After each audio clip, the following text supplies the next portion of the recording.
Welcome to Novel Love Hearing. Get ready for heart-pounding action, thrilling adventures with fresh and unique elements, a touch of romance, and a dash of harem. Everything you're craving is right here. We're excited to have you join us on this journey. So come along to Novel Love Hearing, we're waiting for you. As a small favor, please consider sharing Novel Love Hearing with your friends, family, in YouTube comments, on Discord, Reddit, or anywhere else you hang out online. Happy listening, and enjoy the ride. Wu Hang pushed her approaching face back. What are you doing? I don't have a man, let me try. Your mom's gone to prepare lunch. She'll be back soon, and if she sees you like this, she'll kill you, Wu Hang said. Philippa replied, the tavern is busy at noon, she won't come back. Don't be so stingy. I've fought life and death battles for you, and you're being so guarded, it really hurts my feelings. Wu Hang looked up at her. Wheat-colored skin, tied in braids. Brimming with youthful vitality. Seeing he didn't respond, Philippa took hold of her blouse, pulling one side towards her face. Stop pretending, open your mouth and take it in. Wu Hang glanced at the girl gradually catching up to his mother. He gently leaned in.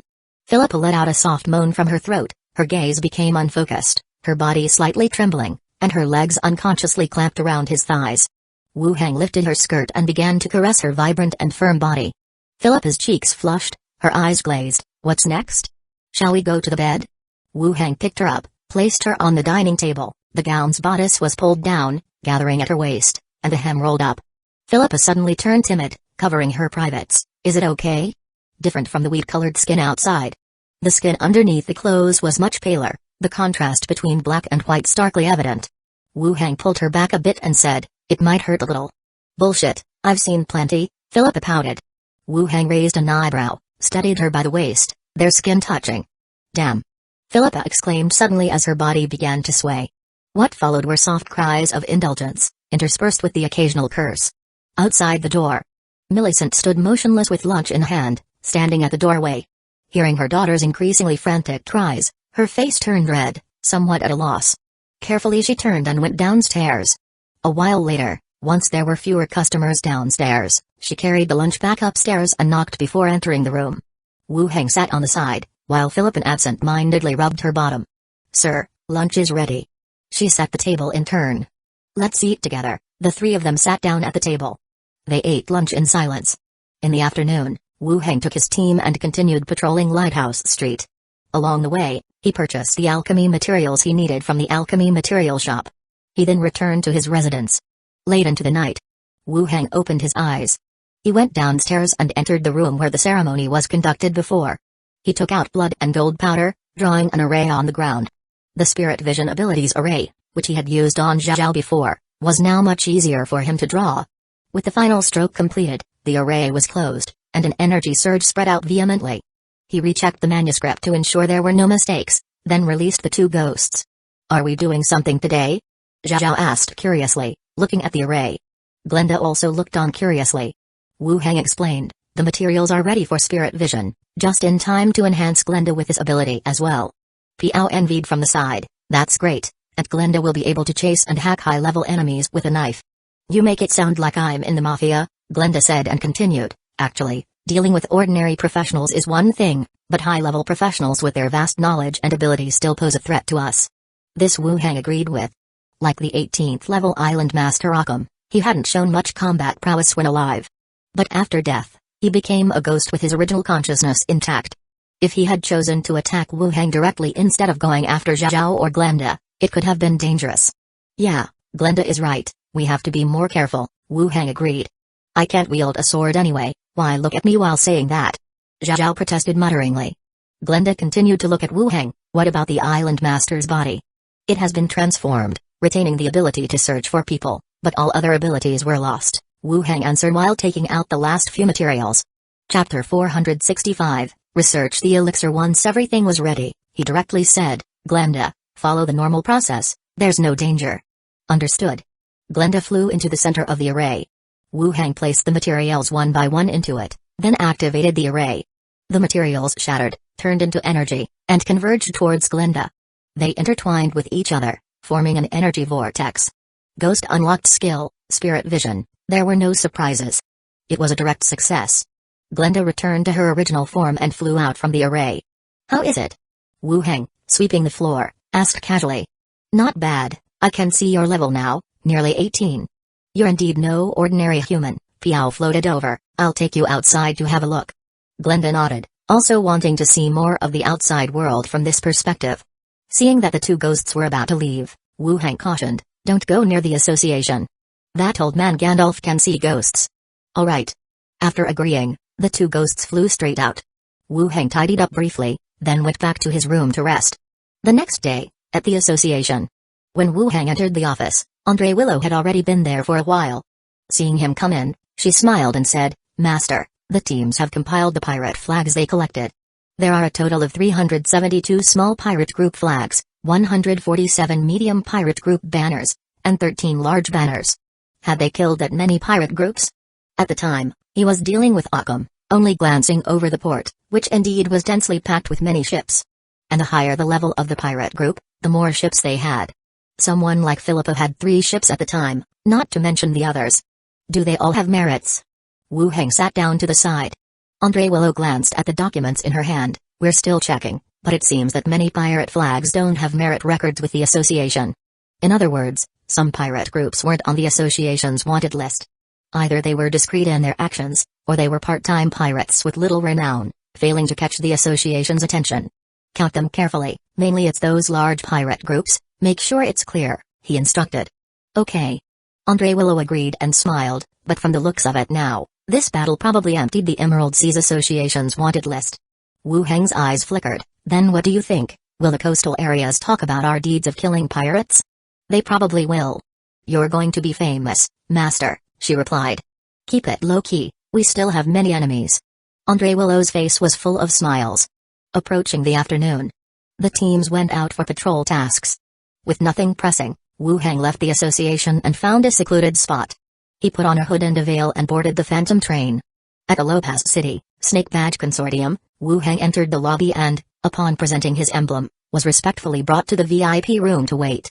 Before long, the sound of clicking footsteps rose, and the local manager Ray Teeley, dressed in a slim-fitting red dress, knocked on the room door and entered. Good afternoon, guest. Good afternoon. Wu Heng handed over the emblem. Could you check if there are any results from my last commission? Ray Teeley did not take it, but smiled in reply. We have the results already, please wait a moment. She opened the door and gave further instructions. 3 coffins were carried straight in. One by one, the coffins were opened. Ray Teeley introduced from the side. As per your request, we have collected 3 level 15 bodies for you, 2 of which are alchemists specialized in potionology, and 1 is a mechanist focused on improvement and research directions. Wu Heng felt a thrill of delight. Was their efficiency so high on this side? At Gold and Silver Island, even after repeating the commission several times, he had not collected any level 15 corpses. On this first commission, they obtained 3 bodies. He asked placidly, what was the cause of death? Ray Teeley replied, 1 died of natural causes, the cause of death for another is unknown as he was transported from a distant place, and the last one died from an assassination. Rest assured, as long as you don't publicize this, there will be no further trouble. Wu Heng was not afraid of trouble. Once transformed into skeletons, unless a coroner reconstructs their appearance through their bones, it was basically impossible to identify them. And they would only be active in the laboratory, unseen by others. Even a level 15 professional can be assassinated? Ray Teeley pondered for a moment before responding. You might not be fully aware, but the situation along the coast has been quite special recently. Several powers and families have come into conflict, leading to casualties. Is it convenient to say why? Ray Teeley glanced at him and decided to indulge her Gold Master with some information. Have you heard of Gold and Silver Island? Wu Heng's interest was piqued. I've heard of it, an island of pirates. Recently, all the pirates attacked Gold and Silver Island, intending to kill the resident association and abduct all the Chamber of Commerce members. What does this have to do with other families? Pirates have always been in the Emerald Sea. The large pirate groups, with high-level professionals in charge, involve deeper entanglements, such as the chambers of commerce that launder their loot, the families they support, or some bribed officials. Now with the pirates wiped out, many are seizing this opportunity to retaliate against those associated with the pirates, leading to an escalation of assassinations and armed conflicts everywhere. Wu Heng listened silently. He was still surprised by the development of the entire situation. That is to say, after the pirates died, those who dared not act before were now taking their revenge on those who colluded with the pirates. Feeling Ray Teeley's gaze, Wu Heng said, the death of pirates is a good thing. Ray Teeley agreed, indeed, we don't like them either. I'm quite satisfied with these 3 bodies. Have you got any results on the artifacts that can conceal one's face? Wu Heng did not continue to dwell on the topic of pirates. He knew more than what was rumored outside. Not yet, but we will continue to collect them for you. Good. I'll fill in a new commission. I want bodies of all professions above level 15, preferably those who died in accidents or of natural causes. Understood. We are not pirates and prefer to work within the rules. Retili rewrote the commission. Wu Heng paid the corresponding sum and collected the bodies. He did not linger there and walked directly out of the consortium. He boarded the train in a secluded area and returned to Gold and Silver Island. He returned to his living quarters. It was already dusk. After dinner, Wu Heng transformed the bodies in the open space of the backyard. All 3 skeletons stood up. Skeleton Alchemist, level 15, Skeleton Alchemist, level 15, Mechanist Skeleton, level 15. Wu Heng's gaze lingered on the Mechanist. In terms of attributes, intelligence and constitution were high. And among the remaining attributes, the specialty stood out. Expertise, handcraft, master, odd machine specialization, master, equipment enhancement, offensive boost, runes integration, energy overload, external construct design, internal construct planning. All the expertise were related to machinery and structures. You'll be called number 2 expert, you number 3 expert, and you number 1 mech.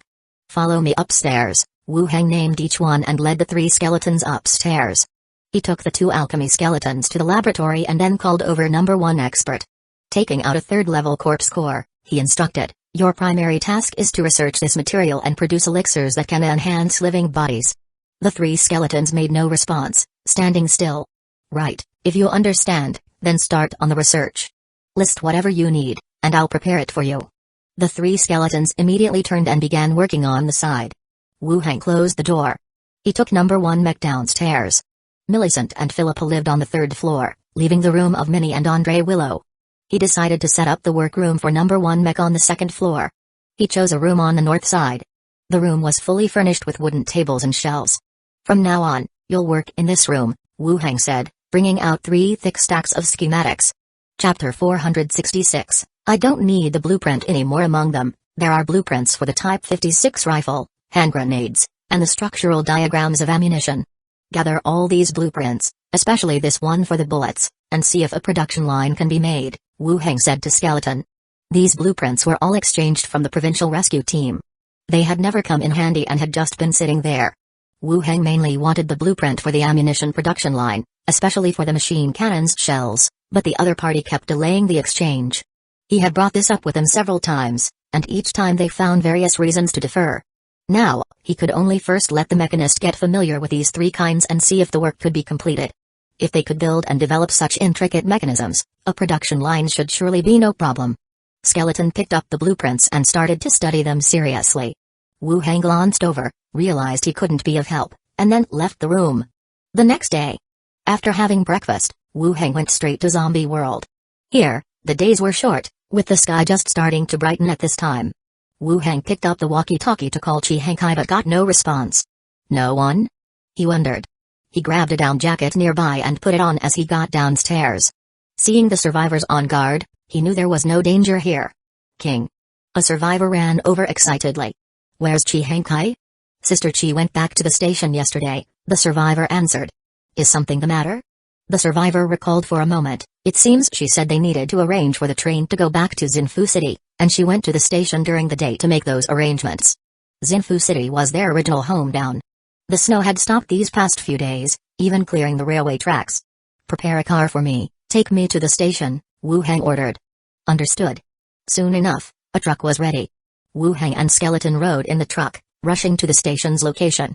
Upon arriving at the station, Chi Hengkai was directing survivors, conducting a final check on the train. After all, it had just snowed, so a careful inspection was needed. Seeing Wu Heng, she smiled. There's nothing important, just that the train needs to make a trip back. Wu Heng nodded. I also need to go back. Chi Hengkai was surprised. Then I'll go back with you. We can't leave no one here, you stay. If anything comes up, we'll contact each other via radio, Wu Heng replied. Chi Hengkai took another look at the train. Alright, I will also quickly arrange the location of the exchange point in the next city. That works. Wu Heng boarded the train, and not long after, the train started and slowly left the station. In the afternoon at Xinfu City. Inside a temporary meeting room. Li Yong sat on one side, Opposite were Deputy Commander Liu from the provincial rescue team and two young people who looked very capable. Li Yong's brow furrowed slightly. Deputy Commander Liu, we had an agreement. After 3 food trades, you would hand over the production blueprints for the shells. You can't go back on your word. Deputy Commander Liu sighed softly. Leader Li, the blueprints are still being organized. You know how thick they can be, weighing at least 70 or 80 kilograms, and there are security concerns in the region. The higher-ups are still deliberating. At this point in time, what does it matter if a region is safe or not? The central station has already ordered public disclosure of technology, so what are you holding on to that for? Li Yong was somewhat dissatisfied. The matter of the blueprints had been discussed over and over again. There was always some excuse. Deputy Commander Liu said nothing, but an accompanying individual said, we brought gold at the agreed price, not asking for your stuff for free. What's there to explain to you? Li Yong's gaze sharpened as she looked across. Don't speak out of turn, Deputy Commander Liu said with a turn of his head, and also added, let's proceed with the normal trade. I will discuss it with my superiors later, so just be assured. Li Yong didn't speak, feeling a surge of anger within her. It wasn't that she truly wanted to take advantage of the other party. Rather, the repeated changes of heart made her relay messages back and forth to Wu Heng, only for them to decide not to provide the blueprints in the end. It was as if they were using the blueprints as a bargaining chip, using the gold obtained from the exchange to speed up trade for food. Her side was not short of food. After all, Wu Heng could change, but this feeling of being played still caused a feeling of tightness in her chest. Taking a deep breath, Kayang-tsai, take them to complete the exchange. With a creak, the door opened and it wasn't Kayang-tsai who walked in, but Wu Heng carrying a book. Li Yong's eyebrows rose in delight, while the Deputy Commander Liu and his people on the opposite side became solemn. The person in charge had returned. You're back, Li Yong said with a smile. Yes, just got back by train, Wu Heng replied. Li Yong made room and Wu Heng sat down.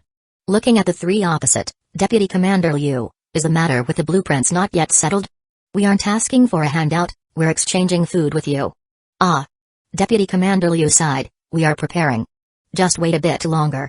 Wu Heng's brow lifted slightly. Fine, we don't want them anymore. They're useless to us. The expressions of the people across tightened instantly. A bad feeling began to rise inside them. Winter is coming, and all cities need food to get through it. We plan to establish exchange points in other areas as well, so the exchange rate with your rescue team will have to change. 100 grams of gold for 10 kilograms of food. This, Deputy Commander Liu's complexion changed. Leader Wu, you can't joke with people's lives. There are so many in the province waiting for food. We want to save more people too, but the food supply is limited, Wu Heng replied with a hint of helplessness. I feel that this matter. Kayang-tsai, take them to exchange the food. If they're not happy with the price, just give them back their gold, Wu Heng shouted outside. With a clang, Kayang-tsai led several men in. They looked fiercely at the three individuals. Deputy Commander Liu's face was grim. I will negotiate about the blueprints and inform Leader Wu later. No need, we have no use for them. Please, Kayang-tsai gestured with an open hand, signaling for the group to leave. Deputy Commander Liu and his people hesitated for a long time before leaving with stern expressions. When only the two of them were left, Li Yong asked, we no longer need the blueprints. We'll find another way. Besides, I suspect they don't have them or never intended to give them to us, Wu Heng analyzed. If it's the former, it meant they were using the blueprint as a pretext to increase food exchanges. If it's the latter, they were testing our limits, and the more concessions they got, the more they thought we could be taken in. Other than them, where else can we get these? Li Yong asked, resting her arm on his shoulder. Wu Heng said, we contact the Central Broadcast or the World Channel, tell them directly that we wish to exchange food for cutting-edge weapons and various blueprints. I don't believe others don't have them. Chapter 467, New Audit Order Main Station? World Channel? Li Yong furrowed her brows and pondered for a moment. Then the radio station will need some who are good at foreign languages to communicate with the outside world. Wu Heng nodded, ask around the base, and if that doesn't work, inquire on the frequencies of the different urban areas.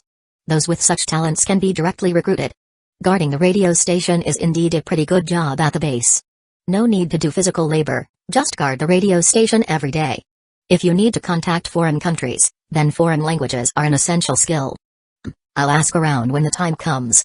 We have quite a few college students on our side, so it shouldn't be hard to find some, Li Yong said, then continued, if we do get in touch with the outside world and someone wants to trade, how do we go there? One could imagine that the news of trading food for resources would definitely cause quite a stir. If there were indeed foreign bases that wanted to exchange blueprints or gold, it wouldn't be easy to get there. The modified trains only connected two city areas along the railway lines. It's impossible to reach farther places. Wu Heng had thought about this, but currently hadn't come up with a very good solution. We'll keep communicating for now and see how things go. If all else fails, we can use the skeleton flying dragon to get there, or occupy an airport. Alright, I'll start making contact first. The two discussed briefly and basically set the direction for what was to come. Mainly, for larger gold transactions and more advanced technology. To rapidly restore industrial production. Is there anything else over here? Wu Heng asked. No, just came to meet the people from the provincial rescue team, Li Yong replied. You go prepare the vehicle first. Later, we'll go to the old factory area so Zhao can see her mother. I'll keep you company tonight. Who cares, Li Yong muttered, and walked straight out. Wu Heng then began to pray and repent in front of the scripture of proselytization, addressing the side effects. He had originally come to talk to the provincial rescue team. Hearing their attitude at the door, he had dismissed the idea of continuing the conversation. The effect didn't last long. The time for repentance was also very short. Walking out of the room, Li Yong was giving instructions for the subsequent tasks at the platform. Wu Heng walked to the side, looking at the skeleton mage Kalima, wearing a mage robe and standing tall. This level 15 mage had been left with Li Yong when Wu Heng himself had left. It was both a bodyguard left behind and could also help convert corpses. He glanced at the skeleton's skills. Life extension technique, bone manipulation skill, substitute, dead bones battlefield, substitute, disease radiation. So much time had passed. 2 skills were earned, dead bones battlefield and disease radiation. Having dead bones battlefield meant he could convert skeletons in a wide range, even without coming over himself. If there was a body, the skeleton mage could complete the conversion entirely. He stood at the door for a while. Li Yong came over with the car keys. Let's go. The two of them walked out of the gate together, got into a truck, and headed for the old factory area. On the way, Li Yong, while driving, kept glancing at him. How far have things developed with Chi Honkai? Wu Heng looked at her. Stop being so suspicious all the time, it isn't what you think. Don't worry, I don't have anything against her.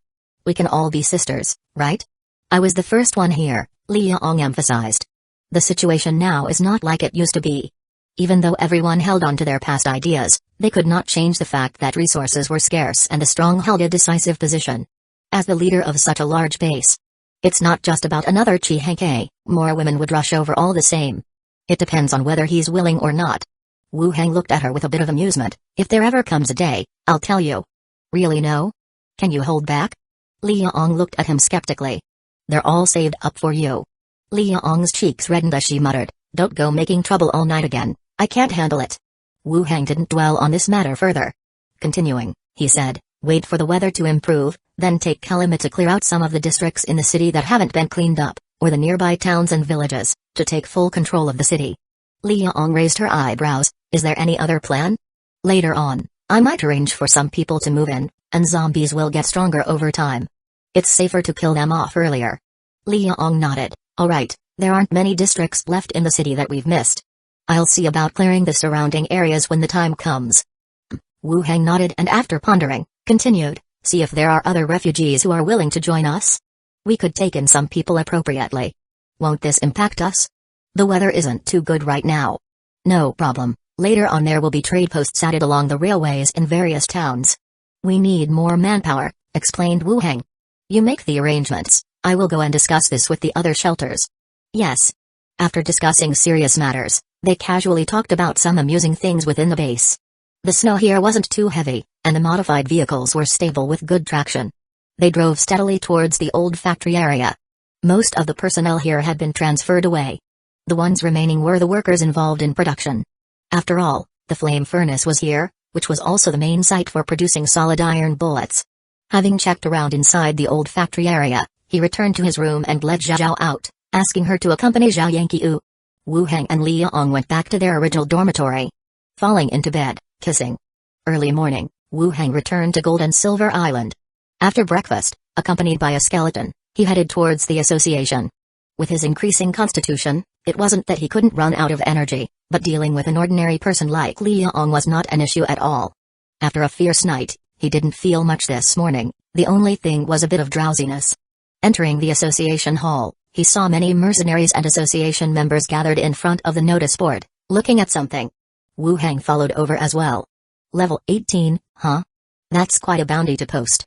Who could possibly capture that? I guess the steward and the vice executive might be able to kill it. Yeah. As he approached, he heard the low murmurs of discussion. Seeing Wu Hang walk over, the crowd saluted and parted to make way.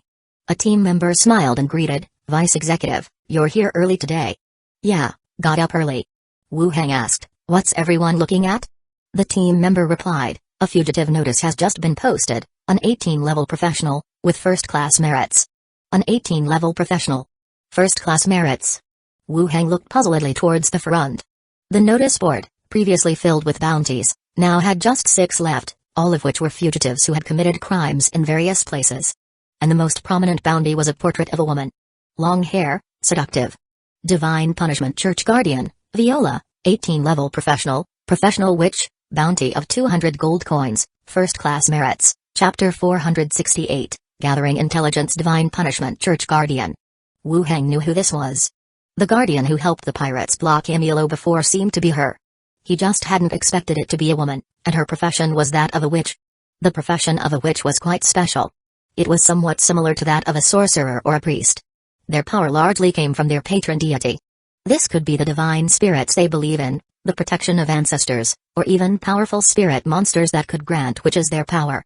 Of course, Wu Hang had never seen one himself, he had only read about it in books. Vice Executive, how did this Divine Punishment Church Guardian end up on a wanted notice? A squad member asked curiously. The others also instantly stopped their discussion. They too wanted to hear the reason. A level 18 professional usually would be pardoned for their crimes, but now she was on a wanted poster. Everyone was naturally curious.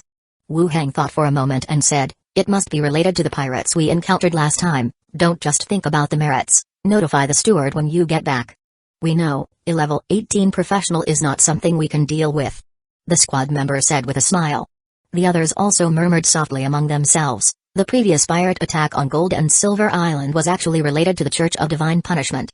Back in his office study, Andre Willow was still sitting at the desk reading documents. "Master, there is correspondence for you on the desk," she said. Wu Hang paused in his step. "From whom?" Now, when he heard the word letter, a natural response appeared. Whether it was a blank envelope or a warning letter from Macintosh pretending to be dead, they both gave the feeling of being trapped in various conspiracies. "It's correspondence from Slither's steward and sister Mangekyō. They probably miss you," said Andre Willow with a smile. "You gave me a scare, I thought something happened again," Wu Hang said as he sat down at the desk. There were 2 letters on the desk. One of them was for the association's exclusive use, and the other was a more ordinary-looking envelope. He opened the first letter from Slither. He poured it out directly from inside. "Vice Executive Wu Hang, I have received your reply, and knowing that you are safe and sound relieves me a great deal.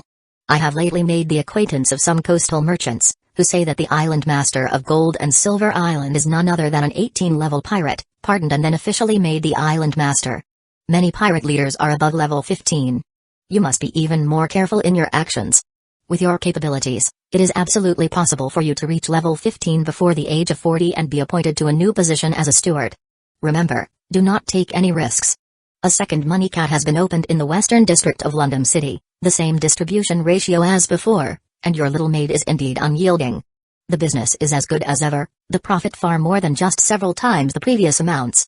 The situation in Blackstone Town is a bit unstable. It's not so much Blackstone Town, but rather the political atmosphere of the entire Hueco kingdom is wavering. Even such a peripheral place like Blackstone Town has been affected. In the past 2 months, there have been 3 changes to the stationed commanders. I hear that the old king really is deteriorating, and the princes have started to contend for power, but this is just what I've heard. Fortunately, the association is not directly managed by any country, so it doesn't involve this side. The statue in the crowded area has been erected, and people are visiting it every day to lay flowers. The team you transferred is more adored than even I, a steward. Yuli is now also a squad leader and often talks about you. She's planning to write to you soon, too. Everything here is still fine, no need to worry. Just that I miss you. Come back and visit when you have time, Slither." Reading through the letter, Wu Hang raised an eyebrow. Slither had always been attentive to the situation on his side, to have inquired even from a place like Blackstone Town about the pardoned island master. He also reminded him to be more careful. But this letter came a bit late, as he had nearly wiped out all the pirates in the Emerald Sea. Wu Hang shifted his attention to the situation regarding the Hueco kingdom mentioned in the middle. The political situation in the Hueco kingdom is becoming unstable again? Wasn't it said that the old king had awoken before, and now he's in a coma again? The constant changing of the station commanders in a place like Blackstone Town does seem to indicate that the situation indeed is quite turbulent. But for Slither, it is basically no danger at all. No matter how much power struggles change, it has nothing to do with the association. Wu Heng looked at the last sentence and could not help but smile. Just that I miss you, come back and visit when you have time. Slither's character has always been rather strong-willed. Previously, he only hinted in a subtle way that his residence was renovated and invited him over to see if he liked it. Now he was directly stating that he missed him. This was quite uncommon. He placed the letter aside, and then continued to open the second letter. Master, you have been away for several months. The development of London City is progressing smoothly. Magic street lamps have now been completely installed across all commercial streets. The outer city area has also begun expansion, paving roads that connect it to other cities. Now, London City has thoroughly become the city that never sleeps you envisioned when you left, with large and small merchant caravans entering the city non-stop during the day. At night, the wealthy gentry and nobility from around also come here for entertainment and spending. Money Cat opened its second location, and many similar entertainment venues have also been established. Business tax revenue has skyrocketed. Everything is developing in the direction we had planned. But, Master, I really miss you so much. Every night, I toss and turn, unable to sleep, with my mind filled with images of you. Can you come back for a visit? Unlike with Slither, when Mancha, as my personal maid, can express her longing more boldly. And, this mobster's lady seems to have become much more artistic. Wu Heng misses them too. It's just that the journey is somewhat long, and going back and forth would really be time-consuming. Let's see what the situation is like. If there's nothing urgent on Gold and Silver Island, I might go back before the merit comes through, to see them. Master, what does the letter say? You look so happy, Andre Willow asked, looking over. Nothing much, just some regular correspondence. When Mancha must be missing you to death. Andre Willow teased. Wu Heng didn't deny it. She says she misses me a lot. You should visit her when you have time, when Mancha will be very happy. In a few days, perhaps. Wu Heng pulled open a drawer and took out some writing paper. After thinking for a moment, he also took out a goose quill pen with a particularly long feather from his space ring. In the port, aboard a cargo ship. In a dimly lit cabin sat two figures. The man was tall and burly, with slightly dark skin, a bald head, bushy brows, and a linen shirt stretched tight, highlighting his muscular build with distinct edges and corners. The other person was draped in a long robe, completely obscured beneath it, making it impossible to see their face. Only the occasional glimpse of a fair arm revealed that it was a woman, and a young one at that. Tap tap tap. At that moment, footsteps sounded. A figure dressed like a mercenary hurried down the wooden stairs. He glanced at the two and said, "There's news." "Speak." The bald strong man said in a deep voice. "Where's the money?" The other inquired. The man flipped his hand, producing a money bag and threw it over to the other. The mercenary caught it, counted the amount inside, and a smile crossed his face. "Speak," the man urged. The mercenary answered, "On the island, a lot of reinforcements have arrived from the association, led by Jian Vito, an old mage. Now, there are daily patrols on the island, and the association staff are also plentiful." The two figures in the distance looked at each other. The bald man continued to ask, "I heard that it wasn't Emilio who defeated the pirates, but a vice executive of the association?" "Yes, his name is Wu Heng," the mercenary replied. "Has he left the island?" "I don't know, that's not included in the intelligence." The bald man chuckled. "Have you told anyone else the information you're here together?" The mercenary became alert. "What? You want to kill me after I've brought you the information? I've been in this business on the island for so many years, and never." Whoosh! Suddenly, a dense fog rose inside the cabin, transforming into venomous snakes and hyenas. The snakes coiled around the neck, biting hard at the throat. Several hyenas latched onto the limbs, furiously pulling. Amidst the mercenary's terror and desperate struggle, in an instant, he was dismembered into pieces, dead beyond doubt. The bald man said, "With Jian Vito and Emilio both present, landing on the island will be very dangerous." The person in the black hood slowly took off the hood, revealing a seductive face. "Then let's figure out a way to kill him from the outside." At the association, in the office study, Wu Heng was holding a feather pen, having finished writing 2 letters. He placed them in envelopes. After confirming who each letter was for, he held them in his hand and silently pictured Slither's face in his mind.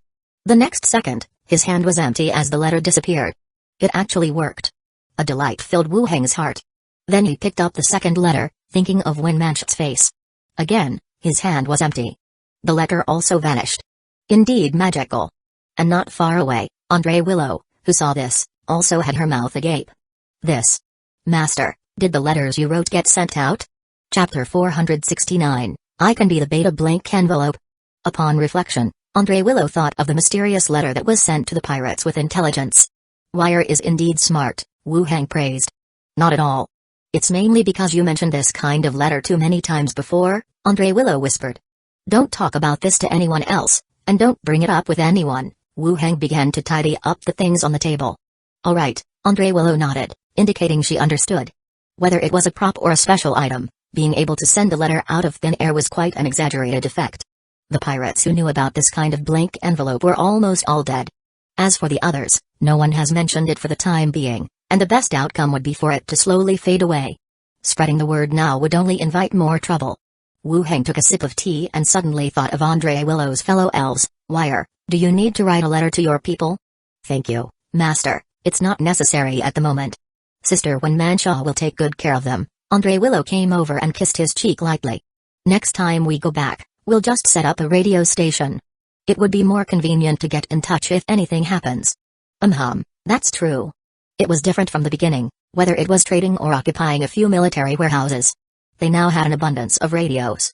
It would be more convenient to leave one in London City than this method of passing letters. As the afternoon approached, Wu Hang, leading the 11th squad, started patrolling. Now, the steward didn't say the vice executive had to patrol, but Zai Ligui seemed very diligent. Every time Wu Hang came to the association, he tried to lead the team and show his face outside, so as not to appear too lazy.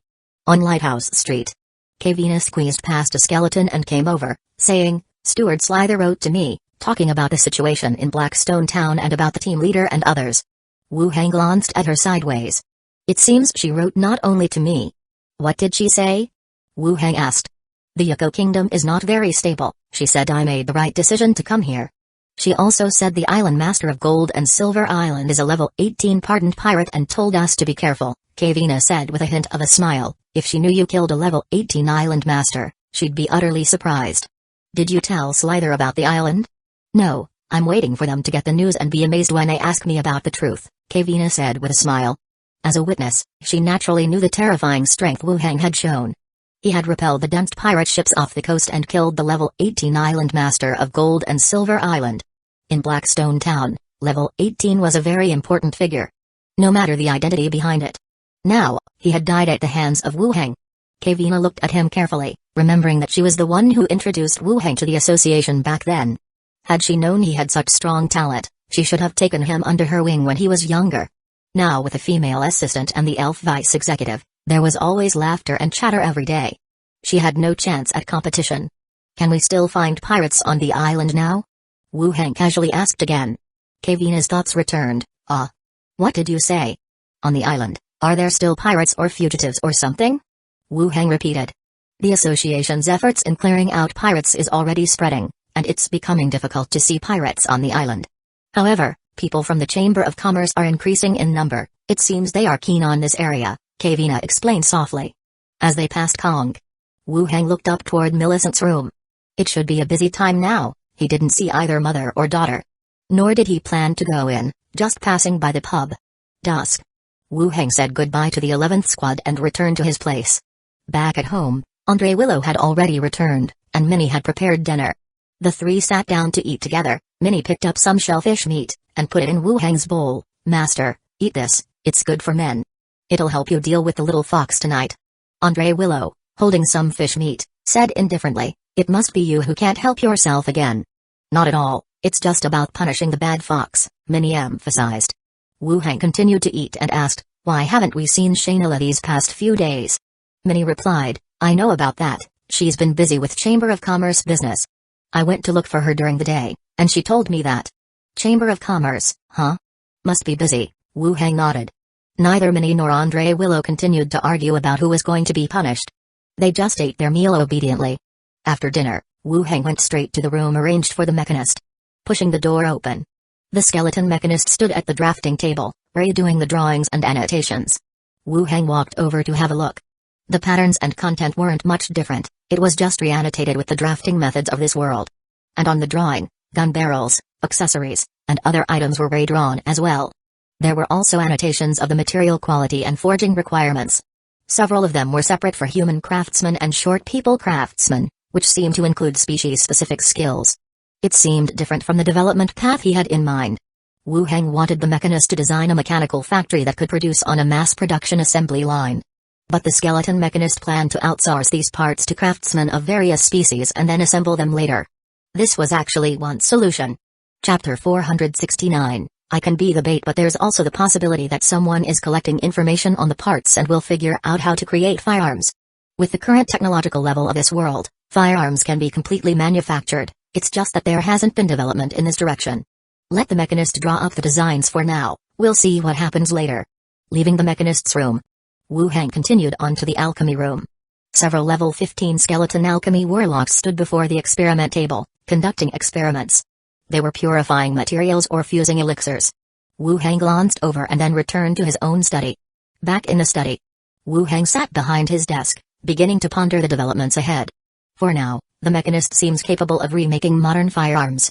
The firearms may not be that important, the main thing is the production of bullets and shells. I've got the blueprints for the bullets, and obtaining the rest of the firearms and shells through various outside channels shouldn't be too difficult. Now it all depends on how the association decides to handle things. Wu Heng tapped his fingers on the desk. If they appoint me as the island master, then I'll have more than enough territory to build factories to produce the weapons and equipment I need. If the association still doesn't trust me and transfers me to another place to serve as a steward, that would be troublesome. I still can't break free from the support of the association, and would Shayna choose to leave with me? I'll need her help for purchasing many materials in the future. Wu Heng thought to himself. Suddenly, his perception detected something.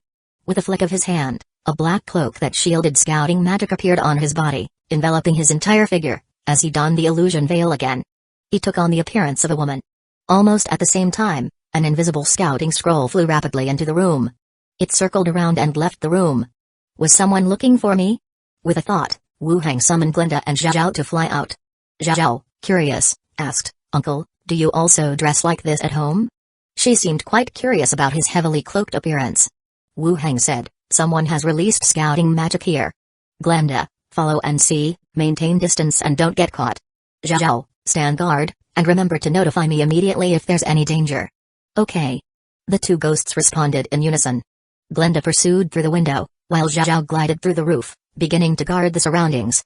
Wu Heng did not disturb the two maids but arranged for all the skeletons to be stationed around.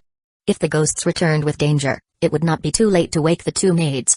Shortly after, Glenda flew back in. She spoke gravely, "Found them." "Who is it?" Wu Heng asked, curious.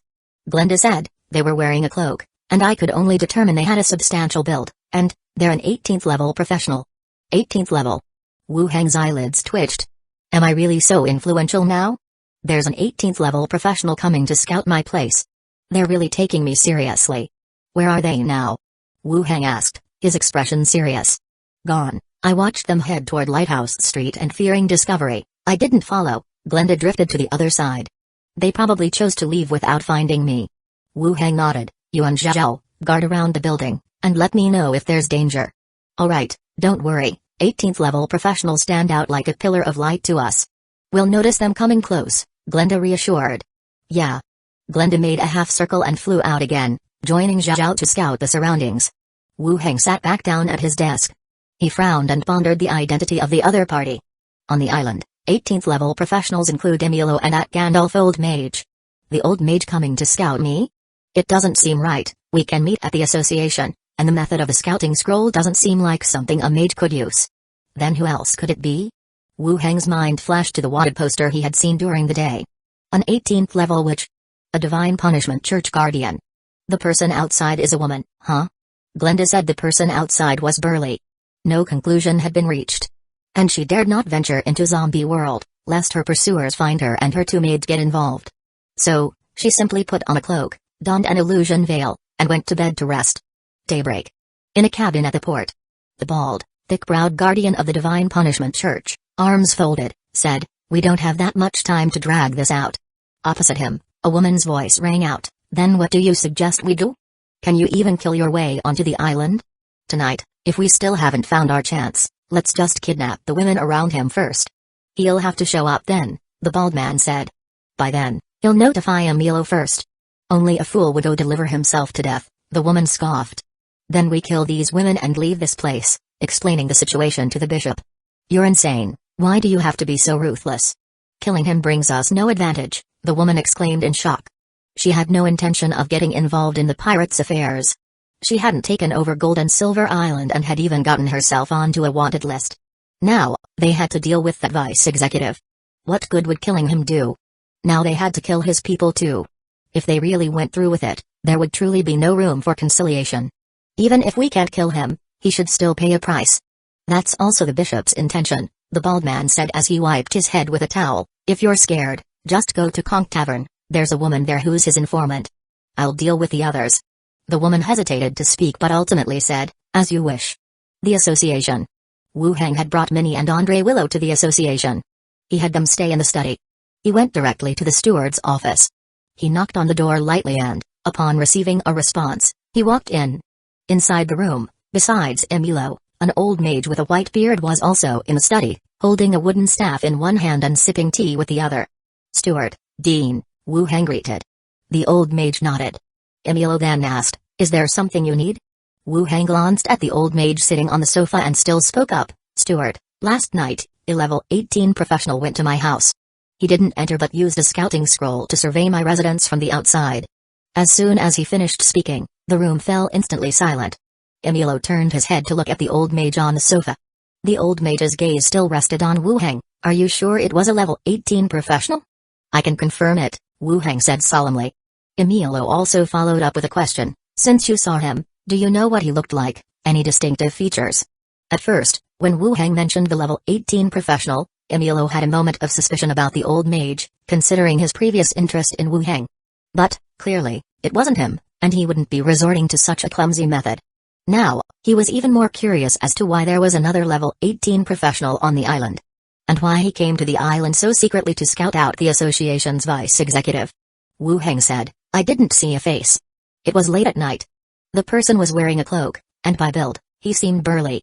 After finishing, he added, I'm not sure if he was using any items to alter his appearance. The study fell into a brief silence. Emilio looked at the old mage. Dean Gianvito, it seems your departure time will have to be delayed. It seemed the association's reinforcements were planning to leave soon.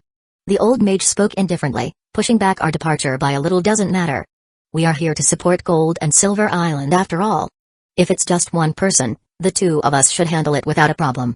Handling a level 18 professional is possible, but we must arrange it in advance to avoid casualties among the island's residents, otherwise, we won't be able to explain it to the association, Emilio said. Of course, any action must be taken in a remote area, he asserted. Unlike the previous pirate attack, the pirate attack was a forced defense, many considerations could be ignored. Now, it was different, there was much more to consider. And a level 18 professional, if truly uncontrolled and fighting broke out, their combat power was significant, especially combat professionals, comparable to bombers. Others might not consider civilians in the vicinity, but the association had to take them into account. To ensure the battle doesn't affect the town's residents, it's best to set the battleground at sea or an undeveloped area nearby, Emilio said, familiar with the island's map and suggesting suitable locations. The old mage nodded in agreement. Emilio continued to look at Wu Heng. Do you have a way to set the battleground outside? Wu Heng glanced at him, slightly speechless. What kind of question was that? Wasn't it redundant? But after all, he was the one in danger, needing help from these two people in front of him. With a decisive tone, he declared, I can act as bait to lure him out. Chapter 470, I'm afraid it's all over. The other party was clearly targeting him. And to draw them out, he would have to be the one to do it. It was only through this method that his side could take the initiative. If he waited for the opponent to make the first move, he would only end up even more passive. Hearing Wu Heng openly say he would lure the other party out, the old mage's eyebrows slightly rose as he sized him up again. Not everyone had the courage to face a level 18 professional. Previously, he had doubted the truth of Wu Heng killing a level 18 island master, but now it seemed quite possible. So, where should we lure the opponent to give us the greatest advantage? Emilio thought for a moment and then said, the sea would be best. That way they can't escape after we engage. On land, there was still a chance of them slipping back into the residential area. The old mage nodded in agreement. On the sea, we can indeed avoid many unnecessary troubles. As Wu Heng listened to the two conversing, his brows furrowed. He coughed lightly and said, "On the sea, he can't run away, but neither can I." The fact that the other party was following him and looking for an opportunity to strike suggested there was a significant chance they were of a close combat profession. Luring the other side onto a ship was like binding both parties with gladiator shackles. Neither could leave the boat. "Once the opponent appears, we will come over as quickly as possible," the old mage said with a smile. Wu Hang's frown remained. "He's a level 18 professional. By the time you arrive, I'll be done for." Against a level 18 professional, there might be a chance if he fought desperately. But with 2 level 18 individuals present, it was too risky for him. The old mage flipped his hand and produced a scroll. "If it's dangerous, you can teleport away." Teleportation scroll. Description: a scroll inscribed with a teleportation array, which can connect with another array within the same plane and range to transport you to the target area. Teleportation scroll. The pirates had used it before. The effect was still quite remarkable. Emilio also said, "Dean Jian Vito is a mage of the Curse School. He can teleport us directly there. With your strength, there shouldn't be any danger." Curse School mage. Wu Hang glanced at the old mage again. The man still had a smile on his face, looking every bit the transcendent hermit. After thinking for a moment, Wu Hang didn't decline the offer, deciding that holding off for a few minutes or stalling the opponent for a while should be no problem. "Then let's proceed with this plan." Wu Hang put away the scroll and agreed. Once they had settled on a preliminary plan, the old mage pondered for a moment before asking, "Vice Executive Wu Hang, do you have no impression of this person at all?" "None, except for the pirate matter. I've never encountered a level 18 professional," Wu Hang replied directly.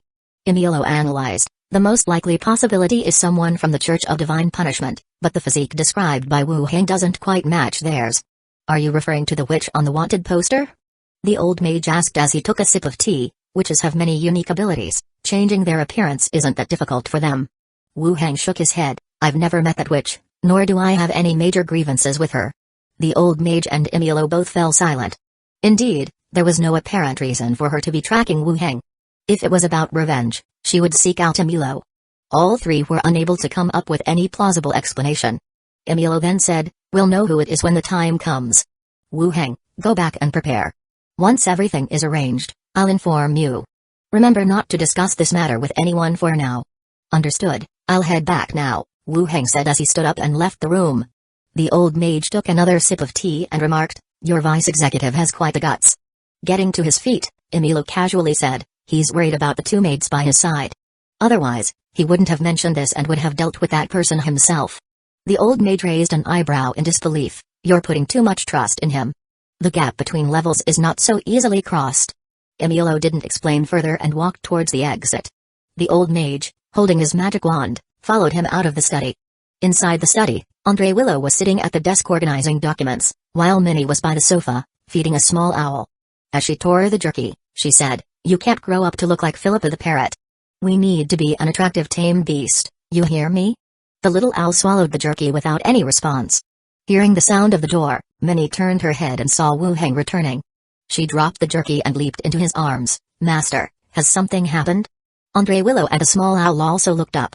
Bringing Minnie with him that morning was obviously an indication of some matter.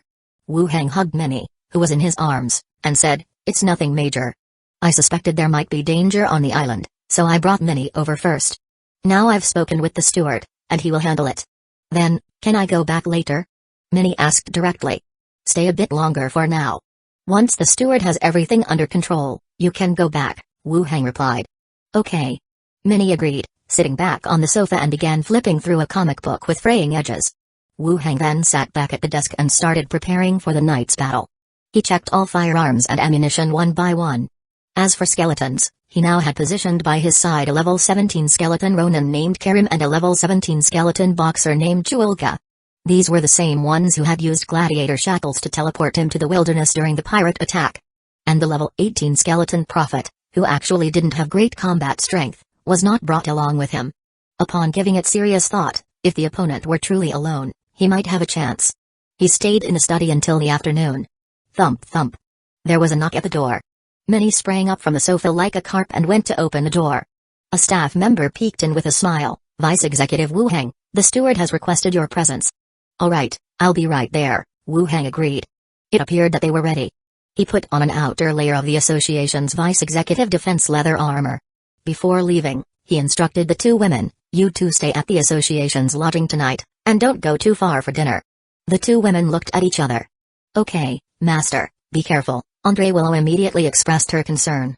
Minnie followed, Master, we will wait for you to return. It's all right. It's a task arranged by the steward, it's not dangerous, Wu Heng reassured, patting Minnie's rabbit ears before opening the door and leaving. Dusk at the Conch Tavern. Guest, your dinner is ready, Philippa, carrying a tray, gently knocked twice on the private room's door and announced. Helpless, even though she felt averse. She could hardly ignore Millicent nagging in her ear. It wouldn't be for long anyway, in a few days, she'd ask Wu Heng to arrange a job for her, even patrolling outside would be better than this. Bring it in. A woman's voice came from inside the room. Philippa immediately pushed the door open and entered the private room. In the not-so-small private room, there sat a woman with long brown hair and delicate features, a slight smile gracing her face. She wore leather armor over her torso and brown leather pants, a black cloak also lay beside the next seat. However, her temperament was distinctly unlike the mercenaries commonly seen on Lighthouse Street. Guest, I've brought you your dinner, it's definitely delicious, Philippa said with a practiced smile. Put it down, the woman replied soothingly. Alrighty, enjoy your meal, Philippa said, setting it down and turning to leave. The woman continued, Are you Philippa? With a puzzled look, Philippa turned and said with a smile, You must have mistaken me for someone else, guest. We've met at sea. Back then, you were even a captain. The woman said with a charming smile, continuing the conversation. Upon hearing about an acquaintance, Philippa immediately replied, A friend's place, just opened, lending a hand. I was wondering, how could a captain be here? So you're just helping out, the woman maintained her smile. Are you also from the sea? Philippa glanced at her again. I'm not from the sea. Oh, I thought not. You don't dress like a seafarer, and you're too pale, Philippa kept on talking. The woman smiled silently, simply watching her. Smoke quietly rose in the corner, forming two poisonous snakes that slowly climbed onto Philippa's shoulders. Standing there, Philippa's complexion suddenly stiffened. Her eyes expressed alarm and fear, but her body was rigid, only her eyeballs could still dart around. Sorry, little sister. The woman whispered. Hiss. The smoke serpents flicked their tongues and bit towards her neck, one on each side. Clang. The room door was forcefully pushed open. A bald strong man burst in. He glanced around the room and said, Let's go, he's set sail, don't raise any alarms here. Set sail? At this time? Are you sure it's him? The woman asked doubtfully. He used a disguise, a kind of prop that turns him into a woman, easy to see through, said the bald man as he walked over and took a few bites of the food on the table. What is he doing out at sea? Who cares what he does? He only took 2 attendants with him, they're probably his skeletons. Once at sea, no one can save him, the bald man said with a hint of excitement. Philippa, still immobilized, began to change her expression. She quickly surmised that they were planning to kill Wu Heng. Done for. Her foolish vice-executive surely knew nothing of this. And he had gone out to sea, clueless. The woman pulled her hood back over her head, concealing herself, and said, Let's go. With a slight wave of her hand, the rigid Philippa rolled her eyes back and fainted. The two left the room, closing the door behind them. The tavern downstairs was abuzz. The guests were noisy, and the bartenders were busy entertaining. Nobody noticed the two departing the tavern. Late into the night, Wu Heng stood on the deck, gazing at the boundless sea. Even when lying in ambush for others, he couldn't suppress the overwhelming sense of tension within. A level 18 professional, apart from heroes, was among the strongest around. To say there was no pressure would clearly be unlikely. His corpse will be just perfect. At that moment, Zhao swiftly flew down from above, and said urgently, They're coming, there's a ship heading this way. Glenda also followed and flew down. Wu Heng looked in the direction Zhao was pointing. The sea was still pitch black, and he saw nothing. But Zhao never played tricks in critical moments, and besides, Glenda was right there too. Spirit vision was not dependent on physical sight, the darkness had no effect on them. Is there a level 18 professional? Wu Heng asked. Whether there was a ship was not important. Whether a level 18 professional was following, that was the crucial matter. If the other party didn't follow, things might get even trickier. Haven't seen one yet, Zhao shook her head. Do we need to go inside the ship and check? Glenda asked. The effects of spirit vision only worked on visible targets. Hidden in a building or wearing items like a concealment cloak that obscured one's presence, they could not be seen. No need to go there, just keep a lookout, Wu Heng said. Okay. Zhao nodded and flew back up, continuing her watch over the sea from above. About 20 minutes later, a medium-sized vessel appeared, illuminated by the moonlight. Heading directly towards them. Here they come, there's a level 18 professional, Zhao exclaimed. A figure emerged from the cabin of the approaching ship. She too looked towards their vessel. With a push of her feet, she shot out like a cannonball. Spanning the distance, she landed with a thud on their deck. Got you, little vice executive. Chapter 471, Kaizayu. The two stood 5 meters apart. Wu Heng also looked carefully at his target. Compared to the other party, who had been looking for opportunities against him, he didn't even know who the enemy was. Baldy with a Chinese character face, bushy eyebrows, large eyes, and slightly dark skin, bared his upper body, showing off muscles shiny as though they were oiled, glistening in the light. His hands were covered with boxing gloves, and his gaze was fierce like a tiger's. A fist master, and an unarmed one at that. Baldy looked at the calm vice executive of the association examining him and frowned slightly. What, you don't seem surprised that I suddenly stopped your ship? Wu Heng asked, who are you? A Divine Punishment Church Guardian, Kaizayu. The Church of Divine Punishment? So it was related to them after all. Wu Heng asked with suspicion, it seems we don't have much of a feud, so why target me? Humphrey. Baldy laughed once and continued, you don't need to know the reason, but now I can give you a chance to live. What kind of chance? You have some skills. Join us at the Church of Divine Punishment, and you'll have privileges no less than a vice executive. Don't you like women from various races? There will be enough female followers at your disposal, grateful to you for your attention, Baldy said bluntly.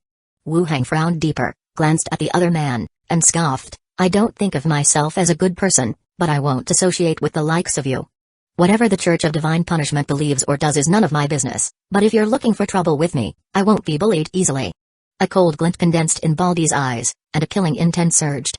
Then, he showed a smile again. Guess how many moves it will take me to kill you? Wu Heng also sneered, guess why I went out to sea today? You're asking for it. Baldy's foot propelled him once more, turning into a streak of light charging directly toward him. Crack.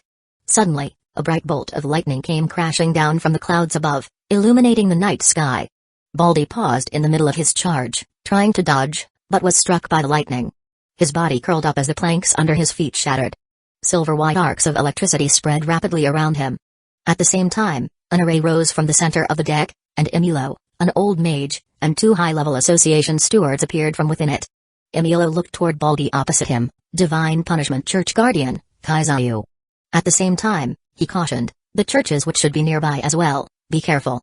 As his voice rose, Emilo's figure had already shot out, shifting positions constantly, a series of long sword strikes aiming for Baldy, the fist master. Humphrey, prince of the elf race most likely to become a hero, others may fear you, but I, Kaizayu, do not, Baldy shouted angrily, fists transforming into a flurry of punches. Blades of sword energy and chi constantly exploded on the deck, sending chips of wood flying everywhere. Behind, the 2 stewards of the association did not rush forward but stayed close to protect the old mage. The old mage waved his wooden staff. Whoosh whoosh whoosh. A downpour of energy arrows fell like tracking missiles, aiming relentlessly at Baldy. Next, gusts of wind and bolts of lightning followed, as spells attacked non-stop in the midst of the 2 fighters. The mage's assault made a significant impact. At this moment, Zhao flew down again. Uncle, there's also an 18th level professional on that ship. Wu Heng, who had been spectating and ready to claim the kill, was taken aback. He turned to look at the ship, and saw a figure in a black cloak standing at the bow. Principal, there's another 18th level professional, Wu Heng shouted to the one in front. The old mage, engrossed in casting spells, glanced over. His eyes narrowed slightly.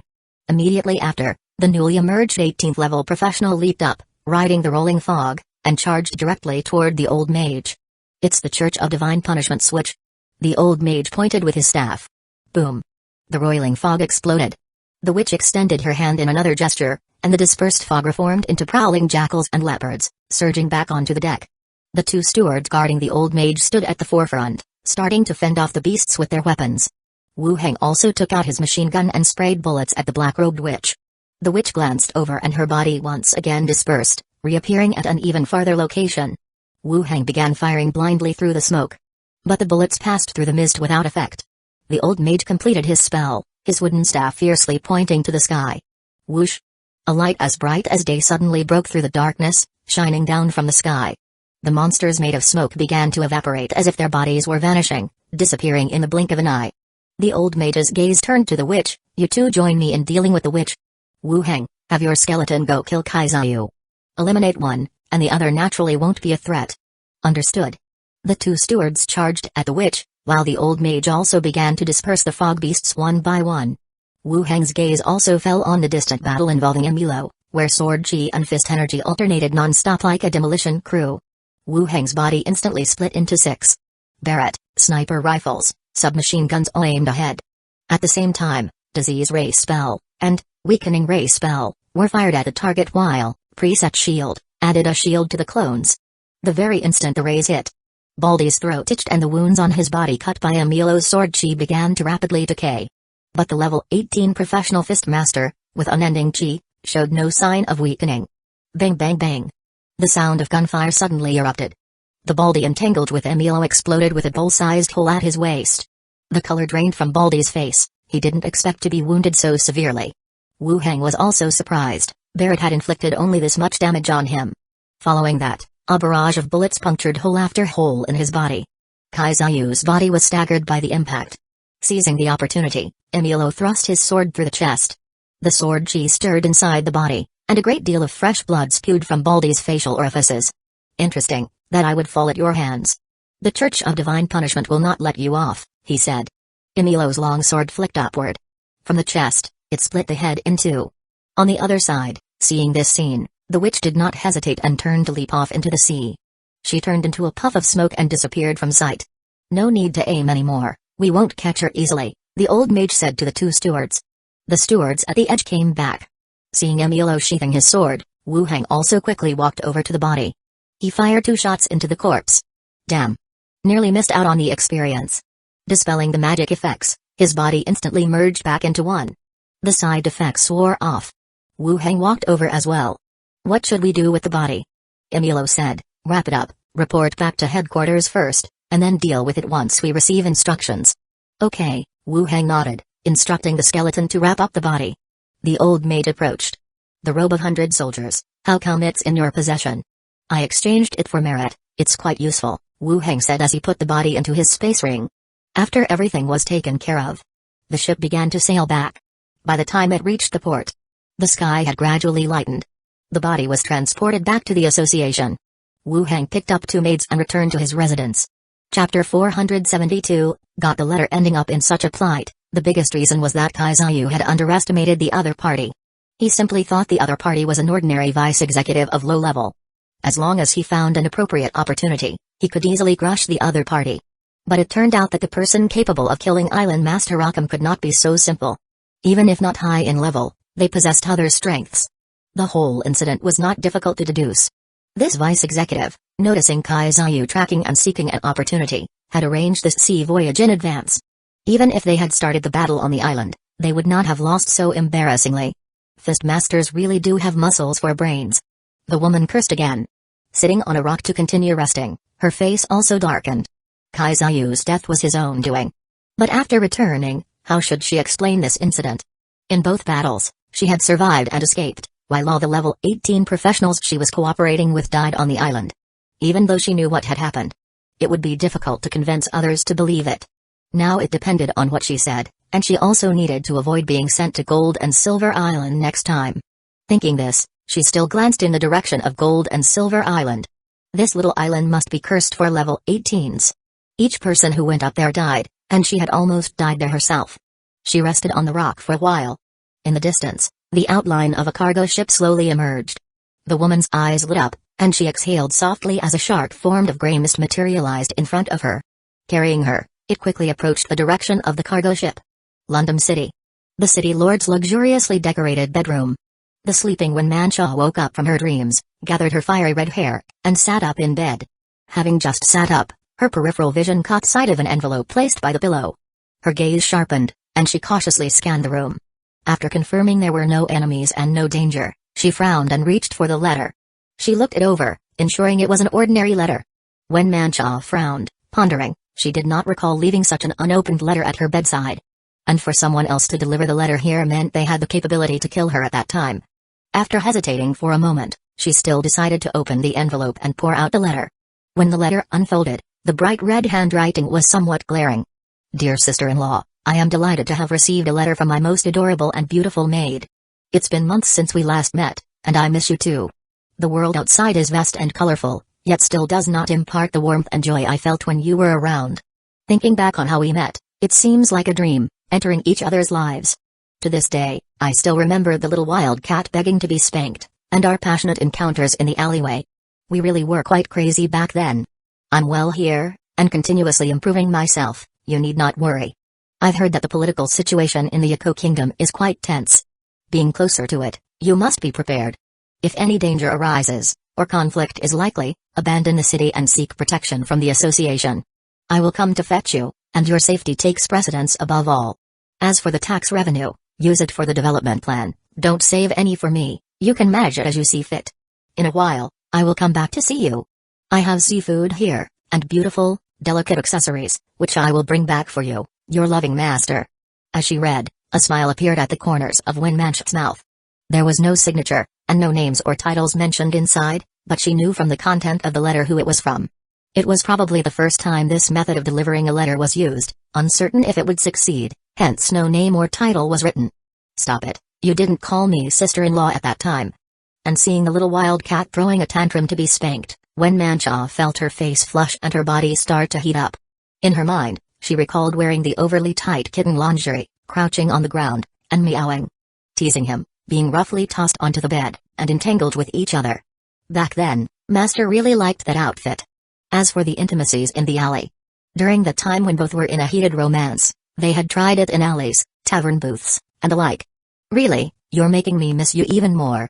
Wenmancheō whispered to herself, feeling her whole body warming up. When she was about to read the letter a second time, the writing on the letter slowly disappeared. Wenmancheō's eyes widened, and after fiddling for a while, she could not find the reason for the disappearance of the writing. She could only put it away, storing it in the bedside drawer. She pulled the cord hanging by the bed, and the sound of a bronze bell ringing came from outside. Dong dong dong. Madam, is there anything you need? Come in and help me wash up, Wenmancheō said. The door opened, and a figure walked in, dressed in a black robe, brown hair pinned behind her head, face stern, wearing black framed glasses. She hurried to the bedside, helped Wenmancheō out of bed, and led her toward the washroom. What's on the menu for breakfast? Wenmancheō asked with a smile. Fresh milk, bread, and beef rolls. Do you want to add anything else, madam? The butler asked softly. Just pick anything for breakfast. Okay. The housekeeper nodded and looked at Wenmancheō. Madam, you seem to be in a good mood today. Wenmancheō was startled, then patted her bulging belly. Yes, not bad. I'm giving the servants at the mansion half a day off this afternoon to go home and see their families. I thank madam on behalf of everyone, you are truly kind. After a simple wash-up, Wenmancheō headed to the dining room. Your husband, is he still trying to find out information about the city lord's mansion?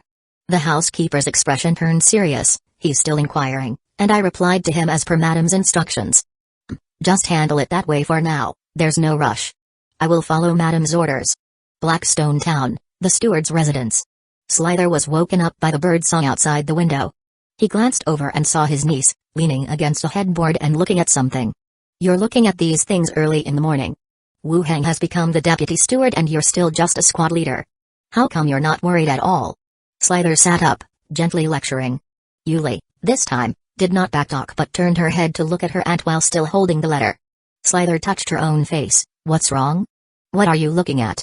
Yuli asked with suspicion. And, is it possible that you've got a man? Slither's heart skipped a beat and she said, what nonsense are you talking about? Dreaming? Here, this letter is for you. The content is so mushy, and it says he'll come to see you after a while. Yuli handed over the letter. Slither's eyes widened and her face became panicked. She snatched the letter and looked at its content. Blank. Slither's eyes narrowed. Where's the content? The mushy stuff? Yuli took back the letter and her eyes also widened. It wasn't what I mean to say. And, if I tell you the words disappeared on their own, would you believe me? You're asking for a spanking, aren't you, daring to joke about such things? Yuli instantly jumped off the bed, running while shouting, there really was something just now, and, really, the envelope is still on the bedside. Slither didn't listen, picked up a nearby stick, and promptly gathered the envelope and a letter. Then she chased after her. At the dining table, Yuli rubbed her own little butt, and, I'm already a team leader, why do you keep hitting me? And I really wasn't lying, there was a letter. Slither hit her with the stick again. We slept together last night. Who could have sent the letter to the bedroom at night? You're having hallucinations from reading too many comics. No more comics for you. What does this have to do with comics? Slither looked at her. Are you thinking of someone, Imagining an unwritten letter as a love letter? Yuli pouted, that's not the case. I'm going to be the man who becomes the Pirate King. How could I think of anyone else? No more reading. If I catch you, I'll spank you again. Yuli didn't speak anymore and quietly ate her meal. In her mind, she pondered what could have gone wrong. How could the letter she saw be now without words? Gold and Silver Island, the association. Wu Heng walked down the stone steps heading for the morgue. It was still early morning, and 2 coroners had just begun preparing for the day's work. Deputy Steward. The 2 saluted. There is a dead body here. Verify the identity and then collect all the organs. I'll came to collect them later, Wu Heng said as he took out the body and the organ jar. The corpse of the bald-faced master was quite a miserable sight. Emilio had sliced from the chest upwards with a sword, effectively splitting the upper body in half, causing organs and such to spill out in a mess. The final disposition of the body still depended on the association's arrangements. After all, Emilio was the killer, and it wasn't clear yet whether the body could be claimed by Wu Heng. But the organs of an 18-level professional could be useful, Wu Heng thought, and since he also had an organ jar, he decided to store them for now. The coroners lifted the body onto a metal bed. The coroner asked offhandedly, Deputy Steward, shall we save the body for you? Preserve it well. The steward killed him, we'll discuss what to do with it later, Wu Heng said. All right. The coroners began to process the body while Wu Heng walked out and went back upstairs. He returned to his office-cum-study. Andre Willow and Minnie were sitting in the study chatting. Last night, since the situation was still uncertain, they had stayed in the association's dormitory and had come directly to the association today. Seeing Wu Heng return, both women showed delight. They approached, one on each side, checking for any injuries on his body. It's fine, not a scratch, Wu Heng said with a smile. Andre Willow wrapped her arms around his waist and asked, Master, is everything settled? It's settled, the steward killed the target. The steward took action? Then the opponent must have been quite formidable, Andre Willow said. Wu Heng paused, now that you mention it, that's true. Minnie poured Wu Heng a cup of tea and asked, Master, when are we going home? Tonight. Let's have a nice meal out and then go home, Wu Heng said after sitting back in the chair behind his desk. Let's go to that place in the Lighthouse District, their alchemical cooking is delicious, Minnie suggested. Okay. The 3 chatted briefly. There was a loud clang. The room's door was flung open, seemingly kicked in with force. Then, Philippa rushed in, holding a wanted poster in her hand. Pointing at the portrait of a woman on the wanted poster. She tried to kill me yesterday, along with a bald man, trying to kill you. Chapter 473, Bullet Factory. Philippa panted heavily, struggling to express herself. But her words were still somewhat jumbled. Don't rush, take it slow, Wu Heng said. Philippa took a deep breath, sat down on the sofa. Minnie, pour me a glass of water. Pour it yourself, Minnie didn't even look back. With a wave of Wu Heng's hand, the kettle floated up, pouring a glass of water in front of Philippa. Philippa blew on it, found it not too hot, and drank it all in one go before saying, Last night, this woman went to the tavern, she wanted to kill me, then another baldy rushed in, saying you had gone out to sea, and wanted to go out and kill you. Wu Heng raised his eyebrows, the 2 women beside him also looked over with a touch of surprise. So, they had even found their way to the Conch Tavern? And they wanted to kill Philippa too. Then what? Wu Heng furrowed his brow and asked. Philippa continued, Then I fainted, and as soon as I woke up today, I ran to find you. Wu Heng listened, yet he was still quite surprised inside. The time Philippa mentioned was not much different from when he went out to sea. That meant the witch's original plan was to kill Philippa, but because he was out at sea, she had to change her plans temporarily. But, since she was going to kill him anyway, killing Philippa while she was at it shouldn't have been too difficult. So you were unconscious until now? Minnie asked. Philippa replied, I was knocked out, it scared my mom to death, but I woke up this morning and came looking for you. I know about this incident. We killed that baldy yesterday, and the woman escaped, but she surely won't dare to come back to the island, so don't worry, Wu Heng said. Philippa fiddled with her own braids. I'm not afraid, it's just you, the mage, that I worry about. I've seen all sorts of things at sea. Wu Heng asked, so, you often see level 18 professionals out at sea? Philippa was startled, then realized, shit, they were both level 18? What do you think, why would the steward take action? Shit. Wu Heng stood up and said, let's go, we'll check out your tavern. Oh, okay. The 2 left the association, called a carriage, and headed to the Conch Tavern. Inside the tavern's private room, Millicent said somewhat awkwardly, My lord, causing trouble for you again. I went to report to him, what trouble? Philippa said from the side. Wu Heng followed up, It's all right, one of them is killed, and the other ran away. They surely won't dare to come to the island. Then that's good, Millicent sighed in relief. Wu Hang glanced at the undisturbed private room and asked, did that woman leave anything behind? Let me check. Philippa searched around the room. She took out a copper button from under a wooden chair. Does this count? It should be left by that woman. Yeah, it counts. Wu Hang put it into his space ring, then continued to Millicent, resume normal business. Delegate some of your work appropriately, no owner is busy every day. As you say, my lord, Millicent nodded. Wu Hang left the tavern, got on the carriage, and Philippa also climbed into the carriage. The carriage headed for their residence. Philippa affectionately sat on Wu Hang's lap and spoke, Wu Hang, I have something to tell you. Wu Hang ran his hand inside her clothes, caressed her smooth belly, then held her chest and said, go on. Find me something to do, my mom always makes me carry plates. Philippa loosened the leather armor on her body and continued, yesterday, I wasn't even much scared when that woman wanted to kill me, but when she asked why I wasn't a captain instead of carrying plates, I really couldn't take it. Can't be. How can it not be? I have some face outside, but carrying plates, what's that all about? I don't care, you arrange something for me, just keep me out of the store. Philippa twisted her body. Wu Hang thought for a moment, then I'll ask tomorrow to see if you can help out in the association. Okay, I know quite a few people at the association now. Upon returning to their residence, Wu Hang told her to wait in the living room, while he entered the skeleton prophet's room upstairs. The skeleton prophet, dressed in a long robe, sat on a wooden chair, gazing out the window. Take a look, can you find out anything with this? Wu Hang took out the copper button. The skeleton prophet took it, a skeletal palm hovered over the button while the other hand grasped Wu Hang's arm. The next second, fragmented scenes appeared in his mind. Inside an old fabric shop, a seductively beautiful woman entered the store. Shopkeeper, how much for this cloak? You have good taste, made of fine material, 70 copper. Okay, I'll take it. The woman threw down the money, picked up the cloak, put it on her head, and walked out, nodding. In a lavishly decorated lounge, the woman was holding a shriveled head.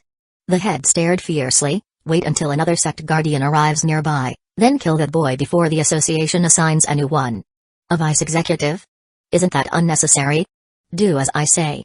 In a dimly lit cabin, the mercenary who brought in the intelligence relayed the situation from the association side. The gray fog condensed into a poisonous snake and killed the mercenary. We can't make a move on the island. Emilio and Giant Vito are enough to leave behind our marks. Then we wait until he leaves the island. One scene after another came to an end. Wu Hang also regained clarity in an instant. He had not expected that the skeleton could display scenes in this way. It was completely different from the first-person perspective shared with the ghost, more like a void looking down on everything from somebody else's point of view. But he pretty much figured out the whole situation. The person from the Church of Divine Punishment did not come back for revenge against the association, but rather, the talking head had given the order to the woman and Baldy to kill him. It is indeed targeted at me. Wu Hang continued to ask, can you see where she is now? The skeleton prophet grabbed Wu Hang's arm once again. His head spun for a moment. In his vision appeared a cargo ship slowly retreating into the distance, with the woman standing on the deck, looking out into the distance. The next second, the woman suddenly raised her head and looked into the air, as though making eye contact with Wu Hang. The vision ended. Wu Hang put the copper buckle away again. He went downstairs where Philippa retracted the shuttlecock she was kicking. How did it go? That woman's gone. Do me a favor, go to the harbor and check where the cargo ship Sardari is heading next. Sure. Philippa nodded and left the place straight away. Wu Hang then checked a few rooms where the skeletons were staying. He confirmed that nothing had changed. Before long, Philippa returned by carriage. It's heading to Netali City in the Hueco Kingdom. Got it. Philippa smiled flirtatiously as she approached. Tonight, shall I keep you company? Wu Hang put his arm around her shoulder. Not tonight, I still have things to take care of. I'll come to find you at the tavern in a couple of days. That works. Just don't forget. After staying a while, Philippa went back to the tavern. Wu Hang also went back to his room and stepped through the boundary door. Zombie world. After releasing Zhao Yanqiu came over after a short while. King, Vice Leader Liang sent a message, saying he has contacted survivors overseas and has invited you to take a look when you have time. Survivors overseas? He received the news so quickly? Prepare a car. I'll go to the mall right now. Okay. Before long, Wu Hang arrived at the mall. Liang walked in and said, we've made contact with survivors from various regions overseas. Some of them said that they used to work in a military factory and could lead us to occupy it, on the condition that we provide enough food. Oh? Which country's factory? Myanmar. We didn't have much difficulty communicating. They also speak Chinese. For other countries, we've only found survivors who are proficient in English, Japanese, and Korean. We have yet to find language-proficient people from the other regions to communicate. Myanmar? Wu Hang frowned. This was somewhat different from what he had imagined. Their weapons development did not seem too advanced. Many things were still being bought from China or other major countries. What kind of weapons factory? An ammunition factory. They said they could produce bullets for rifles and machine guns and mentioned several models, which I've noted down. Chapter 474, Appointing the Island Master. Myanmar. Why does it feel like they always try to lure you over there?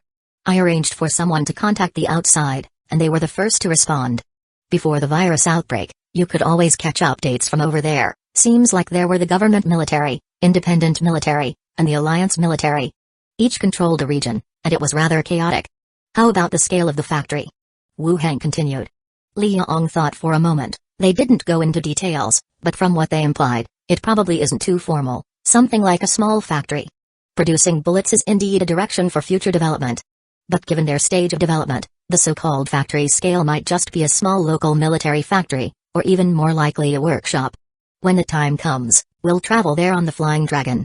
It's a long and arduous journey, and there will be no small amount of danger. If it were advanced technology from a major nation, and a mature military factory, going there despite the difficulties wouldn't be an issue, but with Myanmar, it's something we need to consider. Their technology is outdated, not worth our trip, he said. Li Yong didn't dwell on the topic, instead continuing, there are also two other matters. One is that the central station encourages excess goods trades between regions, and the second is that the provincial rescue team got a new deputy commander Huang yesterday, who rediscussed the trade matters with us. What did the province say? They started with an apology for the previous misunderstanding, wanting us to restore the food prices to the original ratio. Wu Hang was curious, what misunderstanding? Li Yong smiled. They said Deputy Commander Liu made up an issue during the machine cannon blueprint trade to deal with us and now he's been removed from his position. Well, that's a familiar way of handling things. So, they never had the machine cannon blueprints? They say they're setting up a military factory and will be willing to share it with us when it's ready, Li Yong stated. Military factory. Domestic factory technology should be somewhat more sophisticated, but their locations are relatively confidential. We haven't really delved into this before. After pondering, Wu Hang said, try to find out the locations, we'll take it over ourselves when the time comes. Okay, there are other shelters in the province too, it shouldn't be difficult to figure out their locations. After discussing weapons, the two went on to discuss the base's development.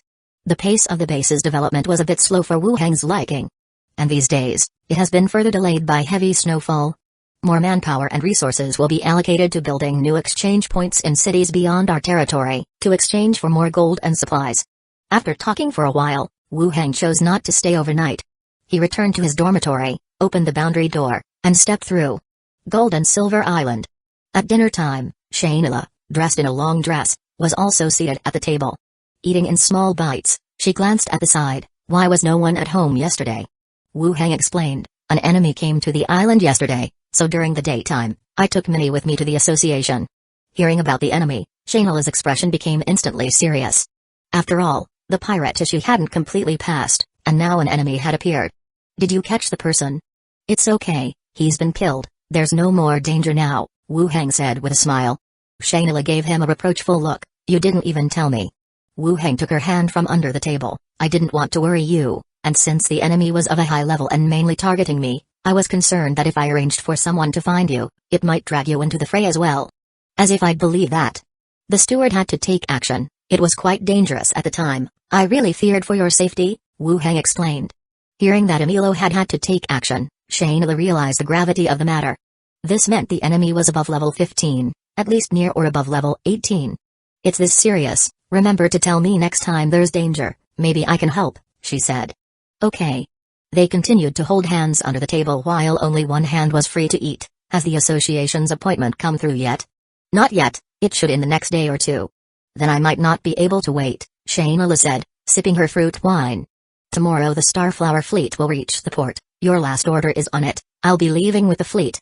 Where are you going? Shainila glanced at him again, back to the Wood Elves. My tribe has had some complaints because I haven't returned for a long time, I need to go back and see them. Wu Hang frowned. Normally, going back should be fine. But judging by Shainila's tone, It sounded quite serious. Is there a problem? No problem, just some complaints about me. There will be some adjustments to the trading convoy, Shayna explained. If there's any issue, remember to tell me, I can help you, he offered. Shayna smiled, okay. After chatting for a while and finishing dinner, they trained in the courtyard, then each went back to their rooms to rest. In the morning, at the port, the Starflower fleet slowly approached the dock. Compared to before, there were more escorts with the fleet this time, and they were elite.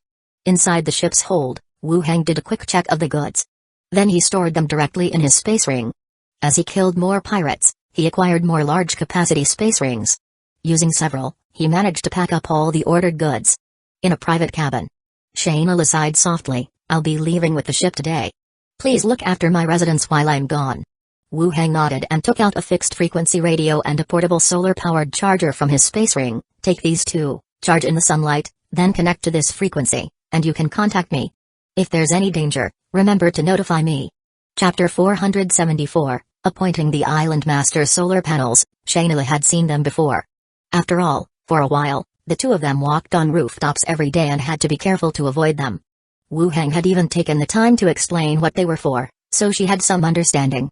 Shayna listened intently, and once she was sure she knew how to use them, she promptly packed them away. Will you miss me? Shayna cradled his face, looking at him with a sense of longing. I will. Wu Heng wrapped his arms around her waist and kissed her deeply. The two held each other tightly, their breaths intertwining. They kissed for a while. The door was knocked, and the voice of the housekeeper came through. Madam, the ship steward asks for you. The two separated. I'll go now, Shayna said. While straightening her clothes, she said, all right, I'm heading out now, I'll be back after a while. Good, don't go next time. Shayna playfully hit him, we agreed on lovers, you child, don't tell me you've really fallen in love. Wu Heng gently wiped the corner of her lips, the one who's in love is not just me, right? Shayna looked up affectionately, me too. The Starflower fleet slowly departed. Wu Heng stood at the port for a while before getting into a carriage to go back to his residence. In fact, he felt somewhat reluctant to be separated from Shayna. But she had her own matters to attend to. As a leader of a clan's trading fleet, her position and accomplishments were far above his own. He couldn't actually keep her by his side as a mere maid, just to accompany him. Everyone has their own path to walk. He called for a carriage. Wu Heng got into the carriage and returned to his residence. After greeting Minnie, he went up to the 4th floor and transported the goods he had bought to the zombie world. Subsequently, he established stations in various cities. This food was the most important commodity to implement moving forward. The next day, the association steward's office. In the room, Emilio sat opposite, while Wu Heng and Xiligui sat on a sofa to the side, with their assistant Moya brewing tea for them. Emilio glanced through the documents briefly and then looked at the two. His tone remained calm. The headquarters has sent down the appointment. Although you both are vice executives, your performances have been outstanding and you both have corresponding promotions. The appointment had arrived. Wu Heng's expression immediately turned serious. Xiligui showed anticipation. The situation on Gold and Silver Island was actually quite complicated. Wu Heng had defeated the pirate reinforcements, essentially cleaning out most of the pirates from the Emerald Sea while also killing the former island master. With such strength, in a city battle, one could directly take over control of the entire island. But the issue was that Wu Heng's actions at the time were under the identity of a vice executive. It was an emergency mission for the association. Even if the performance was outstanding, it still depended on how the association would calculate this matter. That's also why Shayna had teamed up with the Chamber of Commerce, specifically supporting Wu Heng and emphasizing his contribution in the battle. Without being obscure, Emilio took out 2 different emblems and placed them on the table opposite their seats. Wu Heng's position as vice executive has been revoked. He is appointed as the Island Master of Gold and Silver Island, and at the same time, as the association flag bearer. Wu Heng's heart leapt with joy. The association really had allocated Gold and Silver Island to him. Xiligui, sitting beside him, also looked at him in surprise. He'd become the Island Master. The whole island was his now. Wu Heng gave thanks. Thank you for the association's trust, and thank you, Steward, for your cultivation. You deserve it, Emilio nodded, pushing the emblem across to him. Take care of the flag-bearer badge. Wu Heng picked it up for a look. A golden base color, with the association's basic pattern hollowed out at the top, and a blue flag design in the middle. Emilio continued, Xiligui is promoted to the position of Gold and Silver Island Steward, effective immediately, and is fully responsible for the association's work on Gold and Silver Island. Both of them frowned. Xyligui directly asked, "Steward, what about you?" "I will be transferred back to headquarters. I wasn't supposed to be sitting in this steward position to begin with," Emilo replied softly. Wu Hang thought for a moment and said, "Steward, if you leave, what will we do if we can't beat others?" Gold and Silver Island was not like London City, where you could pull out 2 high-level professionals at random. Especially since there had been a recent conflict with the Church of Divine Punishment. "The pirates have been mostly cleared. Both of you are enough to defend the entire island," Emilo said. "What about the Church of Divine Punishment?" "The Church of Divine Punishment will be pursued by the headquarters. They would not dare to land on the island easily," he reassured. The two still wanted to say something, but no words came out. Both of them had received promotions, and Emilo, as the steward of the island, certainly had better arrangements in store. They couldn't keep him here just for the safety of the small island. "I couldn't take it out." Wu Hang then asked, "Steward, what is a flag bearer?" Moya offered tea to the 3 of them. "The association handbook explains it all. It looks like you haven't paid much attention," Emilo said, and continued, "A flag bearer represents the association in a fixed area, the host of corresponding work, conveying the association's important ideas and development direction." Wu Hang frowned and pondered. Conveying important ideas and development direction. This was placing himself in a civilian job, distinct from the association's field agents. But this was also good. After all, he didn't like patrolling and going to the association office every day. "So, what's my area?" "The surrounding islands and the coastal regions," Emilo said. Wu Hang asked again, "Who was the last flag bearer?" "Me." Emilo looked at him. Wu Hang was startled, just about to ask why you took on 2 positions, but then he held back. "I understand." Emilo continued, "Your merit rewards will be sent later. Pay attention to Xyligui then, and a new person will also be arranged for the vice-executive position in the association." "All right." "Yes, I will stay on the island a few more days, so if there's anything you don't understand, you can still come to me." Emilo explained everything in detail. Fearing that the 2 wouldn't understand. It couldn't be helped, as Wu Hang had been promoted exceptionally within a year and still didn't understand the association well. And Xyligui, just of age and new to the elf race, didn't know much either. Everything had to be explained well. After leaving the steward's office, Wu Hang and Xyligui walked quietly along the corridor. Wu Hang glanced at Xyligui, who was glum. "Steward Emilo, this is a promotion. Returning to the headquarters will definitely bring better treatment. We should be happy for him." A smile forced itself onto Xyligui's face. "I know, but it's just that we're suddenly separating. It makes me sad. We can write to him, and when the opportunity arises, we can also visit him at the headquarters." "Yes." Xyligui nodded, wiping her tears gently. Come on, come on. No crying, we've both been promoted, that's a good thing." Wu Hang opened his arms. Xyligui leaned against his chest, sobbing softly. Wu Hang patted her shoulder. "You're a steward now, no steward is seen crying. What if I don't do well? How could you do badly? Haven't you seen the other stewards outside? They're nowhere near as good as you." Wu Hang comforted her. "You'll help me when the time comes, won't you?" "Of course, we agreed to help each other." "Yeah." From one side of the corridor, voices and footsteps could be heard.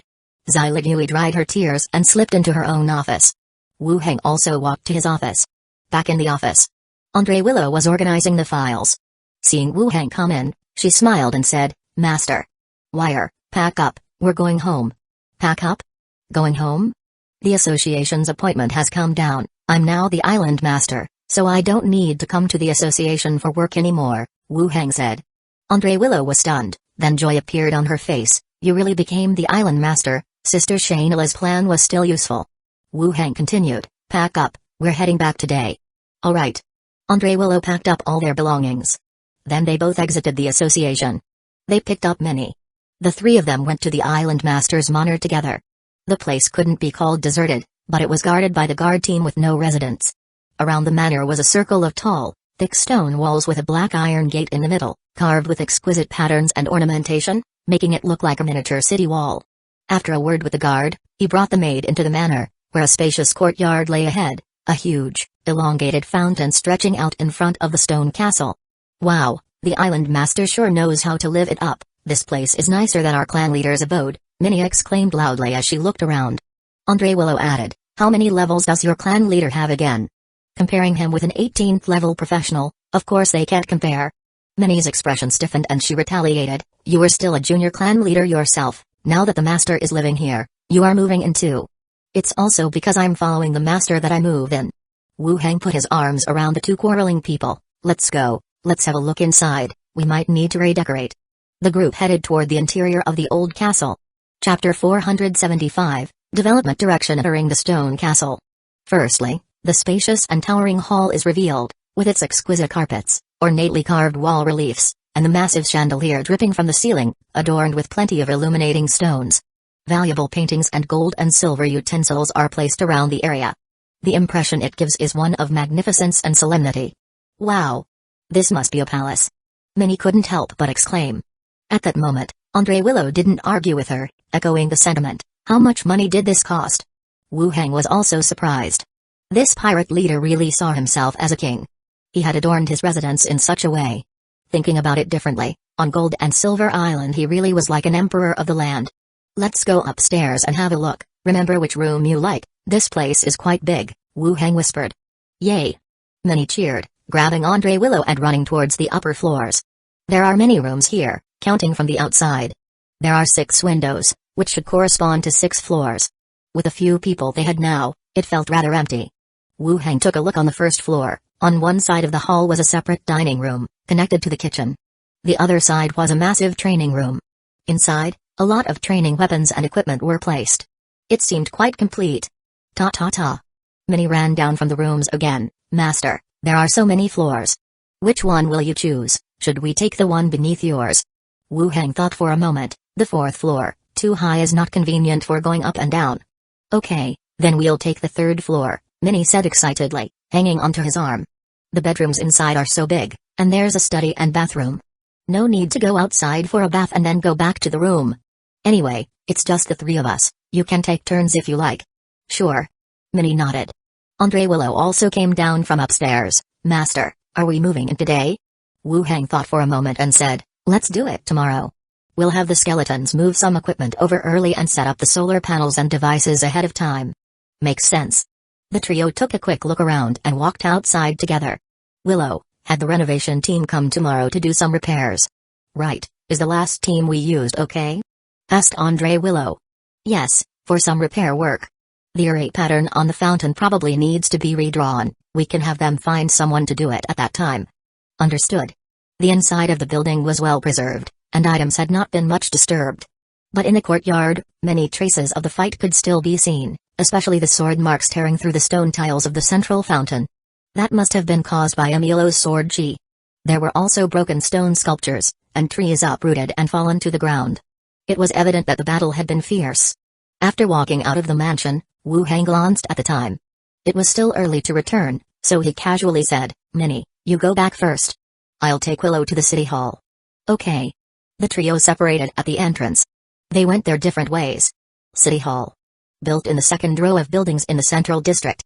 With the upheaval on the island, the entire city hall was at a standstill. The association investigated these people, and many who were not implicated stayed. Deputy Steward, Assistant Andre Willow, the guards stationed at the door said with a slight bow. These guards were the local guards of the association. They had also defended the association's buildings with Wu Hang before. Their attitude was very respectful. Notify the people inside to gather in the hall, I have something to tell them, Wu Hang instructed. Yes, Deputy Steward. The guard left promptly, and soon, a scattered crowd came down from upstairs. Men and women, they stood in a loose line. The Deputy Steward's killing of the island master had spread throughout the island. Being suddenly summoned, they were anxious, wondering if they would be implicated. Wu Hang addressed the crowd directly, starting today, I will manage all the administrative affairs of Gold and Silver Island. The people opposite were somewhat surprised but refrained from any discussion. Wu Hang continued to ask, who is the manager here? Deputy Steward, I am. A dwarf in smart attire stepped forward. What is your name? Wilkins, sir, responded the dwarf in a high-pitched voice. From now on, Andre Willow will take full charge here. She will assign you tasks, and you can consult with her if necessary, Wu Hang said. Andre Willow stepped forward, smiling. Hello, Mr. Wilkins. Hello, Miss Andre Willow, I am honored to work for you. Good, Mr. Wilkins, I need you to compile the scope of City Hall's work and the list of its members, and hand it to me tomorrow. Andre Willow quickly fell into her role, giving out her orders. Many things in this world are not difficult. It's like being an assistant, sitting in that position, some things slowly become familiar. Yes, miss. That will do for now. You can all return to your posts. From now on, Gold and Silver Island is within the association's territory, and your lives will continue to get better, he said. Everyone exchanged looks and disbanded, heading upstairs. They waited until they were out of sight before a wave of discussion broke out. After giving the instructions, the two of them left again, returning to their residence. Back at the residence, Wu Heng locked himself in the study room. He poured himself a cup of tea and sat at his desk, pondering. Becoming the island master of Gold and Silver Island was a good thing for him. He no longer had to be transferred around, and he now had a territory to develop in the other world. As long as he stabilized development and utilized the advantages of both sides, he could accelerate his own development pace. There were currently 3 main directions for the development of Gold and Silver Island. The first was to ensure a stable sea route by establishing a maritime fleet, preventing pirates from proliferating rapidly while also securing the island's commercial environment. The second was the extension and development of the pirates. The wastelands were too vast, and the pace of construction too slow. The third was having a powerful occupant. Emilo's departure was not good news for Gold and Silver Island. He took a sip from his teacup. Assembling a fleet isn't difficult. If we could get modern world battleships, dealing with the pirates would be too easy, but even if we could get them, not everyone would know how to operate them, he mused. Continuing to hold his teacup, he pondered the second issue of pirate development.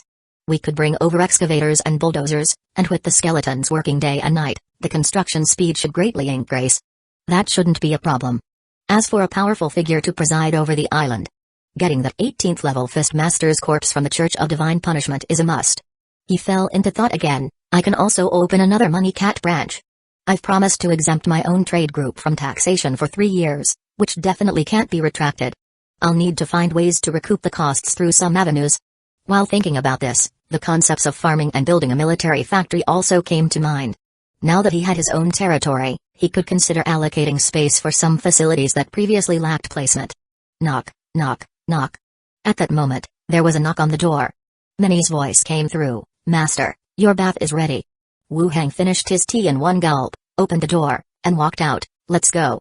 Minnie said with a smile. Master, everything has been packed away. Only your room is left with a blanket. Tonight, the 3 of us will have to squeeze in together. Wu Heng put his arm around her shoulder. When selecting furniture for the manor, pick a larger bed. All right.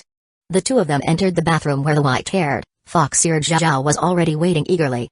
The next day, morning, Minnie directed the skeletons to make final preparations. The solar panels on the roof, the armored car in the courtyard, as well as the fruit trees and flowers that Minnie and Shainila had planted were all ready to be moved. The entire residence was a bustle of activity. Andre Willow had headed to City Hall early in the morning, and Wu Heng went to the association with the skeletons. Upon entering the association hall, there was a large crowd of mercenaries and team members around the notice board on the side. A buzz of discussion filled the air. Such a big reshuffle on Gold and Silver Island? Wu Heng appointed as island master, with both him and Shiraz becoming local flag bearers, and Shiraz promoted from deputy steward to steward. Oh man, both deputy stewards, newcomers at that, got promoted so quickly. What are you saying? He killed an 18th level professional and practically wiped out most of the pirates in the Emerald Sea. With such merit, he deserves an exceptional promotion anywhere. So Shiraz is a steward now, but what about Emilo? Nothing has been announced yet. As the local steward, the greatest merits must be his. I think he will also be promoted. No, what I mean is, with Emilo gone, can the 2 of them really hold Gold and Silver Island? You didn't see it at that time. The power of the weapon he used to kill the pirates was tremendous. A streak of fire passed through, turning people to blood mist. I heard it's a family heirloom of Deputy Steward Wu Heng, a weapon combining strange contraptions and runes. Isn't he a necromancer? Is it really okay to give such power to a necromancer? The association will definitely monitor him. The more power they give him, the stricter they will watch. Those who want to stir up trouble quietly won't show their face so openly. Wu Heng stood in the corridor, watching the contents on the notice board and overhearing the conversation of a few people through a small opening. The changes on the island were being communicated through the notice board. It wouldn't be long before the news spread throughout the island. He had become somewhat famous. Tap, tap, tap. The sound of footsteps approached as an old mage with his attendant walked past. He smiled and said, "Congratulations, to be so young and already an island master." Wu Heng also smiled. For Gold and Silver Island, I will rely on the dean for more guidance in the future. The old mage stroked his beard. You really don't act like someone from the necromancy sect. You chose the wrong profession. Where is the dean off to? Wu Heng asked. I was planning to visit Mundo, but now that I've met you, how about we have a chat? The old mage looked at him. Sure, I don't have an office anymore, I've returned all the keys, Wu Hang agreed. Then let's go to the conference room. After a sit-down, I'll head over to Emilo's, the old mage suggested. Alright. Wu Hang nodded in agreement, and they headed towards the conference room together. At the Conch Tavern, bang. Philippa kicked open a door, startling Millicent, who was inside doing the accounting. Just as Millicent was about to scold, Philippa stood proudly with one hand on her hip, announcing, Wu Hang's become the island master. I dare anyone to call me a pirate now. I'm the legitimate military of Gold and Silver Island. Chapter 476, Is there a skill book? Minnie was taken aback, swallowing the words of reprimand she was about to say. She pulled her into the room and closed the door. How did you know he became the island master? The association has already announced it. Wu Hang became the island master, and there's also some kind of flag-bearer position. Zai Ligui, the elf vice-executive, is now the steward of Gold and Silver Island. Philippa sat down at the table, picked up a fruit and ate it as she spoke. After listening, Millicent murmured, he's risen too quickly. How old is he now? Philippa was still somewhat excited. A genius, right? I knew it when I first saw him, I could tell he was extraordinary. Otherwise, do you think I would act as his informant for nothing? It's all within my expectations. As she said this, she slapped Millicent's bottom. Stop running the tavern from now on, we'll just follow him. We can't make much money with all this other stuff. What nonsense are you talking about? The tavern must continue, it's a place to provide intelligence for the boss, Millicent said. Fine, you really like running it anyway. I'll go to the association to see if there's any news, and I'll come back to tell you. Philippa drank a swig of water and ran out again. Millicent hurriedly said, be careful on the road, don't stir up trouble. I know. Philippa dashed downstairs, quickly disappearing without a trace. Millicent sat at the table, her mood too unsettled to care about the accounts, her brow slightly furrowed. Before, Wu Hang was a vice-executive, and she and her daughter collected information for him. But now, he's directly become the island master, the entire island is his, the gap between them is too great. No way, he doesn't need us anymore. Philippa has gotten on his good side. What will we do when the time comes? In the meeting room of the association. Do you have any plans for the development of Gold and Silver Island? The old mage asked casually. Wu Hang thought for a moment and replied, there is indeed a general direction. Once things stabilize on the island, I will slowly implement it. You young people still have plenty of energy, the old mage nodded. Wu Hang directly asked, Headmaster, that teleportation skill and the one that lights up the sky you used, did you research them yourself? What's their name? Want to learn them? I taught you everything, what would I use then? The old mage said with a smile on his face. Is there a skill book? Let me take a look for a couple of days to expand my horizons and I'll return it to you. The old mage took a sip from his teacup. You should focus your energy on your own faction. If you learn a bit of this and that from everywhere, it would instead scatter your attention. This old man, he really is like a school teacher. How can I learn skills with you? The old mage stroked his beard. I'll discuss with the old folks back home and see what's suitable for you. We can give it to you to have a look. The rest, once you reach level 15 and join the research society, we can talk further. Wu Hang did not say much more. That's fine. I'll leave here tomorrow. This is my address. You can write to me if you need anything. It's rare for the human race to produce such a talent like you. It is just a pity that you weren't guided correctly and chose necromancy. Wu Hang took the address the other party had written and glanced at it before putting it into his space ring. When are you leaving? I'll see you off. Emilio doesn't want to make a fuss about it. No need for a send-off. Just write if you need anything. The old mage stood up. All right. Wu Hang got up and walked out with him. The old mage headed to Emilio's study. Wu Hang went to discuss matters of island defense with Zai Ligui. The city hall was preserved. But the island's guard team, they had nothing left. They still required the association's team for training, and Wu Hang assigned skeletons to follow them. In the afternoon, Wu Hang began to account for the number of his skeletons. The Gold and Silver Island campaign did not completely wipe out the pirates, but it did clear out most of the pirate groups. All the corpses were converted, adding quite a number to his forces. This conversion provided Wu Hang with a good excuse. The numbers were somewhat vague. Wu Hang transferred some skeletons from another world, which did not attract much attention. No one would pursue the origins of these skeletons.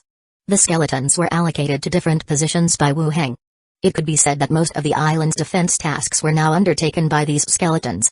Otherwise, the association's handful of people truly couldn't maintain the security of a city. He visited several locations in succession. He compiled statistics on the levels and quantities of skeletons. The Gold and Silver Island campaign resulted in acquiring one level 18 skeleton, the former Island Master Akam, one level 17 skeleton, the skeleton boxer Chuolka. There were 12 skeletons at level 16 and 15, and 75 skeletons between levels 10 and 14. The remaining skeletons, close to 1,000, were all above level 5. The quantity is average, but the higher levels are quite good. Compared to the zombie world, the quantity of skeletons in this world was actually not that significant. However, it added a batch of high-level professionals for him. Normally speaking, level 15 was already considered a very high level, belonging to major pirate groups at sea or even capable of overthrowing a city lord in London City. That added another 12, quite impressive. Wu Heng made some new adjustments. Most were assigned to continue their duties at the port and at various patrolling and guarding positions. The rest followed the association's teams, continuing their patrolling duties. Strengthening the island's security. Having completed the tally, Wu Heng returned in a carriage. As he approached his residence, he heard a loud noise in the distance. Parting the hanging curtain to look outside, he saw a large crowd gathered in front of his house. Wu Heng's eyebrows furrowed slightly. He sent Zhao ahead to check out the situation. Soon, Zhao flew back and said, "Uncle, it looks like they're all merchants, no danger. They're all discussing your appointment as the island's master." Merchants? He parted the curtain again to confirm the situation ahead. On the outer perimeter, there were guards from some merchant groups, while closer to the mansion's gate, indeed, were various merchants or representatives dressed in brocade robes. Wu Heng stepped down from the carriage and walked towards them. Seeing Wu Heng's return, everyone crowded around him at once. "Island Master, congratulations," they said. "Island Lord Wu Heng, we hope you'll take extra care of our merchant groups in the future." "Yes, when Lady Shainera proposed nominating you, we were strongly supportive. No one is more suited for this position than you," they said. Compliments came from every direction. Some even shouted about having a daughter who was quite attractive and wanted to introduce her to Wu Heng. There was all manner of talk, each person more lively than the last. Wu Heng opened the main gate and said, "Everyone, let's discuss inside. It's not proper to talk out here." The crowd rushed into the courtyard with a buzz. Carefully, they passed through the rows of skeletons to enter the building. The furniture in the main hall had mostly been cleared out for his return and to accompany Minnie to the estate. Minnie found some chairs and distributed them to everyone. They sat in a circle. The representatives of the merchant groups who had signed the nomination with Shainera sat in the front, their heads held high and faces glowing with pride. The others who hadn't participated sat a bit further back. After exchanging a few pleasantries, Wu Heng spoke up, "The promise I made to Lady Shainera is valid. The future development of Gold and Silver Island will need everyone's help. We will strive to ensure the safety of the shipping lanes and create a more favorable environment for commerce." Hearing this, the representatives showed their delight. Most had signed the letter of nomination more as a favor to Shainera, not really believing that a vice executive could become the island master. Now that he had assumed the title, they naturally hoped he would fulfill his promises and create a better commercial environment. Immediately, someone from the back spoke up, "When Lady Shainera proposed it, our Chamber of Commerce wasn't present to support you, Island Master. We are willing to offer 2 large warships this time to help with the island's development. We too have brought gifts to congratulate you, Lord Wu Heng, on becoming the Island Master," another added. People spoke one after another, each stating their case. Wu Heng thanked each one and was very polite. The island didn't have a large population, and after the battle, there were even fewer people. Whether it could recover, and the reputation and situation of Gold and Silver Island, needed to be conveyed by these merchants and their caravans. Maintaining a friendly relationship and attitude with each other was indeed necessary. Wu Heng had Minnie take note of the names of the merchant groups of the visitors, before sending everyone away. Once the people from the Chamber of Commerce had all left, Wu Heng and Minnie reviewed the room situation once more before leading a large contingent of skeletons and 4 armored vehicles to the estate. Having formally taken charge of the estate's defenses, rows of gun-wielding skeletons took their positions on the city walls. And the armored vehicles were parked in the spacious courtyard, which no longer occupied Minnie's orchard and flower beds. This place reminded Wu Heng of the zombie world, the prison they had taken over. Like a small city, it was well equipped inside and its defenses were considerable. Even if pirates launched another attack, they would likely not even be able to get near the walls. "Master, where should we place these alchemy skeletons?" Chapter 477, Water Monster Conch. Minnie ran up excitedly, asking questions. One could tell she was quite satisfied. The building had a total of 6 floors, with multiple rooms on each level. Wu Heng had chosen the 4th floor, while Minnie and Andre Willow had chosen the 3rd. After some thought, he said, Let's place the alchemists and mechanists on the 5th floor, otherwise it would be inconvenient for them to go up and down. In fact, there wasn't much to fuss about when assigning rooms to skeletons. The main concern was whether it was convenient for movement or not. If they were arranged on the 6th floor, it would be more troublesome to go up an extra floor in the future. What about the little dwarf who makes bombs? Many continued to ask. Dwarf? Following that, Wu Hang glanced downstairs. His gaze fell on the skeleton bomber, wearing a leather cape, an alchemist skilled in crafting alchemy thunder orbs. Since he was originally a dwarf, he was shorter in stature. Isn't there a house prepared for the guards outside? Arrange one for him as a laboratory, Wu Hang said. Thunder orbs were still somewhat dangerous. It was better to arrange them outside. Okay. Minnie agreed immediately. She told the bomb skeleton to wait at the door and took the other skeletons up to the 5th floor. At the same time, she took out all of the equipment and materials and began setting up the rooms. After arranging the rooms for a few special skeletons, Minnie continued to assign tasks to the remaining skeletons, and the estate gradually became lively. Skeletons climbed onto the roof to install solar panels, others hung from the walls with ropes to sweep them, and those below started to clear the yard of trash and move items around. It was a hive of activity. Wu Hang also joined in for a while, but soon returned to his room after realizing he wasn't much help. He opened the boundary door and went to the zombie world. Elsewhere. Exiting the boundary door, it was still the manager's office. Snowflakes began to float outside the window again. Not heavy, but enough to cover the previously cleared roads with a fresh layer of white. He took out the walkie-talkie and called for Li Yaong. Soon, Li Yaong, dressed in a long black down jacket, and Chi Heng-kai, in a short white down jacket and jeans, came up one after another. King. Chi Heng-kai greeted with a smile. When did you get here? Wu Hang asked, nodding his head. Came over on the train yesterday. Come in then. They entered the room together and found seats to sit down. Wu Hang asked Chi Heng-kai, nothing's gone wrong on your side, has it?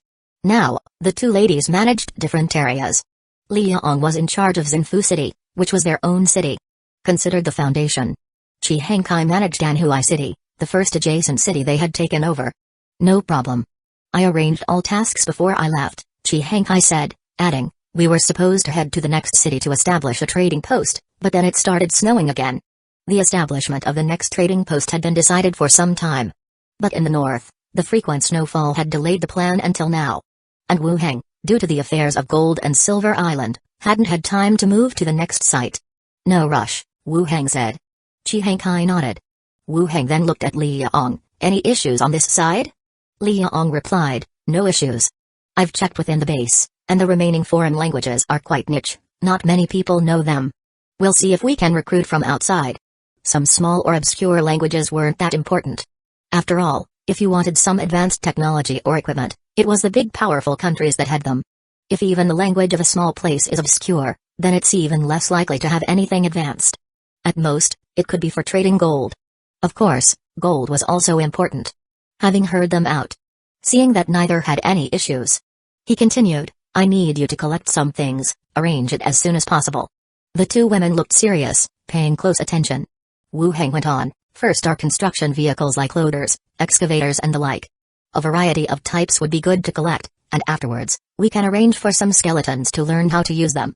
The second point is about those in the base who understand construction engineering. Have them provide training to the skeletons to learn relevant knowledge. Also, see if it's possible to resume production at brick and cement factories around the city. Hearing Wu Hang's words, both women were slightly stunned. It was clear some construction project was about to commence. They glanced at each other, didn't ask more questions, and just nodded in agreement. All right, I'll see to it, one said. I'll notify my side to collect those vehicles too, the other added. After discussing matters, the two prepared to leave. Wu Hang gave Li Yaong a suggestive raise of the eyebrows. Hearing this, her cheeks turned red. Once Chi Heng-kai left the room, Li Yaong approached and said, I promised Sister Heng-kai to learn makeup with her tonight. I'll accompany you next time. With that, she kissed his face and walked out. Talking with Chi Heng-kai, they headed downstairs. When did those two get so close? At dusk, Wu Hang returned to Gold and Silver Island Estate.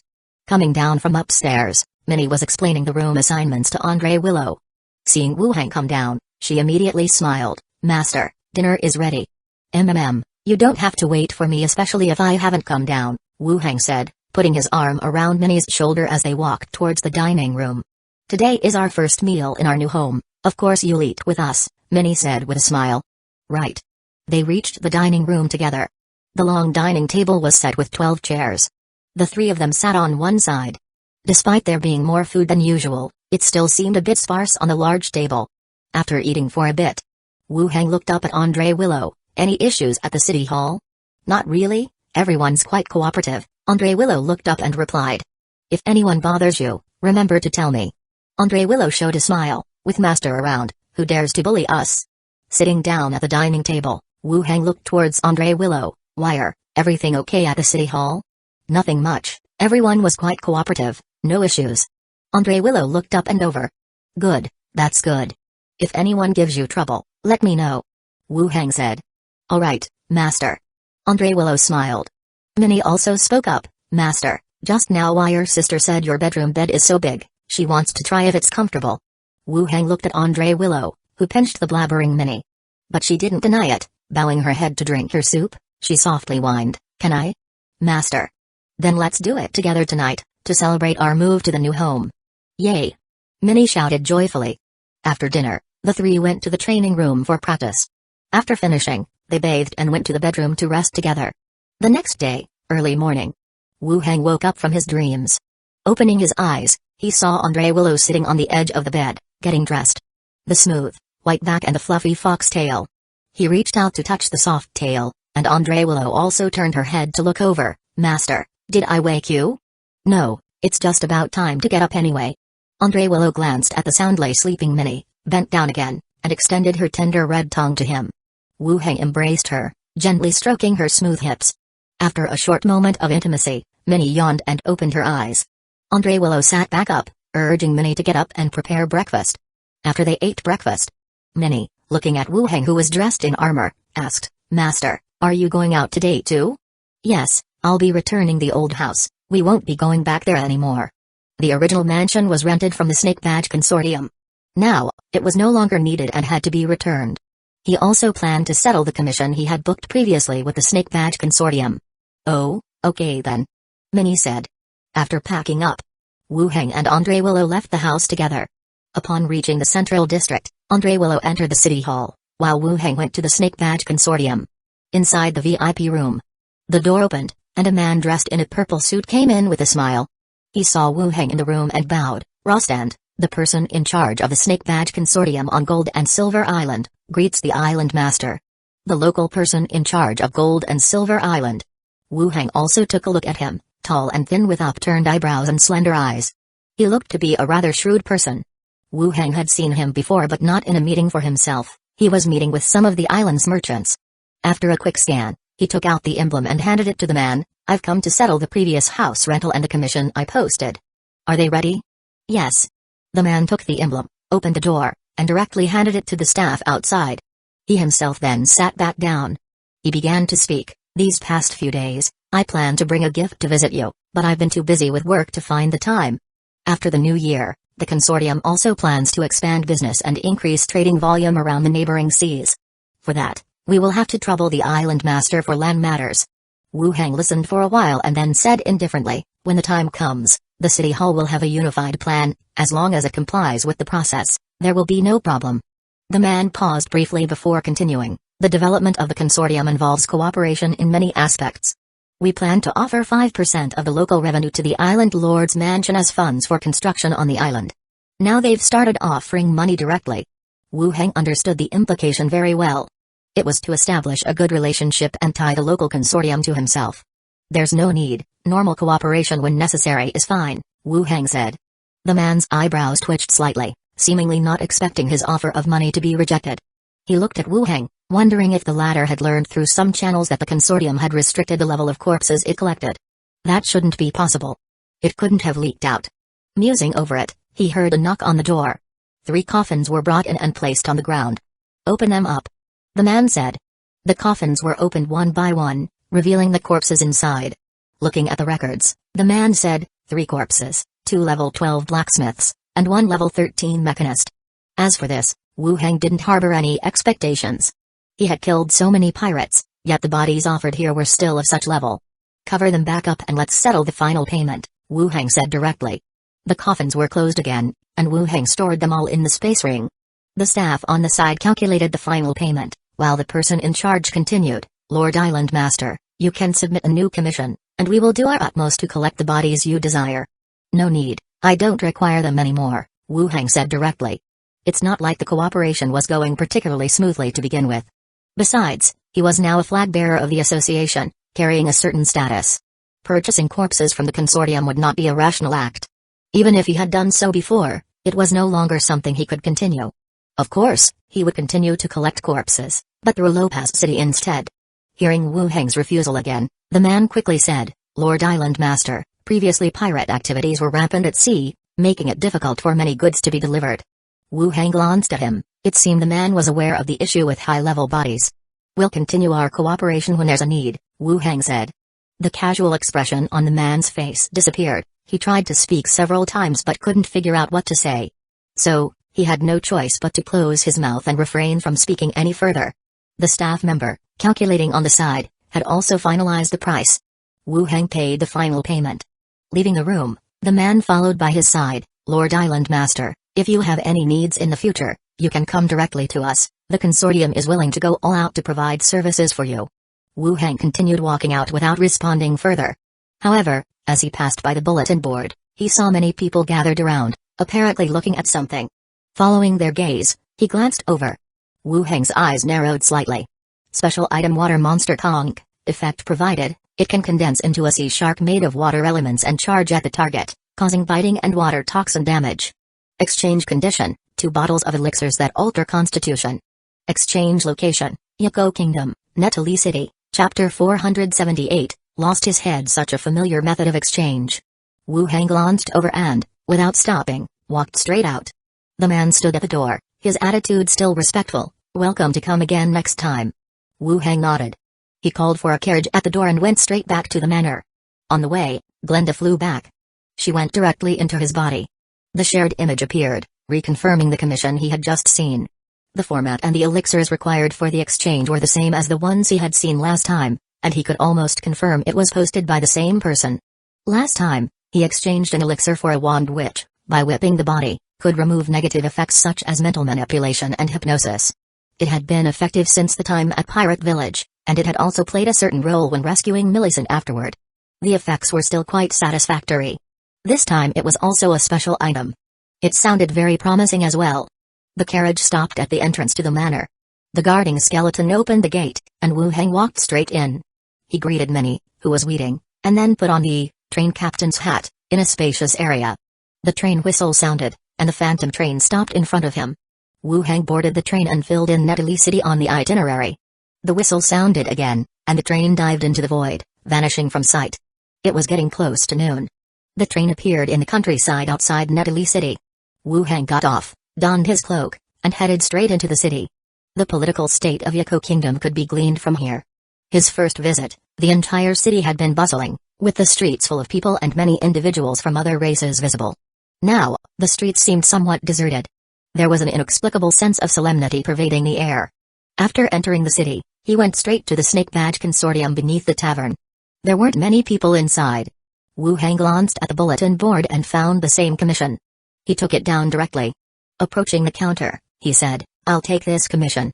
The staff member looked at the commission. Customer, you need to provide the elixir in advance, and we will have a professional alchemist inspect it. Wu Hang took out the elixir and handed it over directly. Customer, please wait a moment, said the staff member. Wu Hang nodded and waited a short distance away. Soon, the staff member returned. Customer, this is the item from the commission. Please check it. With that, they passed over a brocade box. When the box was opened, a palm-sized, smooth conch was revealed. Water Monster Conch, category, special item, effect, blowing the conch summons a water elemental shark. In a non-water environment, the water elemental shark will ram the target, causing impact damage. In a water environment, it can last up to 30 minutes, continuously attacking the target. Side effect, a strong sense of thirst and hunger. Description, a naturally formed special item, often bearing effects related to its environment of origin. Wu Hang's eyebrows shot up, a touch of surprise in his eyes. Like the Emerald Sand Table, it belonged to naturally formed special items, which are artifacts formed by nature. Such natural special items generally do not have too adverse side effects. The side effect of this item was a strong feeling of hunger. It couldn't really be considered a side effect. Just preparing extra food and drink would solve that issue. The broad effect was also more comprehensive than introduced in the commission. Blowing the conch would summon a water elemental shark, which could be used in two scenarios. One is a non-water environment, presumably referring to land, where the water elemental shark would ram the target.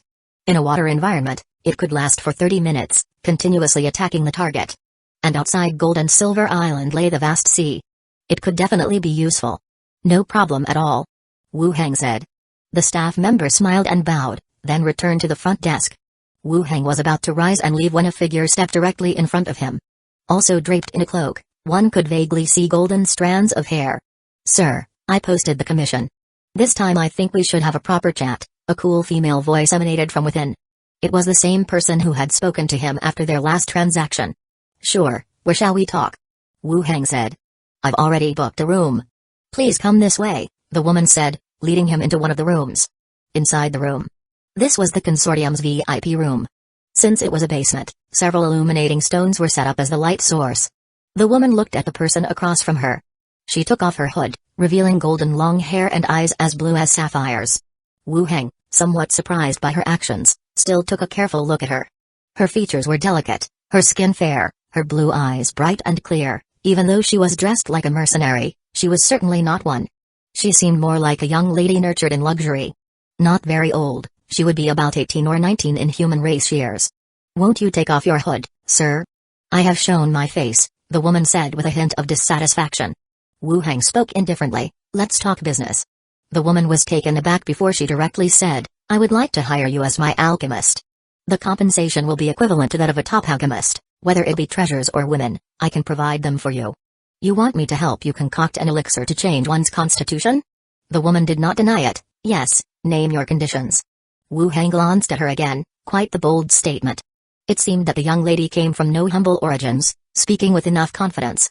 You should be aware that the creation of such an elixir is extremely challenging, and even producing 2 bottles will take a considerable amount of time. The woman emphasized, I will collect the materials for you. You just need to focus on concocting the elixir every day. No need. If I happen to create it the next time, I can continue to sell it to you.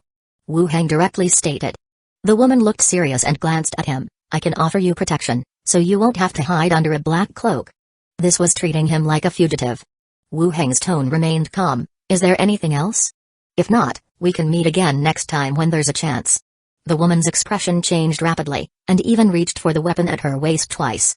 But then she took her hand away. Seeing that he had walked to the door. Her eyes moved quickly, and she said, Sir, you come from Gold and Silver Island, right? Wu Hang turned around, curious to look at her. I'm interested to hear which angle you'll use to try and persuade me. There's been a shift in Gold and Silver Island. The association has eliminated a large number of pirates, and the entire Emerald Sea is about to witness the era of maritime trade. Are you planning to settle on Gold and Silver Island? I can provide you with a personal ship, a house, and living expenses, in exchange for a promise that within 5 days, you continue to supply me with 2 bottles of elixir, the woman said rapidly. You think I lack money? But who would complain about having too much money? Wu Hang thought for a moment, then said, I can try to produce the elixir for you within 5 days, but apart from the exchange of the special item, I will also require an additional fee for the rush order. Name your price. Currently, I can't think of anything I need from you. Consider it a promise you owe me. When I figure it out, you'll do your best to fulfill it. The woman's eyes moved quickly. Okay, but it's limited to providing some treasures and wealth. You can't make me do something or harm others. Agreed. In 5 days, the same place. Good. Wu Hang got up and left the room directly. The woman also put on her hood and left with him. Exiting the city walls, Wu Hang found a secluded place in the wilderness, boarded the train, and returned to Gold and Silver Island. At dinner time, Philippa also came to the manor, looking at the grand courtyard and buildings. She displayed exaggerated excitement. She ran around the yard and the hall several times. The green parrot at the side covered its face with its wings, burying itself in the gap of the sofa. During dinner, Philippa asked, Wu Hang, have you arranged a job for me? Wu Hang thought for a moment, took out 3 ship deeds from his space ring. A chamber of commerce gifted us 3 ships moored at the port. Your task is to inspect and retrofit them, and initially use them as our warships. Philippa licked the grease from her fingers, took the ship deeds to look. Wow, all large warships, huh? Did the commerce fleet gift these to you? Being an island master sure beats being a pirate and making money. Don't keep going on about pirates. Ah. Got it. Philippa complied immediately and then said, what about the crew? Should I recruit them, or will you? No need to recruit for now, we'll use skeletons as sailors, Wu Heng said. The transformed skeletons were all pirates in their former lives. They would have no issues operating the ships. Skeletons, huh, that works. Arrange for one of those speaking devices for me later, and also, those flame-throwing weapons. I'm going out to sea to fight pirates. Philippa pocketed the ship deeds. Okay, first take a look at the ships, then I'll install them for you. Alright. After dinner, Philippa stayed until quite late. Do you want to stay here? There are plenty of rooms. Wu Heng said to Philippa. Philippa glanced at the two maidservants beside her. No, I didn't tell Millicent in advance. She'll worry if I don't return. Maybe next time. Wu Heng didn't say much more and arranged for two skeletons to take her home. Then he went upstairs to bathe with the two maidservants and retired to his room to rest. The next day, in the morning, Wu Heng was in the study, reviewing the master plan of Gold and Silver Island. The blueprint was a copy obtained from the city hall and belonged to Occam. Even though he was a pirate, Occam understood the importance of the development of his territory. The master plan was clearly well designed. The whole island was meticulously divided. This included the creation of new ports, commercial streets, and residential areas. It looked well planned. As he was looking at it. Knock, knock, knock. The door was suddenly knocked. Minnie's voice also came through. Master, Steward Zai Ligui from the association is here. Zai Ligui is here? Let her in. The door opened, and Zai Ligui, in her silver armor and with one hand on the hilt of her sword, walked straight in. You sure know how to enjoy a life, staying in such a nice house, Zai Ligui remarked. Wu Heng explained with a smile, it was all built by pirates, I just took it over to live in. Zai Ligui sat down and felt the cool breeze. Why is it so cool here? I noticed the hall is also cool. What device is this? It was her first visit to Wu Heng's place and her first experience with air conditioning. Air conditioning. If it gets hot, you can come here to cool off. Maybe some other time. Zai Ligui continued to explain the purpose of her visit. There's been a death on Lighthouse Street. A steward from a Chamber of Commerce fleet died in his own room. I've had people investigate, but there's been no progress. We need you to take a look at the situation. You want to perform Wenshai? The body's head is missing, can we still ask? Then it can't be done. Without the head, how do you know who died? His mistress recognizes a birthmark on his buttocks, which almost certainly confirms the identity of the deceased. Chapter 479, Let me borrow it. Identifying someone from their buttocks? That really is a rare method. Wu Heng continued to ask, didn't you ask that mistress if she suspected anyone, or if she recently made any enemies? We did, but the victim brought the mistress to the island, and she doesn't know much. We also questioned the guards and servants, but so far, there's no clear evidence. Zai Ligui glanced at him. So, we came to ask you, the upright necromancer, if you have any methods. Investigation in this world is actually quite difficult. There's no surveillance, no way to retrieve fingerprints, and not enough manpower and financial resources to conduct an investigation. There may be some tools or special items that could help with the investigation, but they're quite scarce. If there's no clear direction or target within a few days, it becomes very hard to catch anyone. Wu Heng met her gaze. There was a kind of expectation in the eyes of the blonde elf sister. Perhaps because it was her first case as a steward, she took it quite seriously. Yes. Really? Zai Ligui's eyes brightened. Did the murderer leave behind any items? Wu Heng asked. Zai Ligui frowned. An assassination? Who would leave anything behind? Anything random, perhaps something from the murderer's body might do. Zai Ligui thought for a moment and took out half a stick of incense from the space ring. Would this work? The incense when lit can harmonize the scent in the room, masking the smell of blood. Only the end of the incense stick remained lit. If delayed any further, the incense would burn out completely. I'm not sure either, let's see if it works, come with me. Wu Heng got up and walked out of the room. He took Zai Ligui upstairs with him. They opened a door to a room. Inside the room, the skeleton prophet sat in a chair and slightly turned its skull as the two entered. Zai Ligui frowned deeply. She carefully observed the skeleton's frame, trying to discern its identity. It felt familiar, but she wasn't entirely sure. What's the next step? Zai Ligui whispered from behind. Come here. Zai Ligui walked closer. Wu Heng handed the small piece of incense to the skeleton prophet, help her find out who this incense belongs to, and whether they are involved in the homicide. The skeleton prophet placed the incense on the table with one hand, the other hand swiftly grabbing Zai Ligui's arm. She was taken aback. Just as she thought to question Wu Heng, her pupils suddenly became vacant. as if she had opened her eyes into a dream. After a short while, the skeleton prophet released her arm. Xylegui's pupils refocused, her face full of surprise. She looked towards the skeleton. And she knew whose body it was. After a brief shock, she turned to Nanzin with urgency, found him, eating at the tavern, so brazen. I'm going to capture him and will report back to you later. Without waiting for Wu Heng's response, she quickly left. Taking 2 squad members who were near the armored vehicle in the yard, she hastened away. Minnie came out of the kitchen, holding a platter of neatly cut fruit. Why did the steward leave? She's investigating a case, so she left first. Oh. Then master, you eat. Minnie passed the cut fruit to him. Black Crow's Nest Tavern, in a private room. A dark-skinned thief in leather armor leaned against the window, gazing outside, with a large travel backpack in the corner. If he leaned out, he could see the port. Members from the association were verifying the identities of those boarding the ship. Gold and Silver Island is nothing special after all, a bunch of incompetents. He scoffed and sat back down at the table, beginning to eat the food on the table. The whole affair had gone smoother than he'd anticipated. When association personnel had arrived, he'd been standing in the crowd of onlookers. Those people only questioned the guards and servants of the merchants, paying no attention to him. Once he received the promised reward, he could take a ship and leave. After that, the whole thing would have nothing to do with him.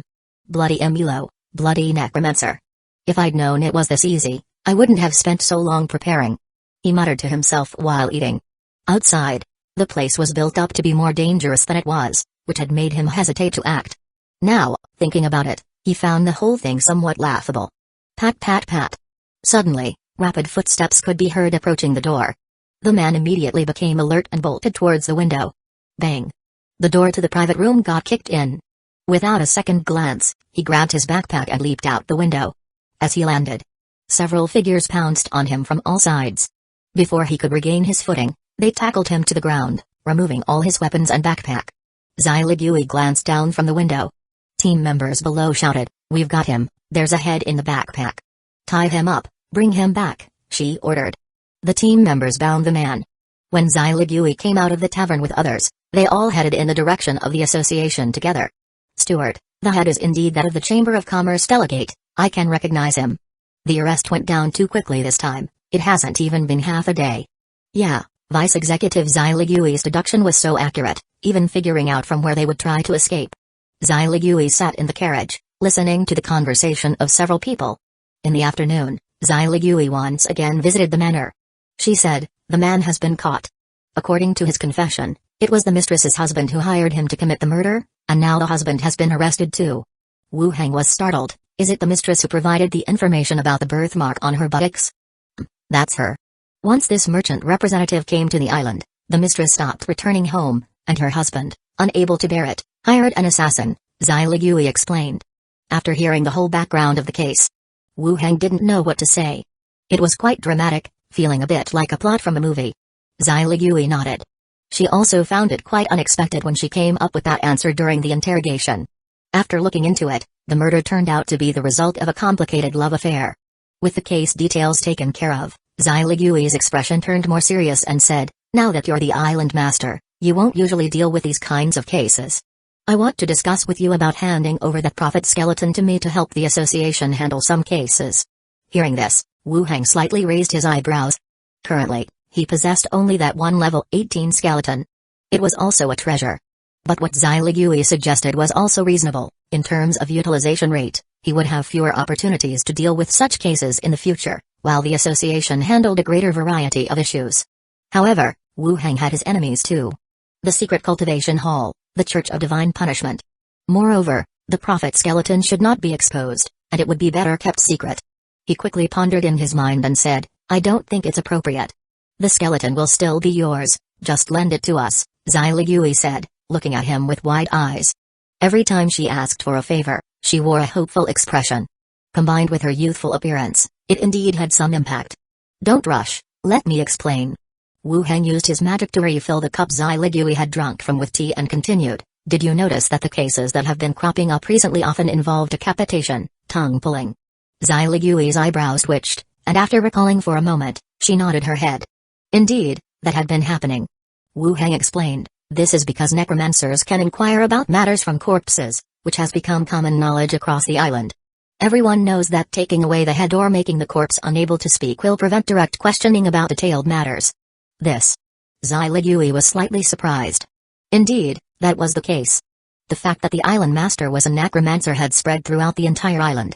Not only that, but merchant ships roaming far and wide were also spreading the news across the world. Understanding how to avoid interrogation by a necromancer wasn't difficult. Wu Heng continued, so, think about it. If you take the skeleton prophet to the association, this information will spread further, and perpetrators may find new ways to avoid prophet investigations. Listening to him, Zai Ligui felt that he made some valid points. Taking the skeleton prophet to the association might not necessarily be a good thing. What do you suggest? Wu Heng explained, this matter should only be known between us. If you come across a difficult case to investigate in the future, just bring over the perpetrator's belongings. You won't need to bring the person. We can quietly arrest them without leaking any extra information. Zai Ligui pondered over this matter while sipping the tea. Finally, she nodded in agreement. You have a point, but what if you're not here? How would I use the skeleton to investigate? You've met many, right?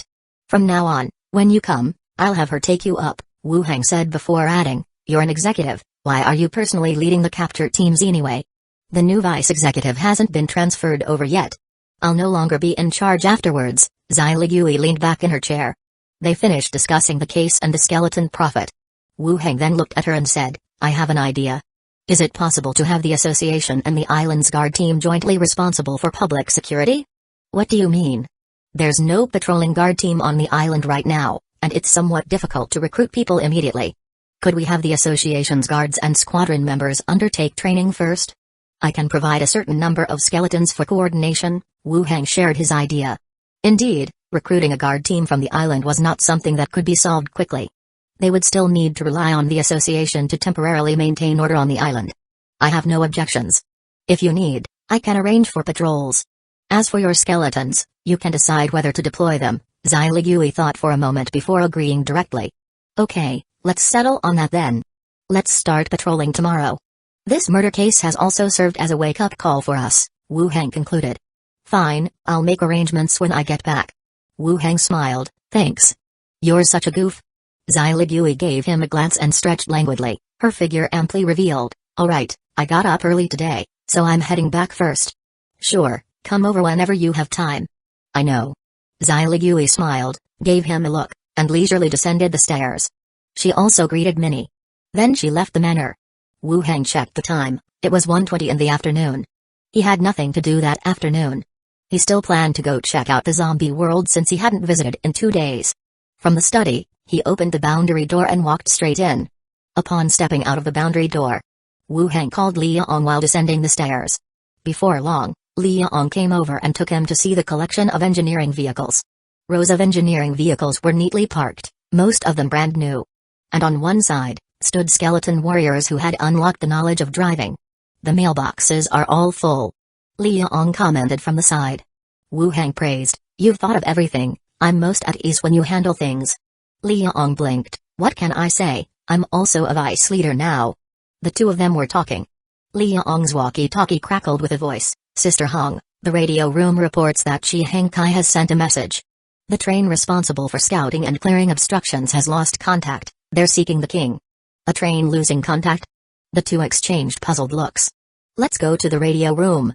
Chapter 480, Bloated Radio Station Room. King. The girl in charge of the radio station said as she stood up. Gratitude and admiration shined in her eyes as she looked over. Jia Yinying, is your leg better now? Wu Heng called out her name. Liang was in charge of the radio station on this end. Her name was Jia Yinying, and she had been rescued by Wu Heng and his team at a hotel. Her leg was still in bad shape back then, and she could only use a wheelchair. Lotter, the skeleton alchemy warlock had treated her with elixirs, and she had mostly recovered.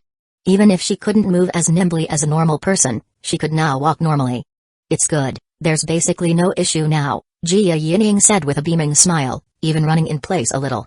After the greeting, Wu Heng directly asked, get in touch with Chi Heng Kai over there.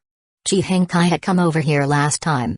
After Wu Heng left, she also returned to Anhui City. After all, one couldn't leave a place unattended for too long. After Jia Yinying sat back down at the radio and made contact with the other side, she handed the microphone to Wu Heng, connected. Chi Heng Kai, what's going on over there? Wu Heng asked straight away. Chi Hankai's voice came through the radio. I had the newly refitted train depart ahead of time to scout and check whether the snow has affected the railways. This morning, I got news from the train that it had successfully reached Great Golden Station, but then it encountered a blockade and a large number of survivors ahead, and we lost contact after that. Chi Hankai's explanation was lengthy and detailed. In other words, those who were out of contact had been stopped by survivors who had set up the blockade. They must be under control now. In the current environment, zombies are terrifying, but not all survivors are friendly either. Wu Heng's group possessed the strength to overwhelm other bases, which was why the people they encountered were all polite, but among other survivors, things weren't so peaceful and cordial. How long does it take to reach the Great Golden Station you mentioned? Wu Heng asked. About 3 hours, it's just a minor station on the way, not far at all. Wu Heng then asked, where is the train now? Li Yong replied, it's here with me, at the station, set to transport supplies back tomorrow. Get ready, we'll depart soon and head straight to Great Golden Station for the rescue. Li Yong nodded, okay. Wu Heng then spoke into the microphone, the train will leave shortly, and when it passes by your area, get on and come with us. Okay. After issuing the task, he returned the microphone to Jia Yining, and then left the radio station room to prepare for departure. It gets dark early in the north during winter. It was already pitch black outside the window. The train picked up Chi Hankai along the way and continued towards Great Golden Station. Chi Hankai's face was somewhat grim, and throughout the journey she answered anything Wu Heng asked. Several of those assigned to scout this time were her trusted followers, that is, people she had brought from Donggan village. Even though the population of the base had grown, she still entrusted important tasks to those she trusted. Now, with no contact from them, she was obviously worried. Did you greet the nearby city? Wu Heng asked. Chi Hankai sighed, I had contacted them ahead of time, and that's why I suspect they heard about our situation, and why they set up the blockade on the train tracks, otherwise, who would block the tracks? Indeed, that made sense. Without specific information, no one would deliberately create a blockade on the railway. Zombies certainly don't drive trains. The more likely possibility was that someone had heard over the radio about a train full of food coming in exchange for gold and silver, which was useless to them, and they came up with the fat idea of robbing the food. Don't worry. Let's see the situation first, they won't kill for now, Wu Heng consoled. Chi Hankai nodded and said no more. The train continued for a bit longer and then started slowing down gradually. A voice came from the driver's cab, Sister Chi, we're approaching the station. If we continue forward, we might draw attention from those inside the station. Chi Hankai looked towards Wu Heng. Wu Heng said directly, stop the train, let's wait a moment. Chi Hankai pressed the walkie-talkie and repeated the command. The train stopped, plunging completely into darkness. The zombies were quickly catching up from behind. Snatched up by the screeching, circling skeleton flying dragon, they were smashed into a pulp of flesh. With a flicker of his mind, Wu Heng had Zhao fly out of his body and, under the cloak of invisibility, fly out of the train. He followed the rails to conduct his investigation.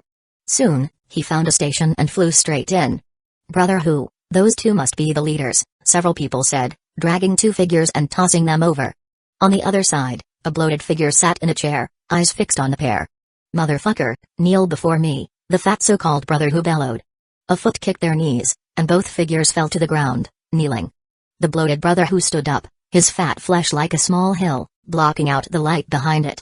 Looking at the two men before him, he said, you really want to trade food for gold? Hey, one of the kneeling men snorted coldly. Shit. Brother Hu lifted his hand and gave a direct slap, flipping the man to the ground.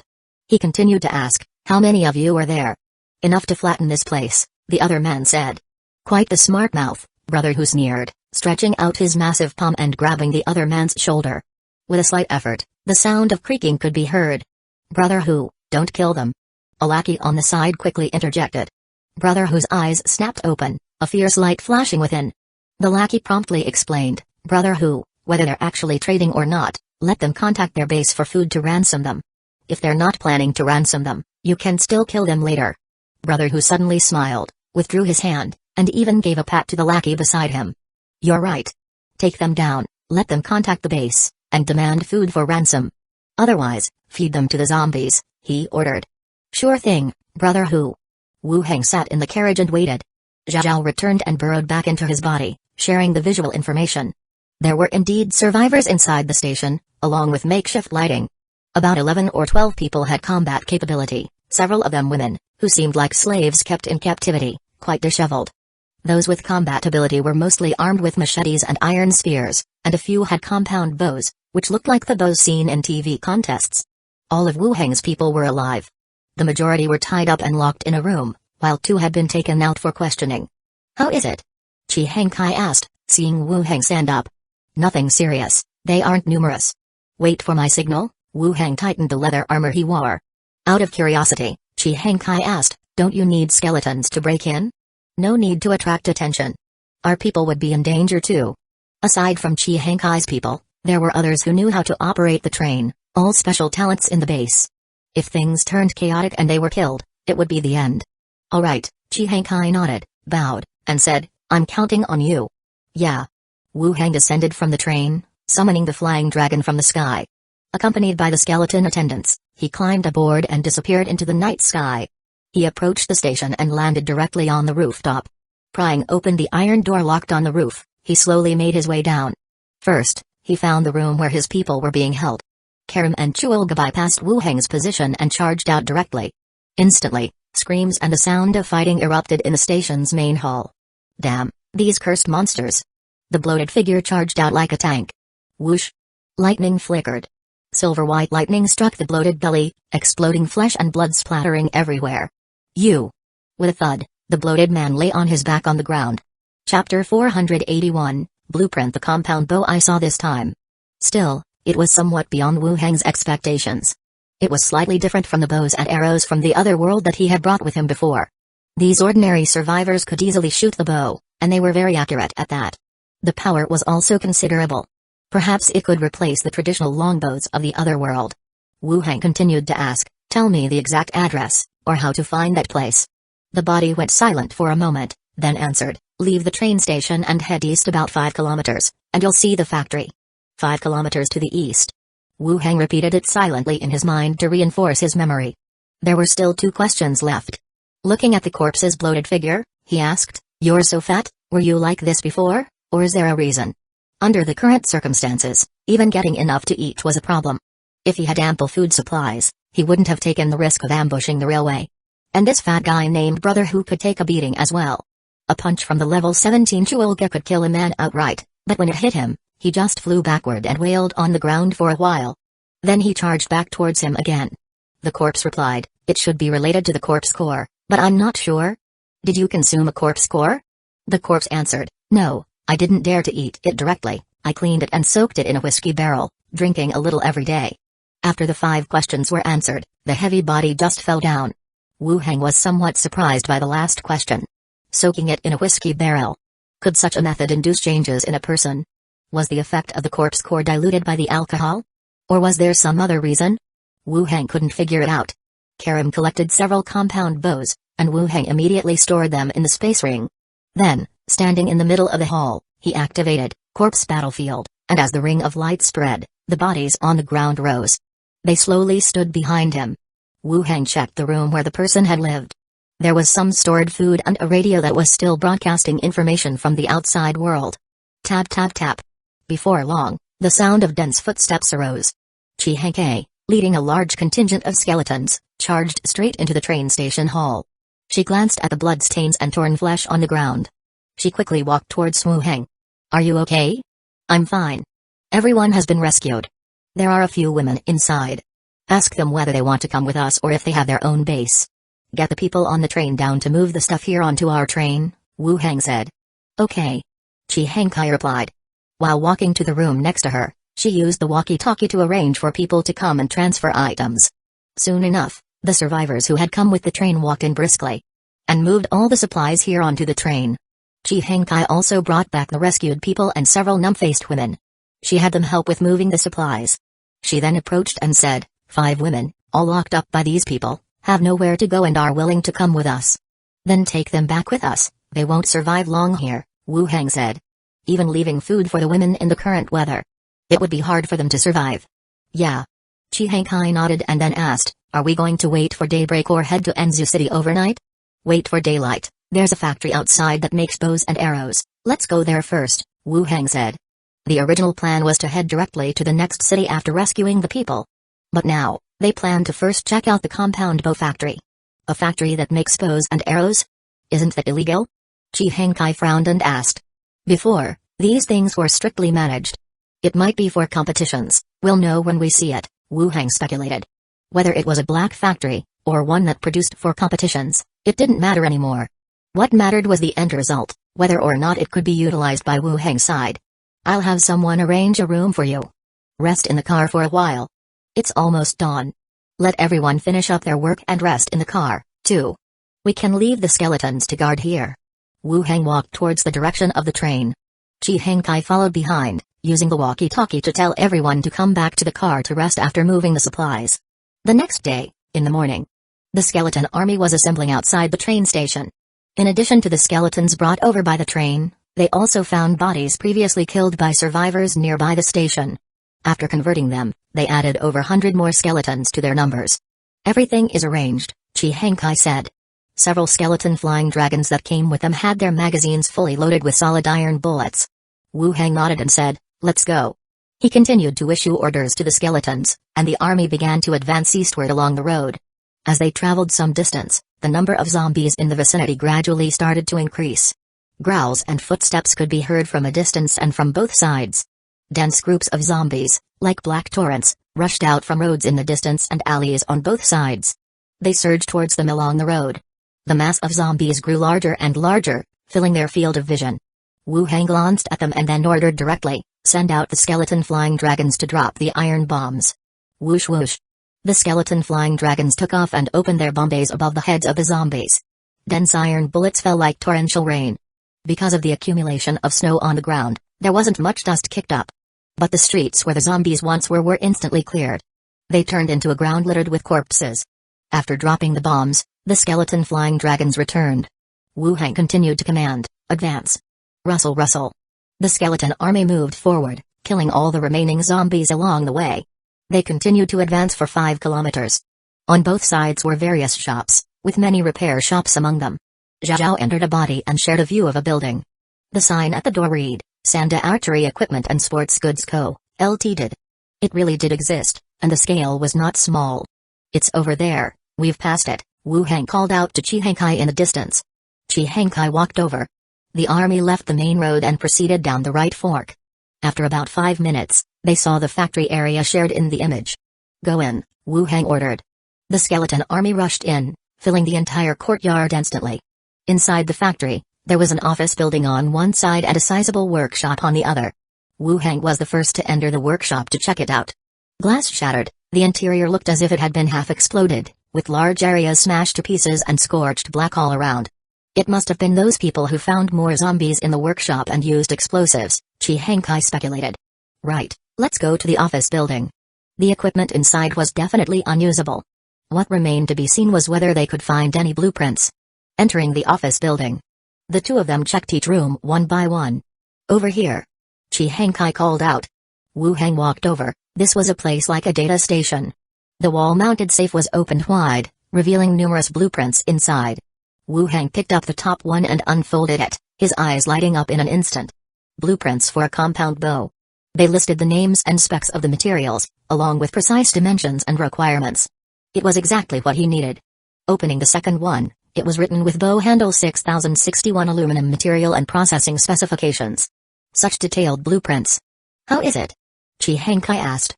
"Very useful, the trip wasn't in vain," said Wu Heng as he collected all the blueprints and searched the vicinity. All the related books were taken as well. Then they headed back outside together. Chi Hankai asked, "Are we going to use this type of bow from now on?" The survivors at the base were all using strong crossbows provided by Wu Heng. They actually had substantial power. Just that they were quite heavy. "Depends on the situation, it's too early to say if we can make them. The various aluminum and steel materials mentioned might not be something we can process. A normal production should be lighter than those strong crossbows," said Chi Hankai. "Right. We'll find a professional backup base to see if we can find substitute materials." The skeleton army returned to the train station. After a brief rest, the train set out again. Heading for the next stop, Enzu City. 4 o'clock in the afternoon. The sky had already darkened. The train stopped in the distance, and the skeleton army, armed with weapons, faced the onrush of a zombie horde. The screams and sounds of blades hacking filled the space. "Advance," ordered Wu Heng. "Rustle." Skeletons with spears stood up amidst the pile of corpses and started pushing forward against the zombies. Batches of zombies fell one after another. Tainted blood turned the white snow on the ground into deep red patches. With the army pushing their way down to the station, the zombies were gradually cleared out. Only the ones with missing limbs, who were a step slower, were still screaming, crawling forward slowly. They were rushed by axe-wielding skeletons, chopped to death amidst the chaos. The whole space finally quieted down completely. The skeletons began to clear the battlefield, making way for the rails. The train also slowly entered the platform. Wu Hang looked at the nearly 70 or 80 bodies of evolved zombies in front of him, released bone manipulation skill on each, and then started searching for corpse cores. A total of 12 cores, not too many but still a decent number. Wu Hang continued to release corpse battlefield, and skeletons started standing up all around, joining the skeleton army, becoming one of its members. He continued to check inside the train station. After confirming there was no danger, the survivors on the train, carrying various tools, alighted. Temporary lights were erected. All external doors and windows were sealed off and bars were welded in place. Everyone had their own job, and they worked with the efficiency of rehearsed countless times. Get dinner ready, are you eating here? Chi Hangkai arranged tasks for the people and came over to ask. No need, just prepare a room for me, said Wu Hang. Okay. Chi Hangkai nodded and immediately had a room prepared. After entering the room, Wu Hang also opened the boundary door and returned to Gold and Silver Island. Walking out of the study, Wu Hang first went to the alchemy laboratory. He put today's corpse cores into a freezer on the side and glanced at the progress of the alchemists. Various medicinal herbs and refined elixirs filled the experiment tables. But a level 3 potion had still not been made. The third level corpse cores in the organ jar were still inside. After leaving the alchemy laboratory, Wu Hang went to the mechanist's room. He handed over the complete set of compound bow blueprints obtained today. Also, there were 2 finished compound bows as references. Guns and bullets were still a distance away from mass production, but the compound bow's main feature is the conversion of the pulley system into the limb's rebound force, making drawing the bow easier and more powerful. Making this weapon, considering other worlds' forging techniques, shouldn't be difficult.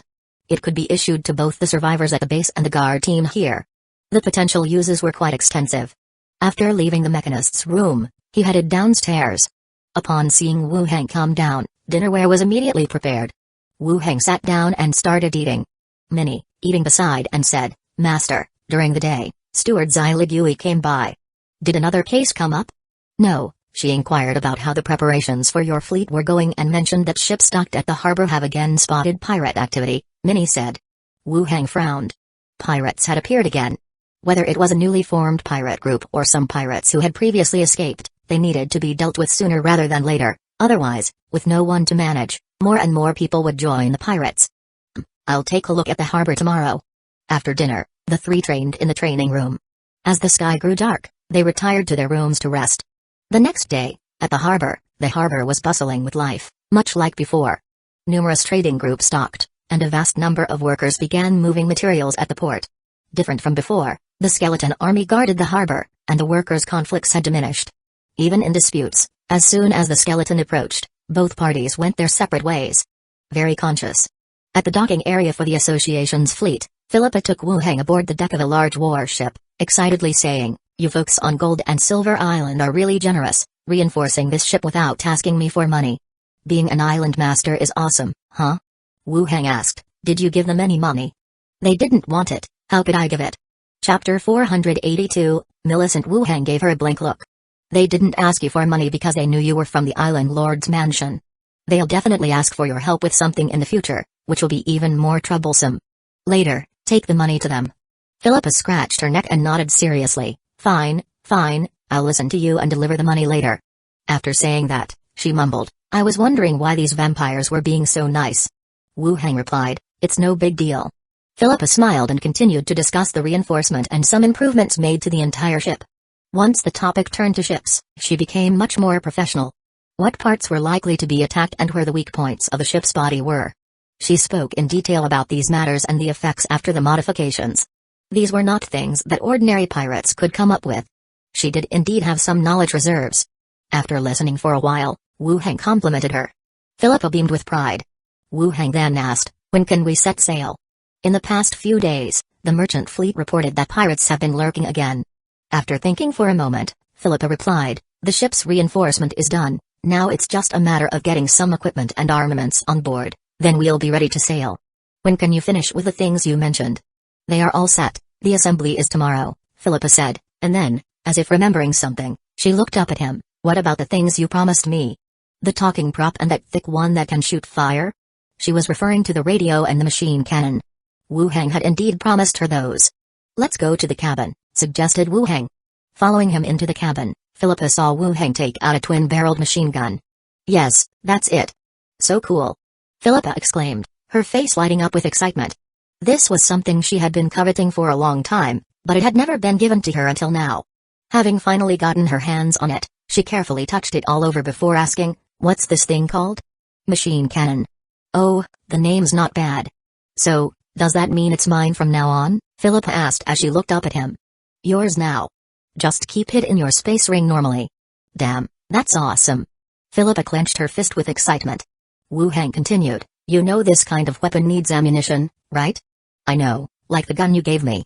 It fires bullets, Philippa nodded. Think of this machine cannon as a bigger version of a gun. It's more powerful, but we don't have much ammo. I can only give you 100 rounds.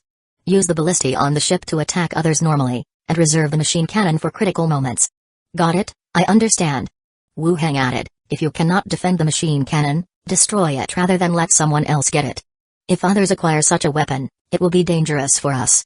Philippa's expression turned serious. She patted her chest, promising, don't worry, even if I die, I won't let this treasure get lost. Wu Heng pinched her cheek, don't talk nonsense. Life is more important than anything else. Hee hee, Philippa chuckled delightfully, hugging his shoulder, I knew you were a good guy. Conserve the ammunition when you shoot, keep an eye on the quantity, he warned. Then why not make more ammo? You think I don't want to? Currently, we can't manufacture it. Alright then, she conceded. After giving her several instructions, Wu Heng began to teach her how to operate it. It wasn't much different from a larger-size machine gun, but the firing method was somewhat different. Philippa was a quick learner, soon grasping how to operate the machine cannon and was quite pleased about it. After she had put the machine cannon away, Wu Heng continued, I have a few special items here as well. I might as well give them to you, they could come in handy during the sea voyage in a couple of days. What are they? Wu Heng took out the Iron Maiden and the Water Monster Kong. He introduced each one and their functions.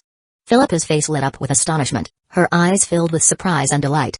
I've never seen special items before. You're giving me two all at once? They're all mine? She asked. They are yours, but you can't sell them, he reminded her. Philippa threw herself into his arms. Thanks, Daddy. She hugged his neck tightly. Then she kissed him squarely on the lips. The two of them kissed in the cabin for a while. Then they separated and left the cabin. The port was too noisy, it really wasn't the place for deeper expressions of affection. Philippa went to the armament shop to inquire about the order. Wu Heng directly called a carriage and returned to his residence. Zombie World. When Wu Heng arrived, the entire train station hall had already changed its appearance.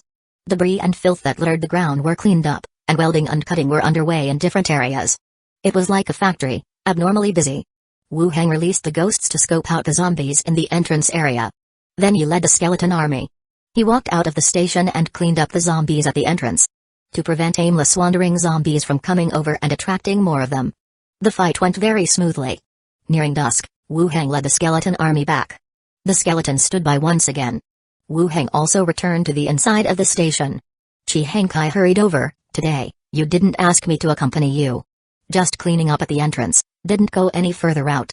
I want to follow you, Chi Hengkai said softly, clearing her throat and began to report. Food exchange for gold and silver messages have already started broadcasting on the local channel. All the refuges are quite excited, but it's still best to clear out the zombies on the main road, otherwise, not many refuges will be able to come. But these 2 days, preparations for Philippa's sea voyage had to be made.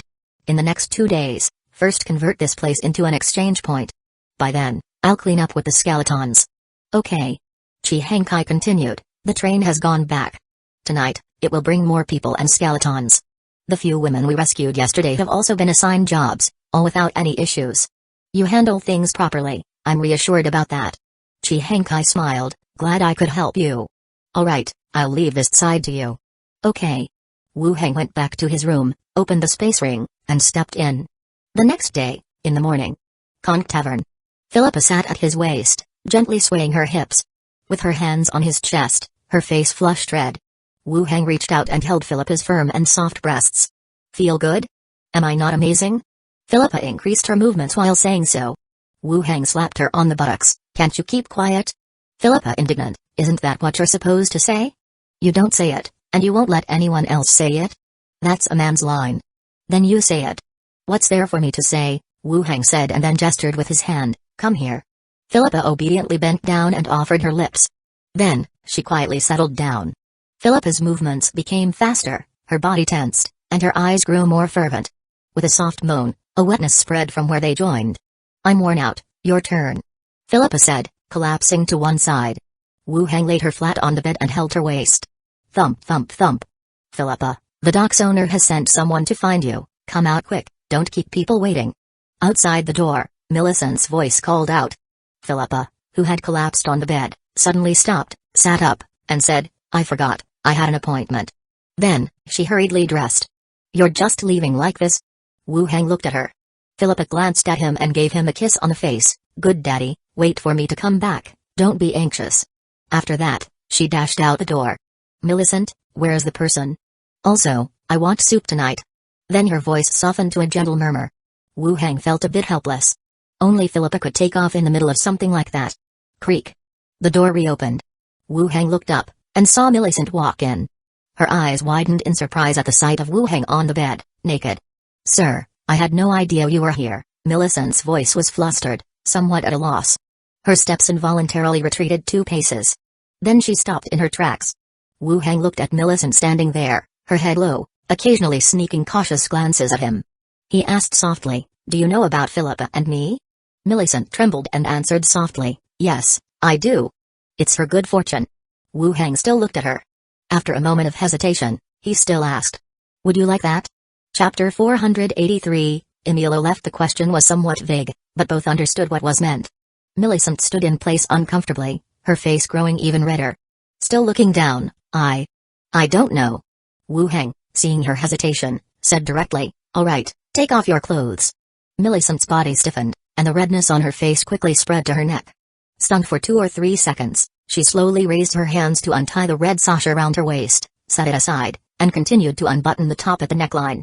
1 button, 2 buttons, the elegant dress's neckline gradually opened to reveal her fair and round shoulders. With a shy look, Millicent cautiously looked up and undid the last button of her blouse. The long dress slid down her body, falling to the ground. Her mature and graceful figure was unveiled, with the close-fitting slip dress barely concealing her skin, and the placket fluttering slightly with her breaths. Wu Hang carefully admired her. Beautiful, mature, heart-stirring. Take it all off, Wu Hang said again. Millicent's body began to tremble slightly, grasping the hem of the slip dress, and completely removed it. Biting her red lip, she still stood in place. Her skin was as supple and smooth as suet. Her hands were stacked modestly just below her abdomen. Move your hands away. Millicent complied, cautiously placing her hands by her sides. Turn around. My lord, Millicent murmured, yet she slowly turned around, her back facing this way. Her long hair cascaded down her back, accentuating her wasp waist and exaggeratedly round hips. Bend over, hands on the ground. Millicent bent forward slightly, her fullness like the full moon. Turn back around. Millicent obediently turned around, her legs beginning to tremble, and she collapsed to the floor with a thud. Her face was so flushed it seemed to drip, full of a pitiable softness. Wu Hang still sat on the edge of the bed, enjoying the view. His gaze grew hotter. Millicent's appearance and figure were definitely not lacking, and combined with her connection to Philippa, it was hard to suppress the excitement and thrill in his heart. Come here, Wu Hang leaned forward and continued. Millicent, still looking down, attempted to stand, but her legs were weak. Cautiously, bit by bit, she moved forward. Come here, Wu Hang opened his arms. Touching the other's thigh, Millicent's soft body made contact, and both shuddered. This feeling was indeed hard to extricate oneself from. Wu Hang gently brushed her cheek and continued to ask, Millicent, I will ask you one more time, do you want to follow me? Millicent leaned on his legs, the strong masculine scent right in front of her. Her eyes uncontrollably gazed at him. She had never seen such a strong and perfect man before. No wonder the chairman of the Starflower was willing to be his lover. With that thought, such a high status, she was willing to follow him. She and her daughter were indeed reaching above their station. Carefully lifting her head, she said weakly, Master, I am willing. Wu Hang, hearing her words, was also slightly startled. In the gaze Millicent lifted to him, there was shyness, confusion, a bit of agitation and infatuation. Several expressions gathered together. Wu Hang reached out, touched her cheek, and asked with a smile, "What did you call me?" "Ah. My lord." "What do you want to call me?" Millicent said carefully, "Master." "May I?" Wu Hang smiled, taking her hands. "You may. Today you're happy, call me whatever you like." Millicent from below, little by little, climbed onto his body, her protruding form sliding over his sturdy chest. Each of them grew more excited and thrilled.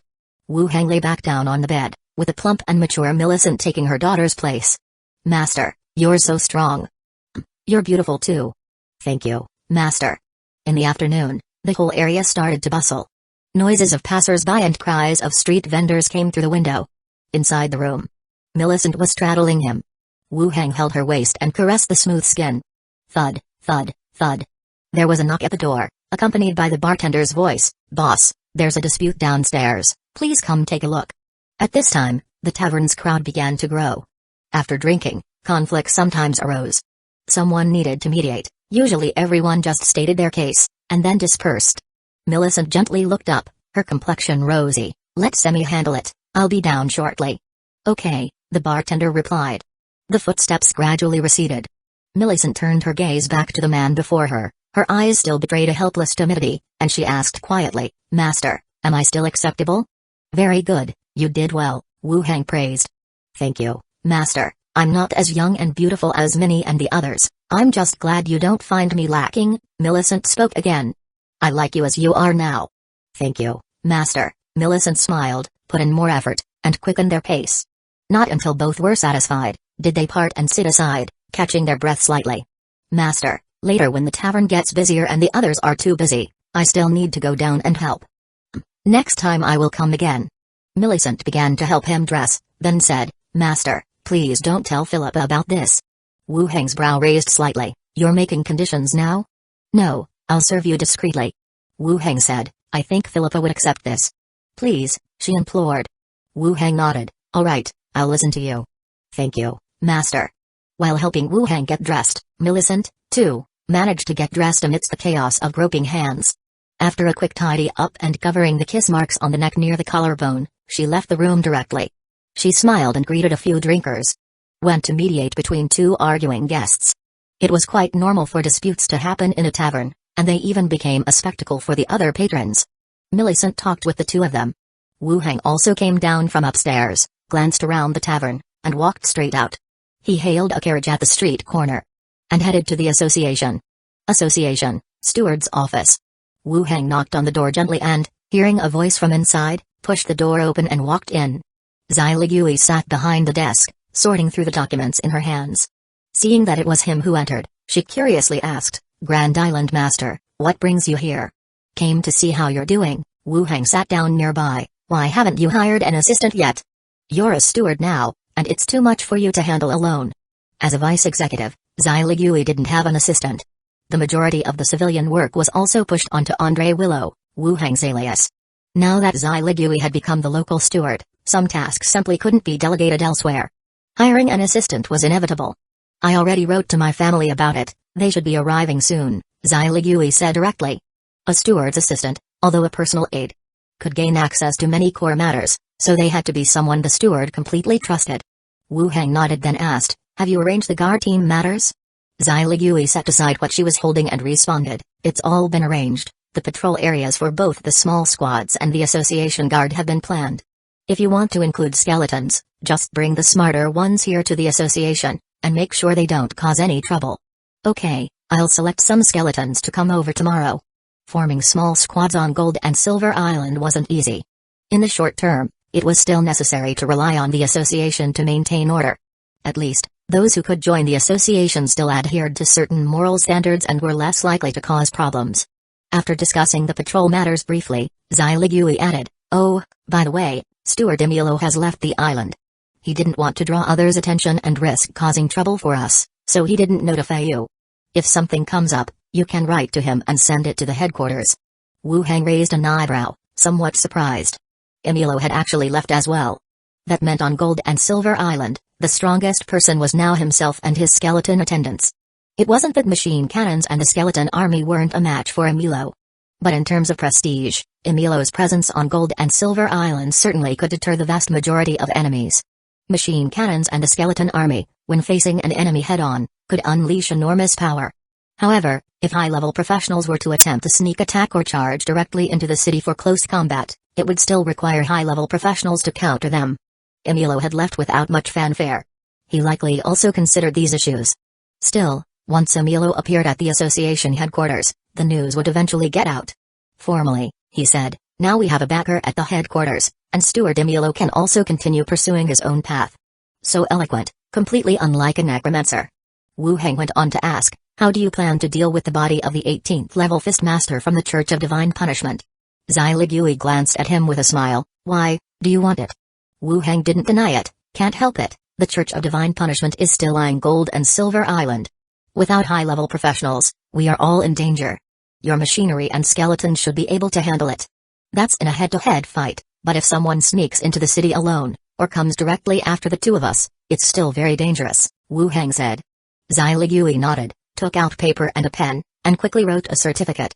Handing it to him, she said, this is for you, but if I need it in the future, I need to be able to call upon it too.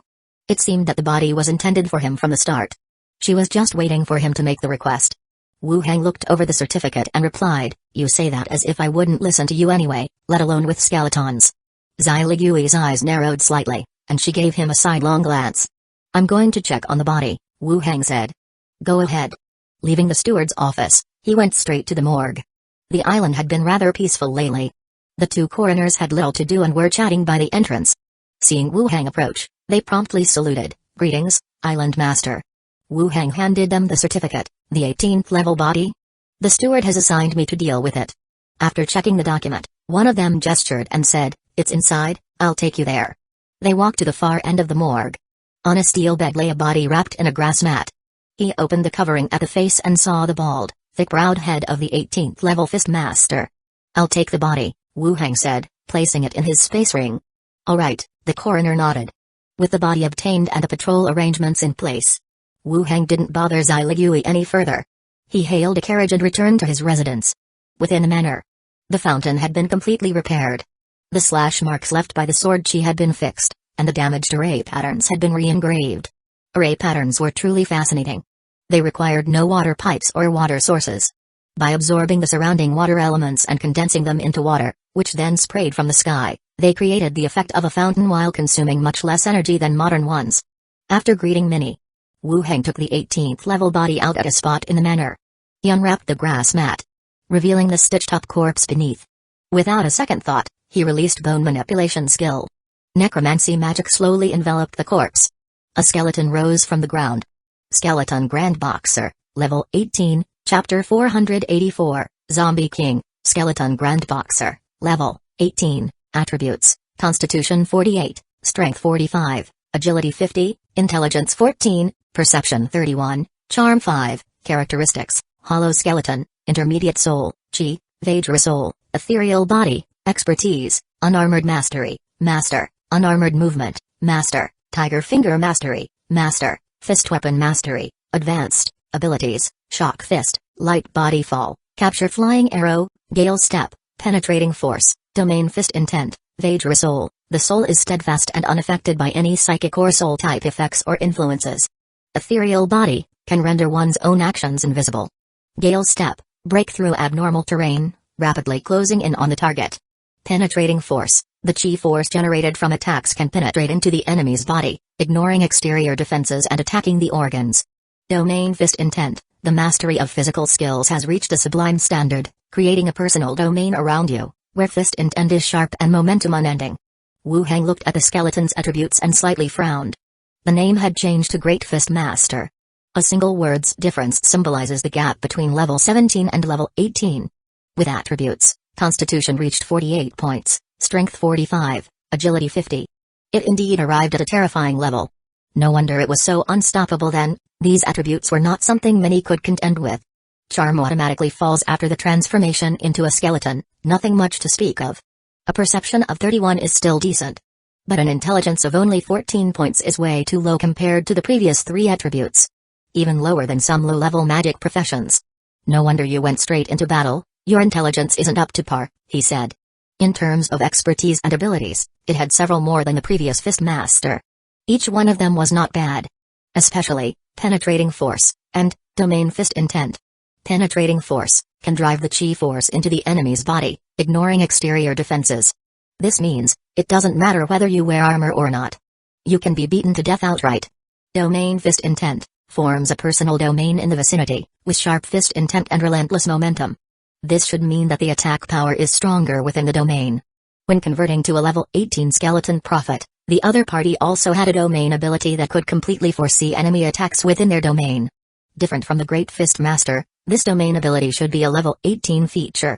Xyligui said that at level 18, a Fist Master awakens to an immortal body, endless strength, and the appearance no longer ages. It seems that some abilities are lost in the transformation into a skeleton. No matter. Skeletons inherently lack the concept of strength, let alone having an endless supply. And now, with this appearance, there's even less to say about aging. Wu Heng recalled his original name and said, "From now on, you are still called Kaizayu, take this trash outside." The skeleton walked out, rolled up the straw mat and the fallen flesh, and threw it outside. Minnie's voice came from within the room. Wu Heng went into the room to eat and rest. The next day, at the harbor.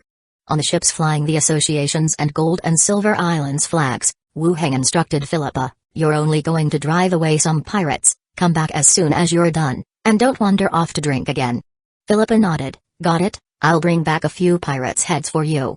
Millicent also said, "I've prepared food for several days, be sure to eat on time at sea.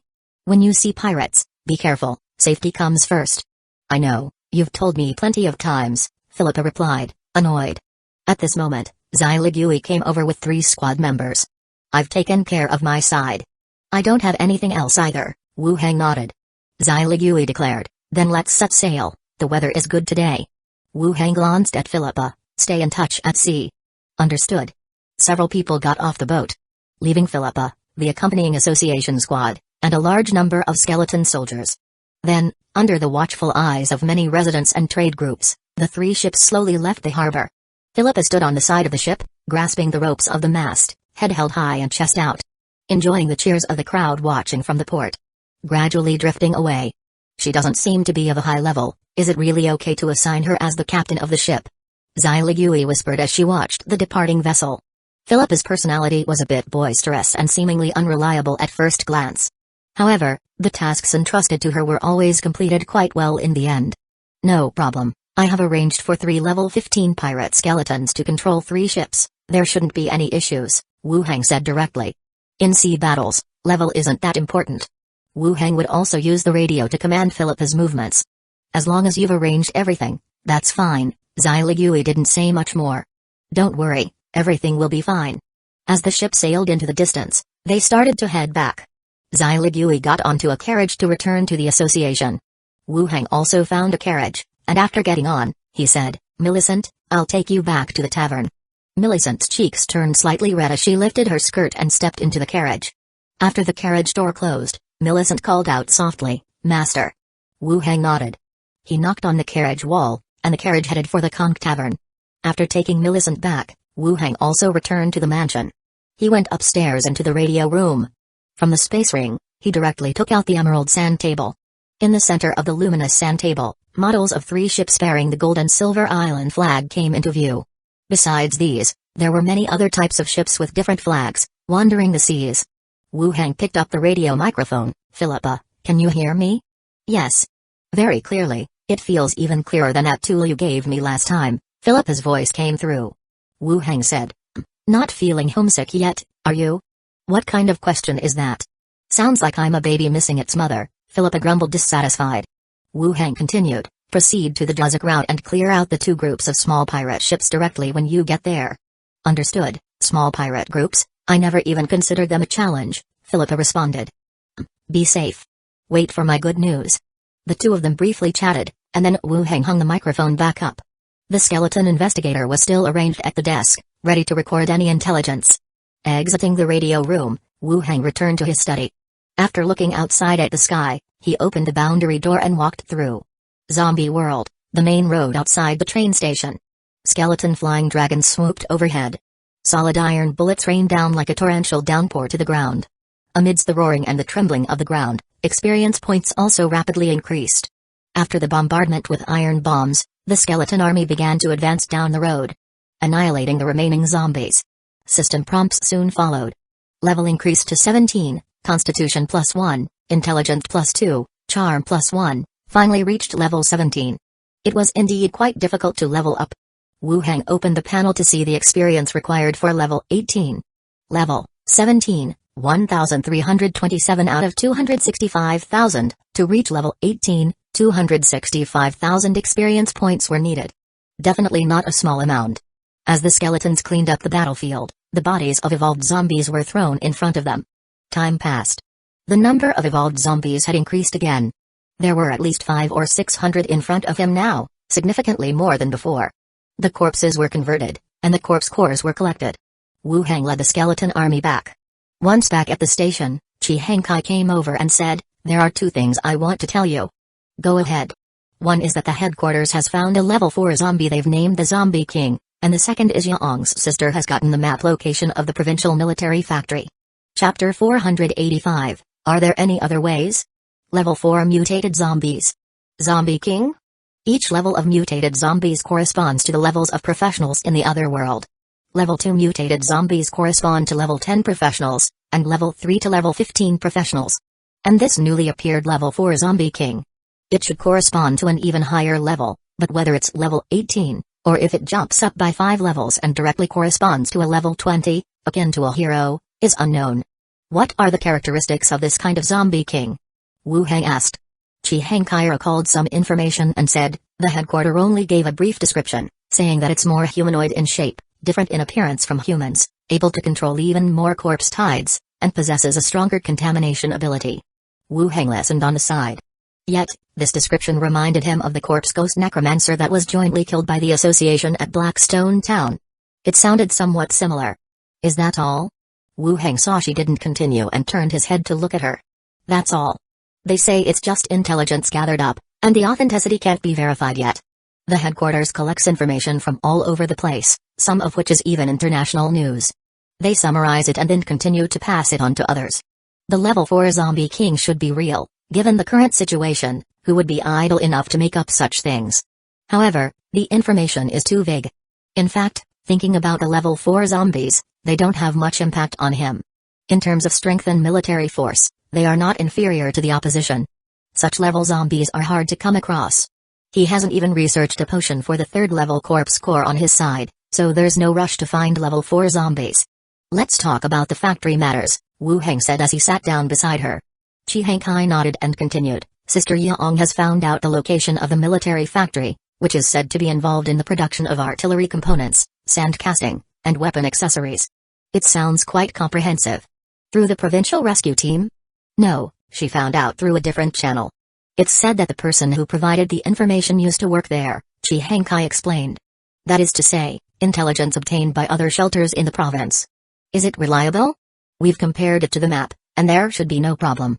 Wu Heng continued, where's the train? It'll be back tomorrow during the day. Arrange for it, we'll return to Xinfu City tomorrow night. Chi Hengkai nodded, thought for a moment, but still spoke up, I want to go with you to the province. Wu Heng looked at her with some puzzlement, do you have family there? Indeed, he has not decided who to take with him yet. After all, changing bullets for the skeleton flying dragon and various logistical works. They still need someone to get them done. No, even if I did, they couldn't possibly have survived. I just feel like staying put doesn't help the base much, and I can be of help if I go with you, Chi Hengkai said straightforwardly. Okay, when things are arranged here, you'll come with me, he agreed. Hearing Wu Heng's agreement, Chi Hengkai also showed a smile. Great. The two talked for a while, and Wu Heng then returned to his room. He went back to Gold and Silver Island. Inside the manor, he delivered the corpse core obtained from killing the evolved zombies to the alchemy laboratory. At the same time, he also collected the level 1 elixir that was made into the space ring. After leaving the room, he went to the radio room. He glanced at the skeleton investigator's logbook, picked up the microphone, and contacted Philippa. Philippa, are you there? Yeah, where did you go during the day? I couldn't find you when I wanted to talk. I have to work, too. I can't just sit here all day chatting with you. Alright, forgiven, Philippa continued, let me tell you, that special item, the Conquest gave me, it's so cool. I've never felt this good about myself. It's just that the side effect is a bit strong. I still feel nauseous and want to throw up. Her tone was much higher when she spoke of the special item. It seemed she was very pleased with the effect it had shown. The side effect was a strong sensation of hunger and thirst after use. She couldn't help but eat and drink excessively. But this was already a very mild side effect. It was far better than the evil sword, which could lead to killing oneself, or the corpse wrap that caused the body to rot upon use. After using it, what effect did it have? Wu Heng leaned against the desk.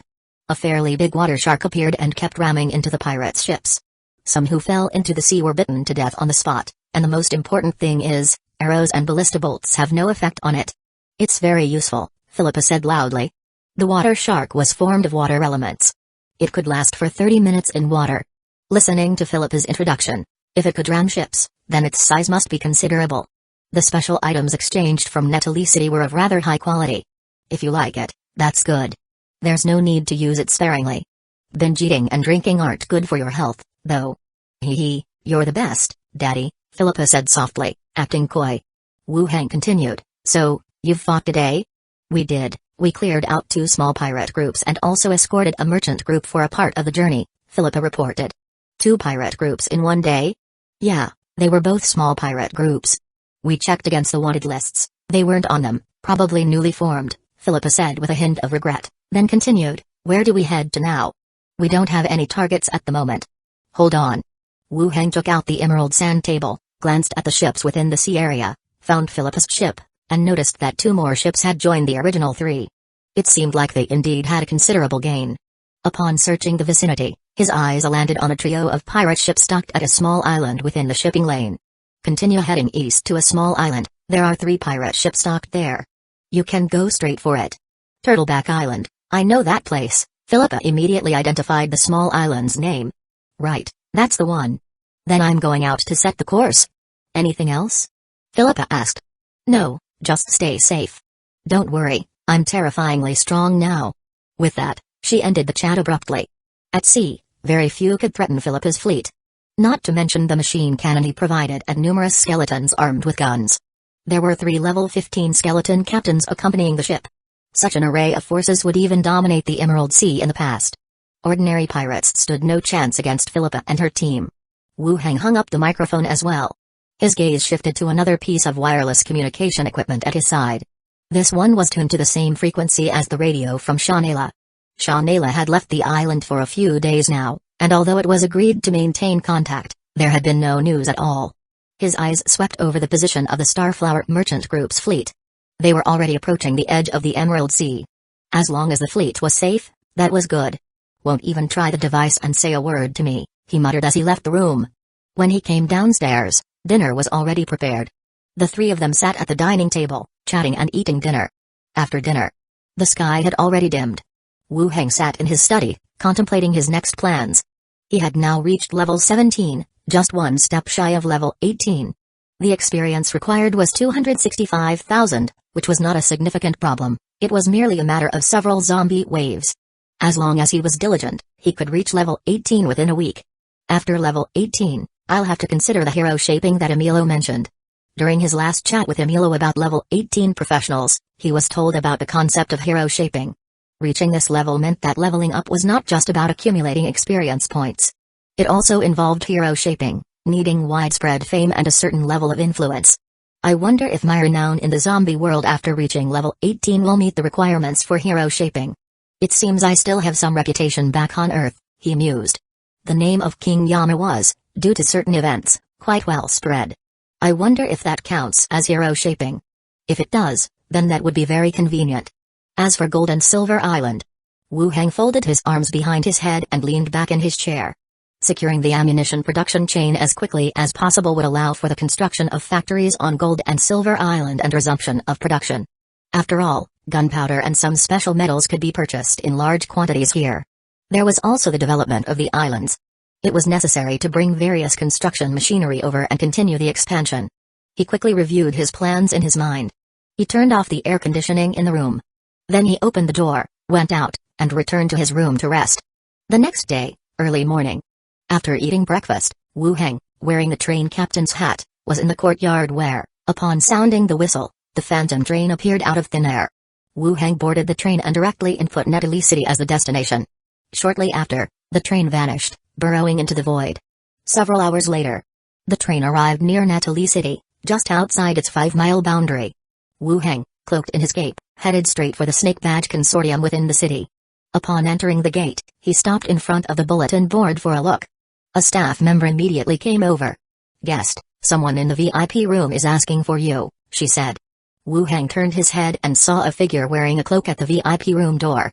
From the physique and height, it seemed to be the person he had traded with the previous 2 times. They hadn't even placed a commission. They were just waiting here for him. Wu Heng followed into the VIP room, and the person across from him sat down and removed the hood, revealing bright blonde hair and delicate features. "Sir, you're a day late," the person said. "Today is exactly 5 days." The person didn't argue about the timing and squeezed out a smile. "Have you crafted the elixirs?" "Yes, they're ready." Wu Heng took out 2 bottles of first-level corpse core potion, placed them on the table, and pushed them over. The woman picked them up, took a look, and set them back down. She then placed an item on the table. Veil of the Skilled Dancer, category, special item, effect, when worn, it enables a person with no dancing skills to display superb dance abilities. Side effect, once used, it must be worn continuously for 2 hours. Opening parenthesis description, a veil worn by skilled dancers. Closing parenthesis a dancing special item. This. The woman spoke softly, "Sir, this is a dance veil. It can give anyone who wears it a good foundation in dancing. The side effect is that once used, it must be worn for the full duration of the dance, even if the ball has ended, until completed. Of course, you may rest in between as long as you complete the full 2 hours in one day." Wu Heng glanced at her. In truth, this special item didn't seem very useful. He hadn't attended any balls, and even if he did, he wouldn't wear a lady's veil to go dancing. The thought alone was embarrassing. Seeing he did not reach for it, the woman continued, "Sir, I will strive to prepare something better for you next time." Wu Heng didn't say much more. "It's fine." He took the veil and put it away. The woman smiled in return and gathered the potions. Wu Heng looked at her. "Aren't you going to verify the authenticity of the potions?" The woman shook her head. "You rejected the terms I offered before. You would never deceive me over this. I trust you." Previously, she had wanted Wu Heng to make potions exclusively for her. She offered money, women, power, all were denied by Wu Heng.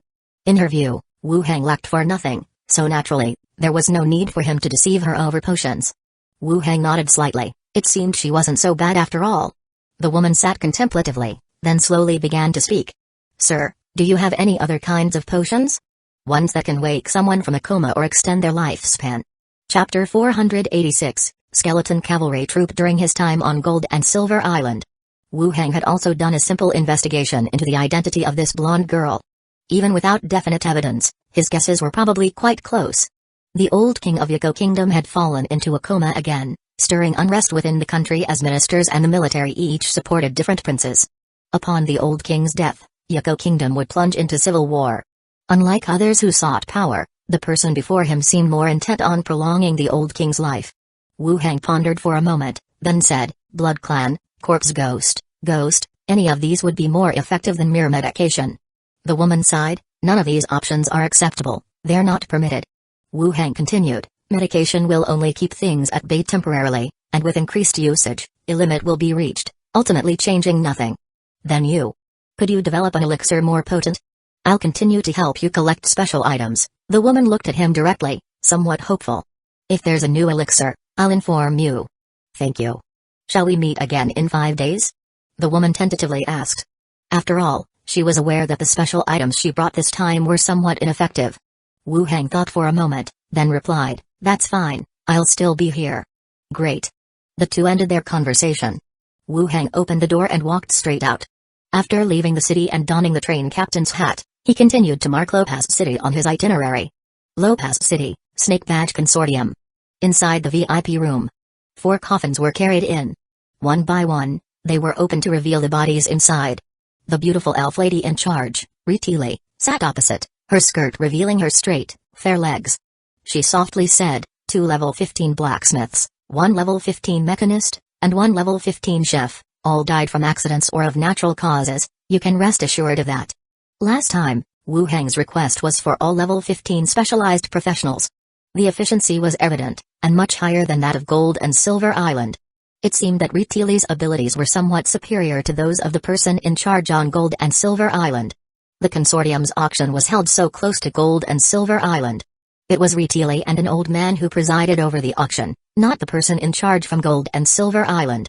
Let's settle the remaining balance, and then I'll fill out a new form. Still looking to buy bodies, Wu Heng said. Of course, dear guest, Retili signaled for a few employees. They began to calculate the remaining balance and fill out a new commission. Retili sat opposite, glanced at the other party, and then spoke up. Guest, do you need cavalry bodies? I can sell you a batch at a negotiable price. Wu Heng looked at her, puzzled. Cavalry? Retili nodded with a smile. Some overly confident bandits robbed a batch of our goods and were dealt with. Among them, there are quite a few cavalry bodies which I think are rather fine. Where are they? Take me to see them. Once we finish the commission, I'll take you there. Before long, the remaining balance was settled, and the new commission was completed. After collecting the 4 coffins, Wu Heng followed Retili out of the consortium building. Taking a carriage, they left the city for a place resembling a cremation ground.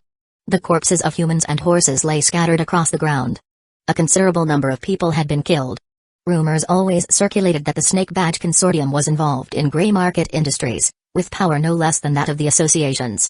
However, it was rare to witness the consortium taking action.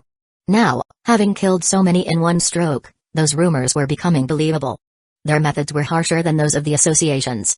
No extensive investigation to identify the ringleader, they simply wiped out everyone involved. No one could escape. What's your plan for selling them?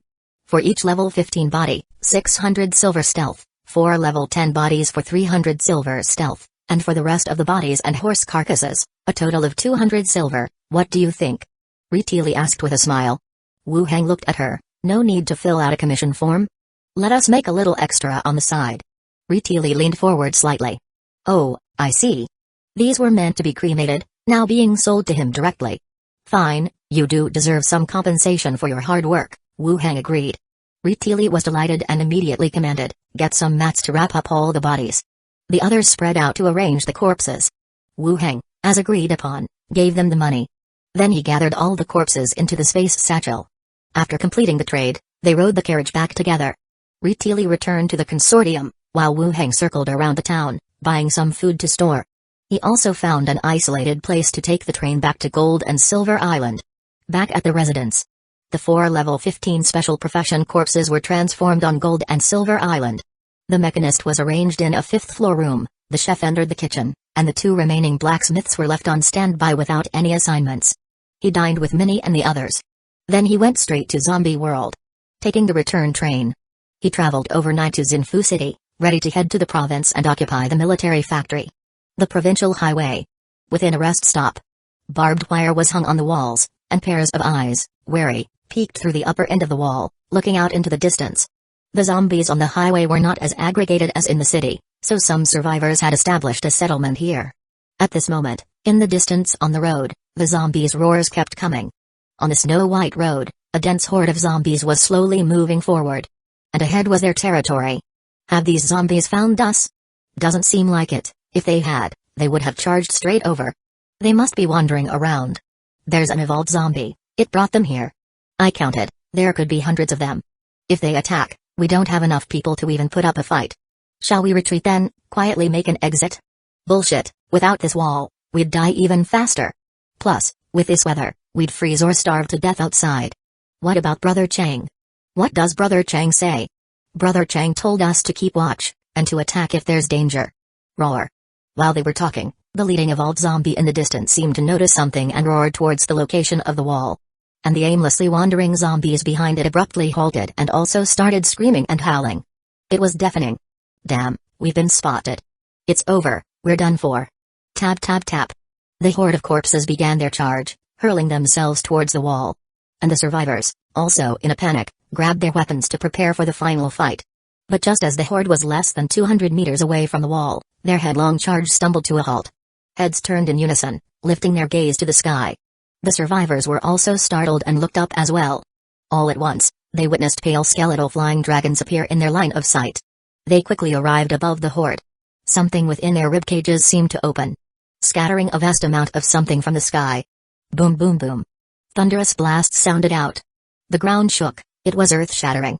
The survivors covered their heads in terror. Look, there's cavalry, bloody hell, cavalry made of skeletons. All the survivors looked out again from atop the wall. Clad in leather armor, brandishing lances, The skeleton cavalryman charged violently forward. Chapter 487, I have intelligence to report like ancient warriors' skeletons, riding on tall, desiccated equine bones. Their bones, amid the surrounding white snow bathed in sunlight, emitted a ghastly pale glow. In their hollow eye sockets flickered ghostly blue flames, as if a troop had marched straight out of hell. The skeleton cavalryman charged fearlessly into the horde of zombies, knocking over swathes of them, their rotting bodies skewered on lances and hoisted high. Screams and the pounding of hooves intertwined, creating a gruesome and eerie tableau. Skeleton cavalry? Survivors behind the wall stared wide-eyed at the skirmish on the battlefield. In everyone's eyes shone terror and disbelief. Zombies alone had already turned the world into this nightmare. And now, a mysterious group of skeletons had appeared. They seemed even more ferocious. What do we do? These skeletons are even tougher than zombies. Damn. Now we've got everything. We're done for, all of us are finished. If it were just zombies, relying on the walls and some prepared traps, they might have won. But if their enemies were to be these ferocious skeletons, they would surely not survive. Not to mention the cavalry, just take those skeleton flying dragons circling in the sky. If they decided to bomb them as they did the zombies, no one would survive. Humans' greatest advantage against these undead creatures used to be their intelligence. Now, humans might not have any advantage at all. On the battlefield. After several rounds of charges by the cavalry, there were no zombies left standing on the road. Some zombies, with bodies maimed and crawling, also had their heads crushed one by one under the hooves. Then, the cavalry squad regrouped, all hollow eye sockets turning towards the wall. All the survivors' heartbeats pounded like drums. They just felt a chill down their spines. But then, the cavalry neatly turned around and left the way they had come. The skeleton flying dragons in the sky also turned around and left the area. They've left, they're gone. Looks like they haven't noticed us. I remember someone mentioned on the radio that survivors in other regions have awakened the superpower to control skeletons. How could that be possible, controlling skeletons, and even bringing forth flying dragons? Phew. Phew. Just as the survivors let out a sigh of relief, the sound of a car engine approached from afar. The discussion ceased, and they looked towards the noise. They saw a convoy escorted by skeleton cavalry, quickly driving towards them. Leading the convoy was a truck with an exaggerated battering ram. On the left and right were off-road vehicles armed with machine guns and armored vehicles with cannons protruding. Approaching swiftly. Crap, the skeletons have a modernized army. In the direction of the convoy. Zhao, responsible for reconnaissance, flew back from the front and directly entered its body. The images from the service area up ahead were also shared. Seeing this scene, Wu Heng was also surprised that a group of survivors had managed to stay alive here. Tell the convoy to slow down. There are some survivors in the service area up ahead. When we arrive, you go and find out the situation, Wu Heng instructed. Chi Hengkai, who was at the wheel, was slightly stunned. Here? Yeah, there should be about 20 or more people. Okay, got it, Chi Hengkai nodded, picked up the walkie-talkie, and said, there are survivors at the front service station. Prepare to slow down and stop, but don't get off the vehicle immediately until we're sure they pose no danger. Roger that. Roger that. Replies came through the walkie-talkie one after another. Wu Heng released Zhao again to continue its surveillance of the surroundings. Yesterday, Wu Heng and Chi Hengkai had traveled by train overnight to Xinfu City. After some discussion, they had set a plan to head to the provincial capital city today. They had not chosen the train. After all, the provincial rescue team was in control of the other end of the railway, and taking the train would have required negotiations in advance. Besides, they wanted to keep the trip to the military factory Loki until everything was in order to be announced. Moreover, they needed to maintain open transportation between cities to move various supplies. So they chose the highway. On their way, with the flying dragons and cavalry clearing the path, the convoy hardly ever stopped, making good progress. But just as they were about to leave the highway, they discovered the survivors in the service area. The convoy stopped at the roadside outside the service area. They could faintly see eyes peeking out from atop the wall. Chi Hengkai picked up the vehicle's loudspeaker and said, we're from the Xinfu City base. We're passing through and would like to have a chat. Come on out. The loudspeaker's volume spread quickly. The survivors inside the base shivered, looking around to see if they had drawn any zombies' attention. At the same time, they cursed inwardly, calling these people mad. At a time like this, they still dared to holler through loudspeakers. Brother Chang, I remember now. The base in Xinfu City has a super-powered man who can control skeletons. They even had a dispute with the provincial rescue team over supplies a few days ago, someone mentioned.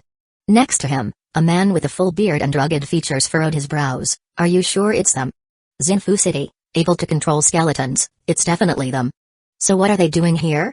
The man called Brother Chang kept his eyes outside, noticing that the other party had no intention of leaving, with fully armored vehicles, and said to someone nearby, "Tell them, we can talk, but let's meet halfway." "Ah, okay."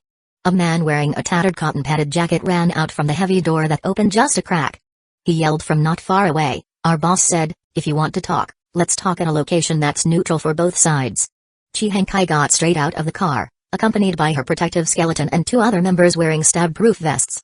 They walked to the middle ground between both parties.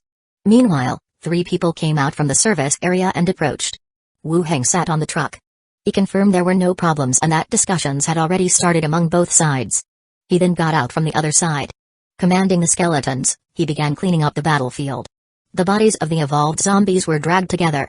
He released the bone manipulation skill, transforming all into skeletons, and collected the collected corpse cores into his space ring. Next, he continued down the road unleashing corpse battlefield to transform all the remaining bodies. Skeleton after skeleton stood up, staggering towards the position of the convoy. There were also quite a few transformed skeletons. The trucks they brought out couldn't take on so many skeletons.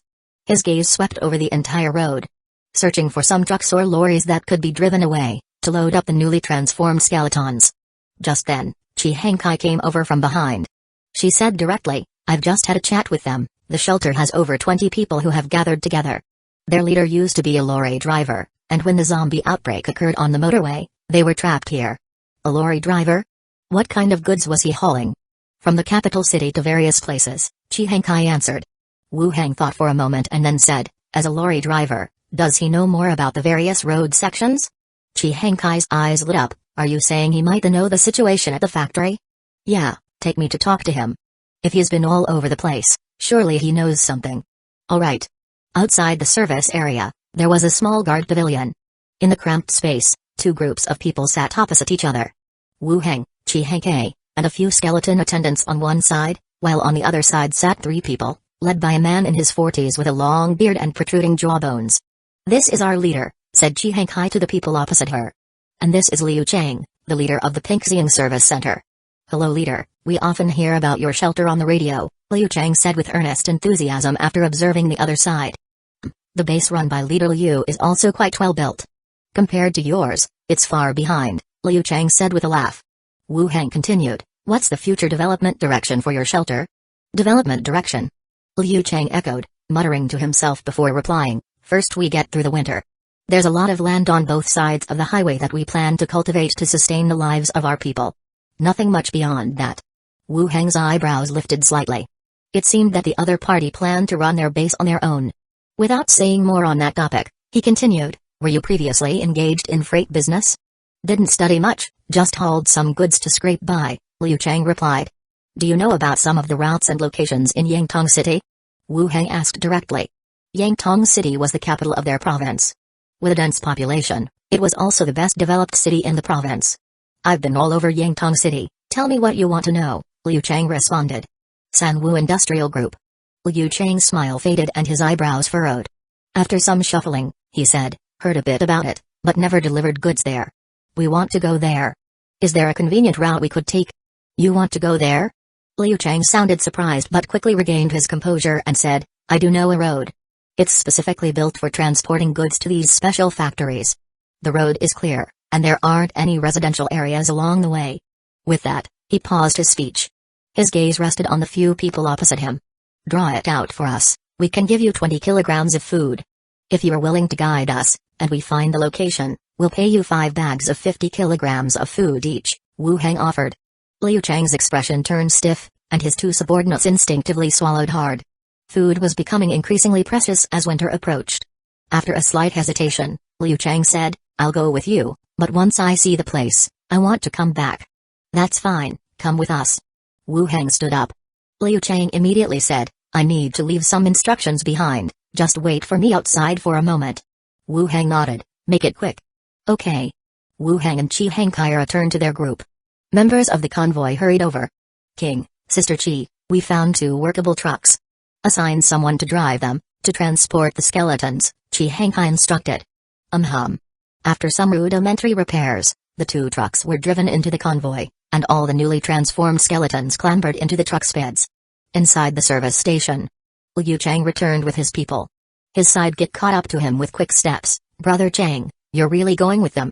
Beyond the highway is all zombies, is it worth the risk for us? Damn, if I didn't agree to go, he might just drag me there." "That kid looks at people in a really intimidating way," Liu Chang cursed and then said, "Let the others know, you two are coming with me." "What? We're going to? Stop complaining, do you want the food or not?" Liu Chang barked. Alright." The two left to pass on the message. Liu Chang then entered a room, pushed away the woman monitoring the radio, switched to a separate frequency, and said, "Is this the provincial rescue team?" "This is the provincial rescue team, go ahead. I'm from Pinkxiang Shelter, we've made contact before. I have important information, I need to report to you." Chapter 488, Zombie King? "Please speak, and based on the importance of the intelligence, we will reward you with weapons and supplies," said the voice on the radio. Liu Chang shifted forward, lowering his voice a few notches. "The King Yama from Xinfu City has come over here, preparing to hit the military factory." There was a sudden silence on the other end. "Hello? Anyone there? Do you want this information or not?" Liu Chang asked, somewhat baffled by the lack of response. From the news on the radio over the past 2 days, the two factions had argued several times over supplies. Now, the people from Xinfu City are coming over to take over the factory. The rescue team should have some thoughts on this, right? Just as he was about to prompt them again, a response came from the other end. It wasn't the same operator as before but a slightly deep male voice.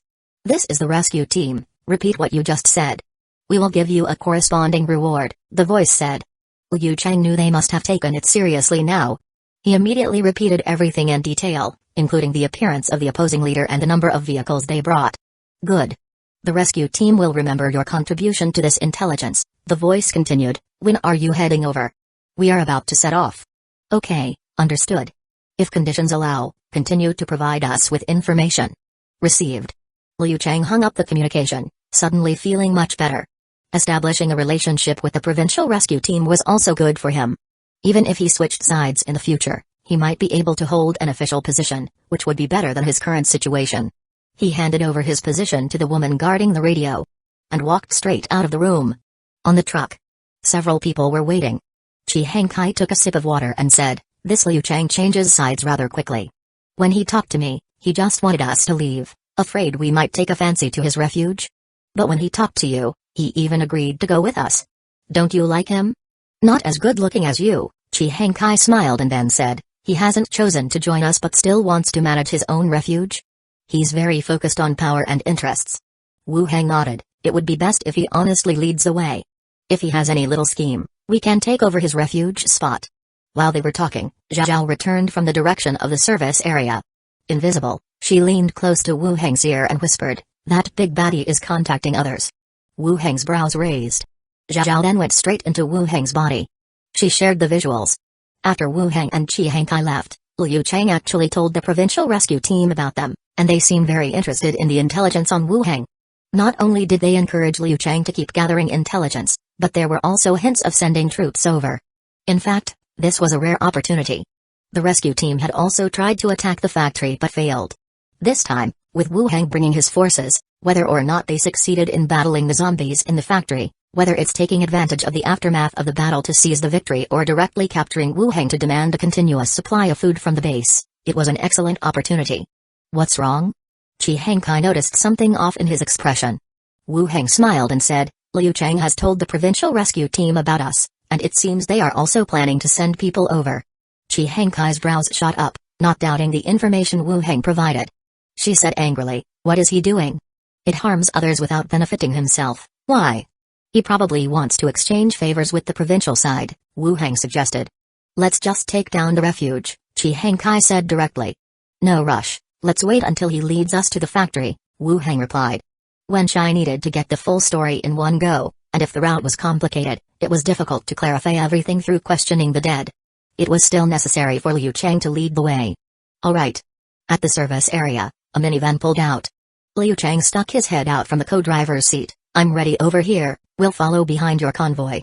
Chi Hangkai said, "You guide us. Ride with us, and the van will follow in the middle of the convoy." The door opened, and two skeletons got out, directly lifting Liu Chang from the van and placing him in the back row of the truck, sandwiched in the middle. Liu Chang wiped the sweat from his forehead and forced a smile. He felt that their attitude toward him had changed compared to before. The minivan glanced at the convoy and also weaved its way into the middle.